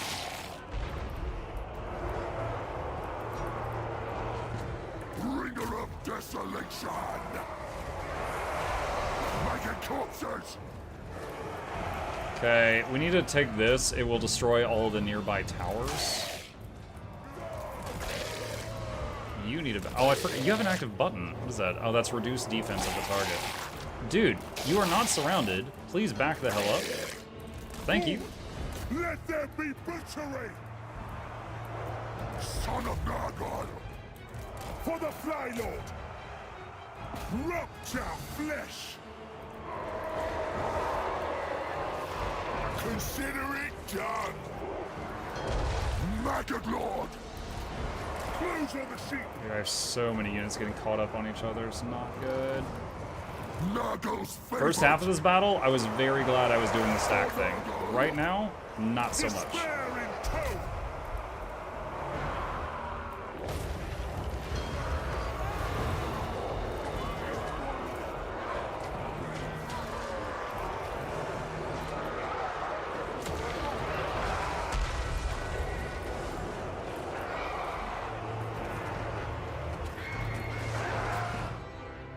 Speeding it up.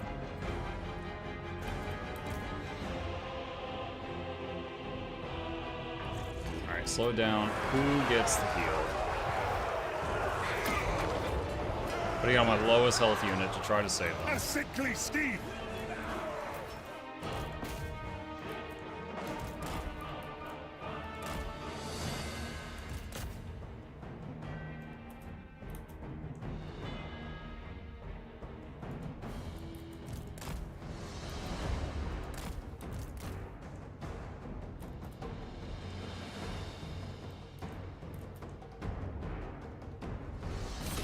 Okay, all of the nearby. Alright, surround that guy. He is the biggest problem on the battlefield right now.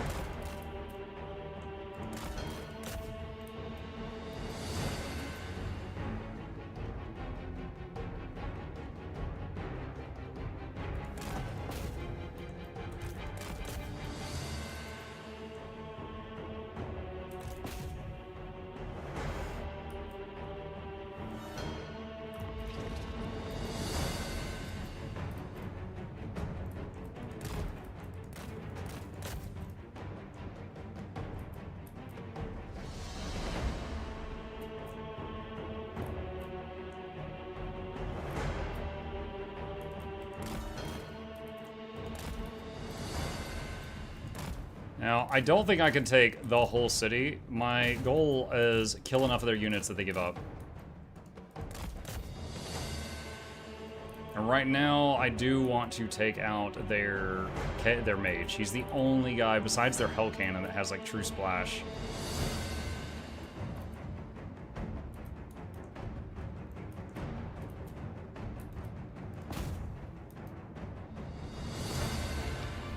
Alright, slow it down. We can cast Fecundity again. There we go. Did it on the lowest health guy, and then it splashed around a bit.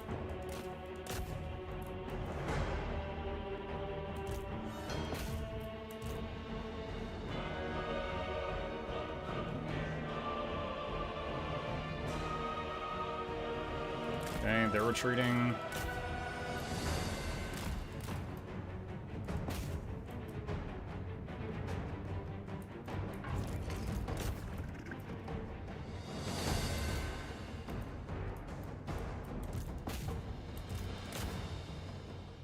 Just trying to keep breaking their morale. I think there's a rule that if a unit gets the white flag and morale breaks 3 times, they leave the battlefield for the rest of the fight. So I'm just kind of ping-pong morale breaking them right now. You really need a Nurgle caster for the fat heals. Agreed, but this is like turn 3. So no such luck. But yeah, I would like that. This is, I'm fighting Kolek the Sun Eater just to the right of my start position right now.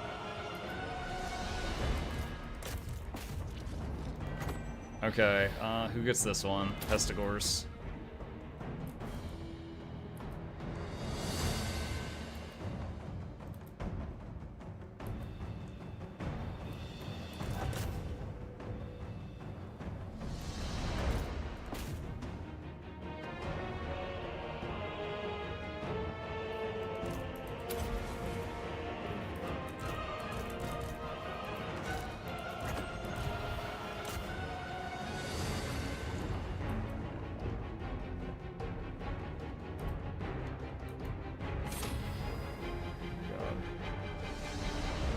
Okay, they got a skull. They're done.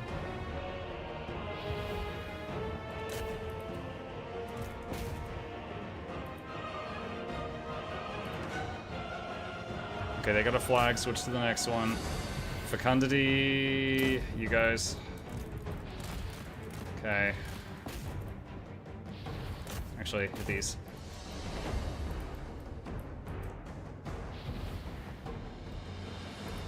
Okay, they got a flag.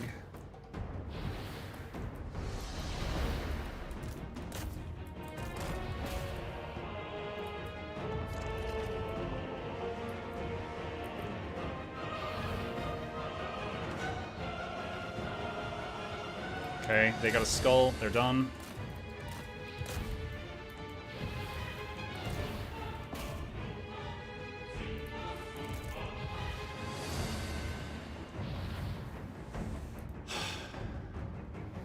Okay, they got a skull. They're done. Alright, they got a flag. Switch targets. Fecundity on the toads. I'll bounce to someone. Alright, they got a skull. They're done. Oh, no. Those are full. Let's not mess with those. They're almost out of ammo, too.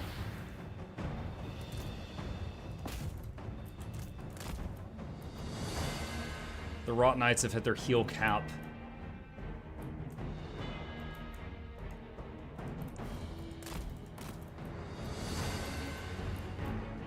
Wait.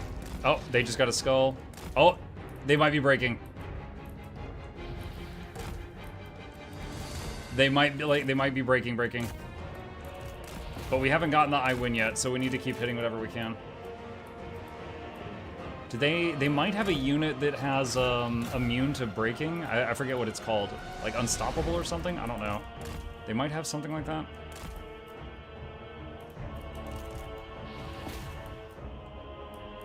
Right there. What is that? The Hell Cannon. The Hell Cannon's immune to breaking. Alright, so we gotta take that out. So the towers are still gonna be hitting me.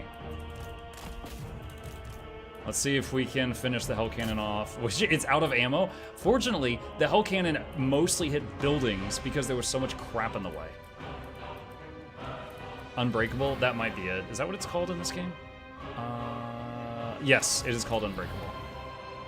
So the Hell Cannon will never retreat.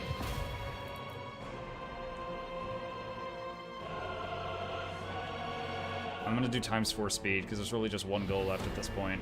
Kill this before the Archer Towers kill something of mine.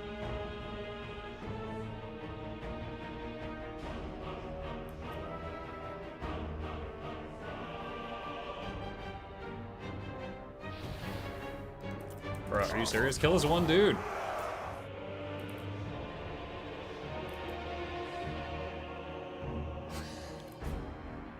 It's just one get there. Oh my god. That one dude holding the whole city. Oh my god. Chat, look at how balanced the hit points are. I think we kept every single unit alive. I think. Versus 3 armies. Now, they weren't full armies, but still, that was 3 freaking armies on like turn 4 or something. Oh my lord. Dude, the Rot Knights, 238 kills. The hero that was with the Rot Knights, 85. What was this? Was that the Chariots got so much? The Chariots had 175. Wow. I'm surprised. Definitely gonna look at the stats after. So, let's see. Hold on. Tamarkon got 13k damage.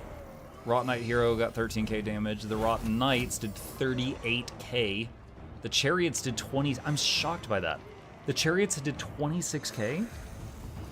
Also, I'm shocked they're ending at full health. I used 2 heals on them because they were almost dead. But I think the Chariots is just 4 guys. It's just, or sorry, it's 4 Chariots. They have multiple dudes on them. So that means if all those Chariots were alive, they can go all the way back to full health. The Plague Ogres did 18k. Wow. What about over here? Where was that Chaos Mage that was chipping at me? Yeah, he did 23k because I was all stacked up. Kolak is gonna... What? I thought because it was a settlement battle, he couldn't, like, just leave, but it looks like he's gonna get away with 1 hit point. Alright.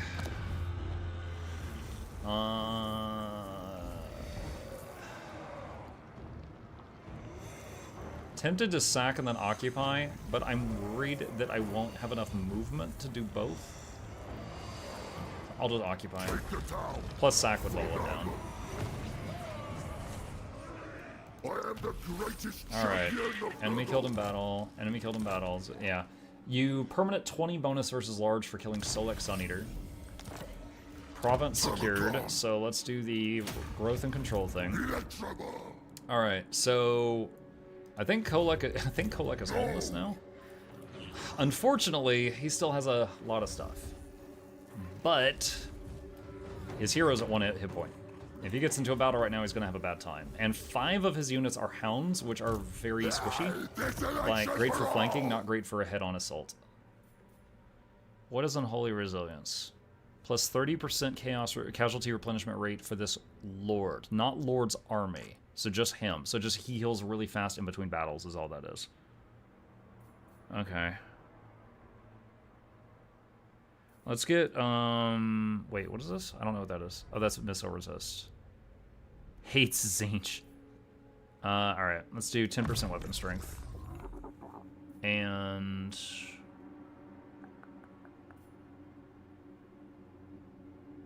Filth Incarnate.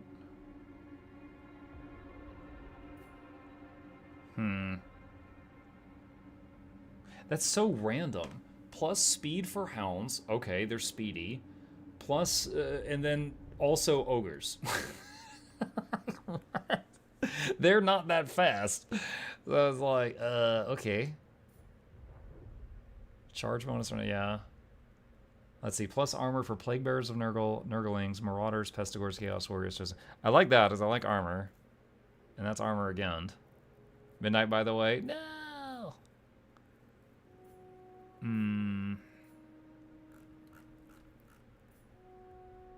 What is this? Wait, what? 60-second cooldown, minus 20 defensive. Oh, that's kind of cool. Usually, in this spot, for the other factions, they'll have like a plus 15 leadership to nearby allies or something. Well, you know what? Was it? Pestilent Decay is insane, so let's just start working up this. Let's get Thick Skinned. We'll start going down that line. Maggot Lord. And then this guy. Let's get Control and Thick Skinned. You know what? Hold on. At level 12, you can get this, which means if I started saving points now, at level 12, I could use the points for like 10, 11, and 12 all at once. Let's see what's here. Plus 20% casualty replenishment rate for non-demonic units. Okay, well, there's our casualty replenishment, but only if we're not using demons. Wait a minute. Hold on. There's some stuff there that I'm surprised by. So Bile Trolls are not demonic. The War Shrine's not demonic. A Toad Dragon is not demonic. Rot Knights are not demonic. Chaos Ogres are not demonic. Huh. What is a Gorgon? Whatever it is, it's got 10,000 hit points. Okay. So monsters are not the same as demonic. Alright. Ferocious Maggot. 50 armor-piercing damage bonus and a DPS cooldown. The regen. I want the regen. Puppet Tyrant. Bonuses for Plague Ogres, and Plague Ogres cause terror. Lumbering Horror. Plus 2 ability uses for Unspeakable Foulness for Toad Dragons. I don't know what that is. Attribute Unbreakable for Toad Dragon units. Okay, so they don't run away. Okay, so here's a Toad Dragon. Unspeakable Foulness. So tainted and revolting is the breath of the Toad Dragon that those unfortunate enough to be engulfed by its corrosive miasma will experience the existential horror of blood and pus filling their lungs. Unspeakable Foulness. Fires 3 magic missiles, so it's like vomit breath, that also on contact does suffocating. The target loses melee attack, reload skill, and vigor. Yeah, because when my lungs are filling up, the first thing I think of is like, man, I can reload a lot slower now. Okay, and what is this? Okay, if you put 2 points in the stuff before this, you can get minus 25% upkeep for all units in province. That's huge. That is going to be the difference of like thousands of gold per turn by reducing the cost of your whole army. That's really, really nice. Okay, so I definitely want the regen immediately. The other stuff I could be more patient on. But maybe, like, save the level 11 point, and then we could do, like, 11, 12 to get the regen. Okay. So, we can't move again this turn. I can't chase Kolek. I could... Let's see, what is this?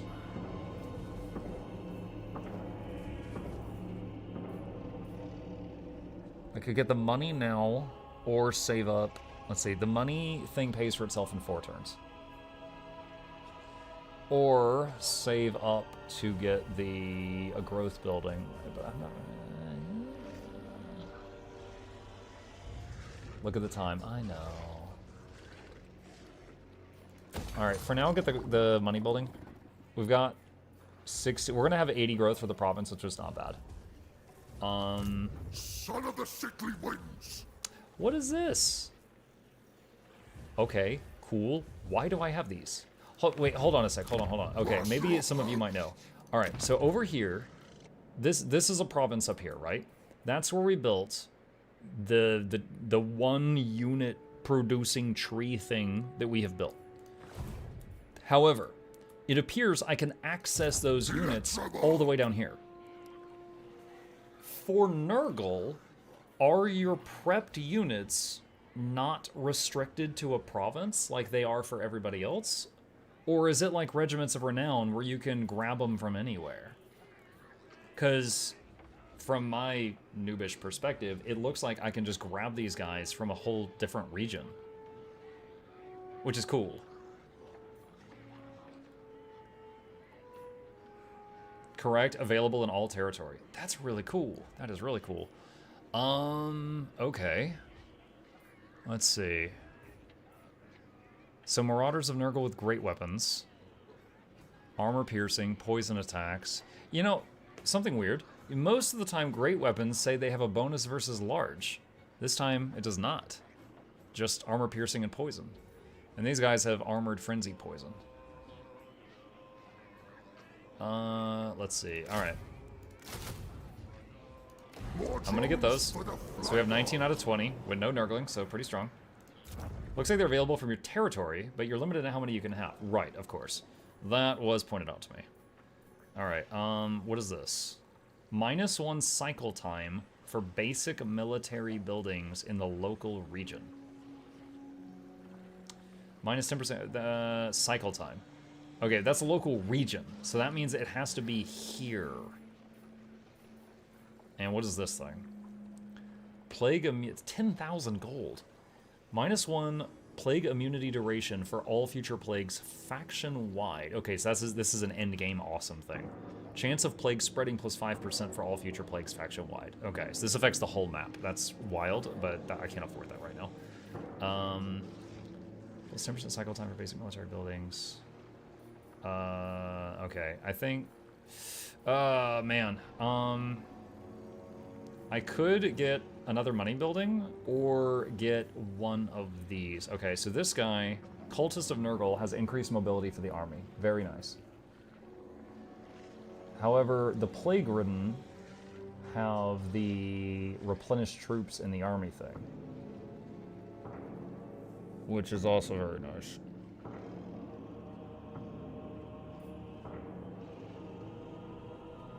Chaos Sorcerers of Nurgle are really good spellcasters and have the shrine thing. I think replenishment is going to be the biggest issue right now. Okay.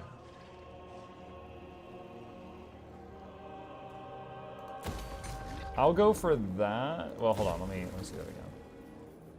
I won't be able to get +1 plague redden.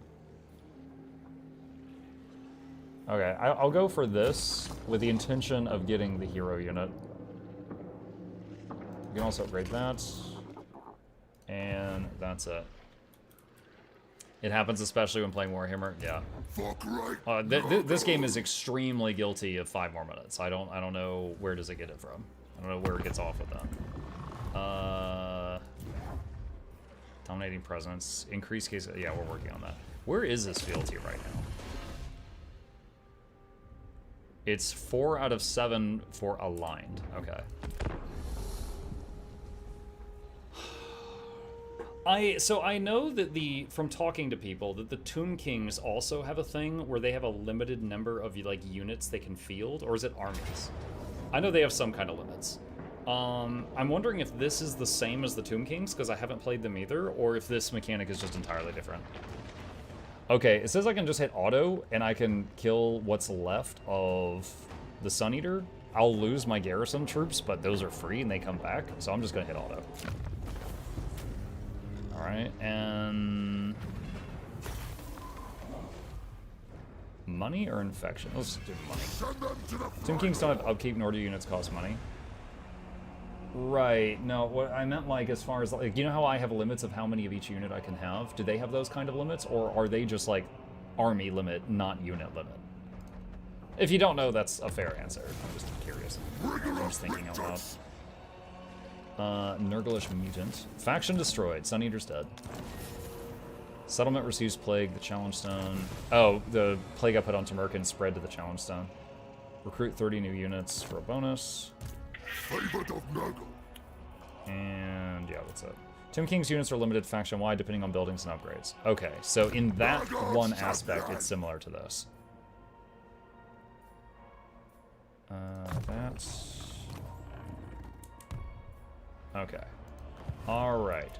I am going to save it here. I know we're wrapping up a little early. That's a lie. Don't hate me. Also, I'm no longer at war with these guys. I was at war with them earlier. What is going on?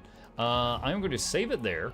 We have made a lot of progress today. We finished our Norska playthrough, and we have started my first time with Tamerkin, and we have made progress. Yo, that was a really epic battle, that city battle, where we had to, like, 1v3 army, and that was, like, we're on turn 9 now, so I guess that was, like, turn 8. So, I was exaggerating a little when I said turn 3, but it was, like, turn 8 we had to do that. That was wild. So, having fun with this one so far. Really surprised to see that they have what I consider a Protoss system, like Protoss Warp Gate system for hiring their units. With the, like, pre-building them and then just popping them out when you need them really quickly, and then also the fact that you've got, like, faction-wide recruitment. That's really cool. But yeah, we'll save it here and pick it up from this spot next time. All right, with that, chat, thank you guys for joining me this evening. I hope you guys enjoyed the show. A few plugs on the way out. If you're new here, my name is Mukluk. I stream every single evening and every weekday morning. I will be back tomorrow morning continuing our playthrough of Domekeeper, and tomorrow night with more PYRE and Total War Warhammer 3. We do a lot of variety on this channel. We will be back on Guild Wars 2 very heavily after August 20th, which is when the new expansion comes out, so we'll be binging that for probably about a week. Huge party on the 20th, lots of giveaways, so be sure to stop by if you're interested in free stuff. Additionally, please consider hitting that follow button on Twitch, like and subscribe if you're watching on YouTube. It really does help us out. These are links to my 2 YouTube channels if you'd like to be up to date with all the content I make over there. There's stuff, new videos almost daily on both channels, and a very special thank you to our dear patrons. They keep this channel alive. They keep this cat fed, all that good stuff. Couldn't do without them, and there is a link to that if you're interested in becoming a supporter. You guys have a fabulous evening. Sleep well. I'll see you tomorrow.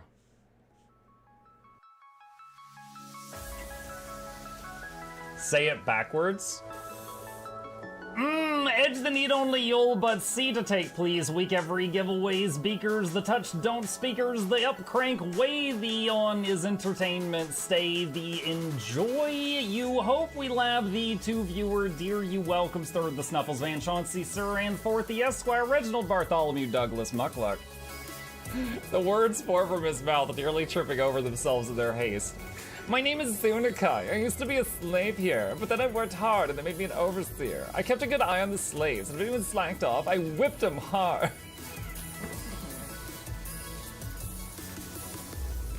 Don't clip it. Oh, I'm crying. Oh, hi.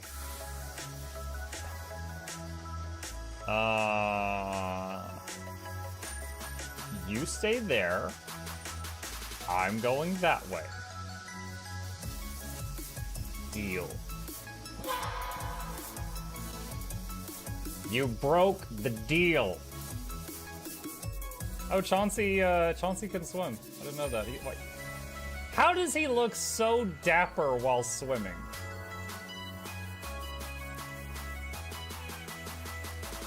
I've never seen a cat look that dapper while swimming. Like, look, his chest is out. He's just like, yeah. Have you attempted Oxygen Not Included? Mm-hmm. I played it on stream, and one very memorable memory is anyone who was at the stream, I was letting them name one of my replicants after them. And I said, Joe Niels, which one do you want to be you? And one of them had like explosive bowel syndrome or something. And he donated $50 and he was drunk and he made the British guy said, I want a character making me the poop one. I don't know if anyone on Twitch has ever spent $50 to say make me the poop one. But that day Joe did, and it burned into my mind. The flashlight that we picked up earlier is in hand now. Oh, that's us. Oh, yo, I was getting...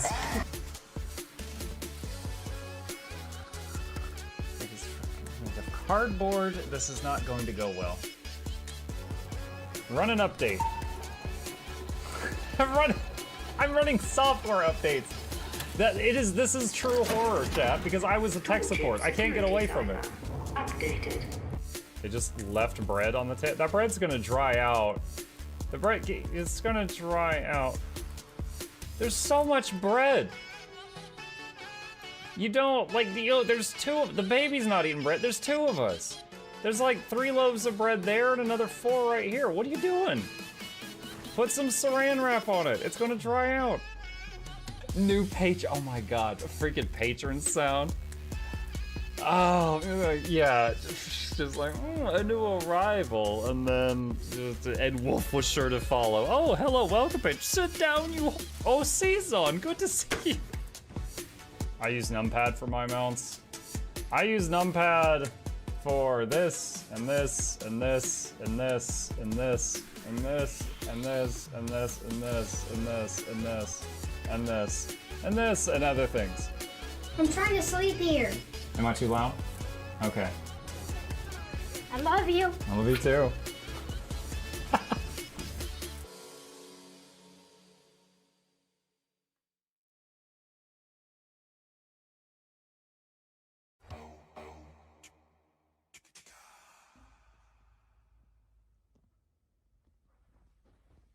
You're still here?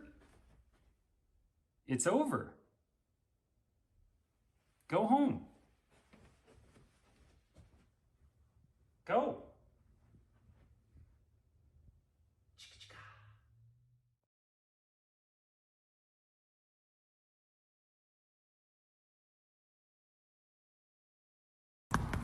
Here I come.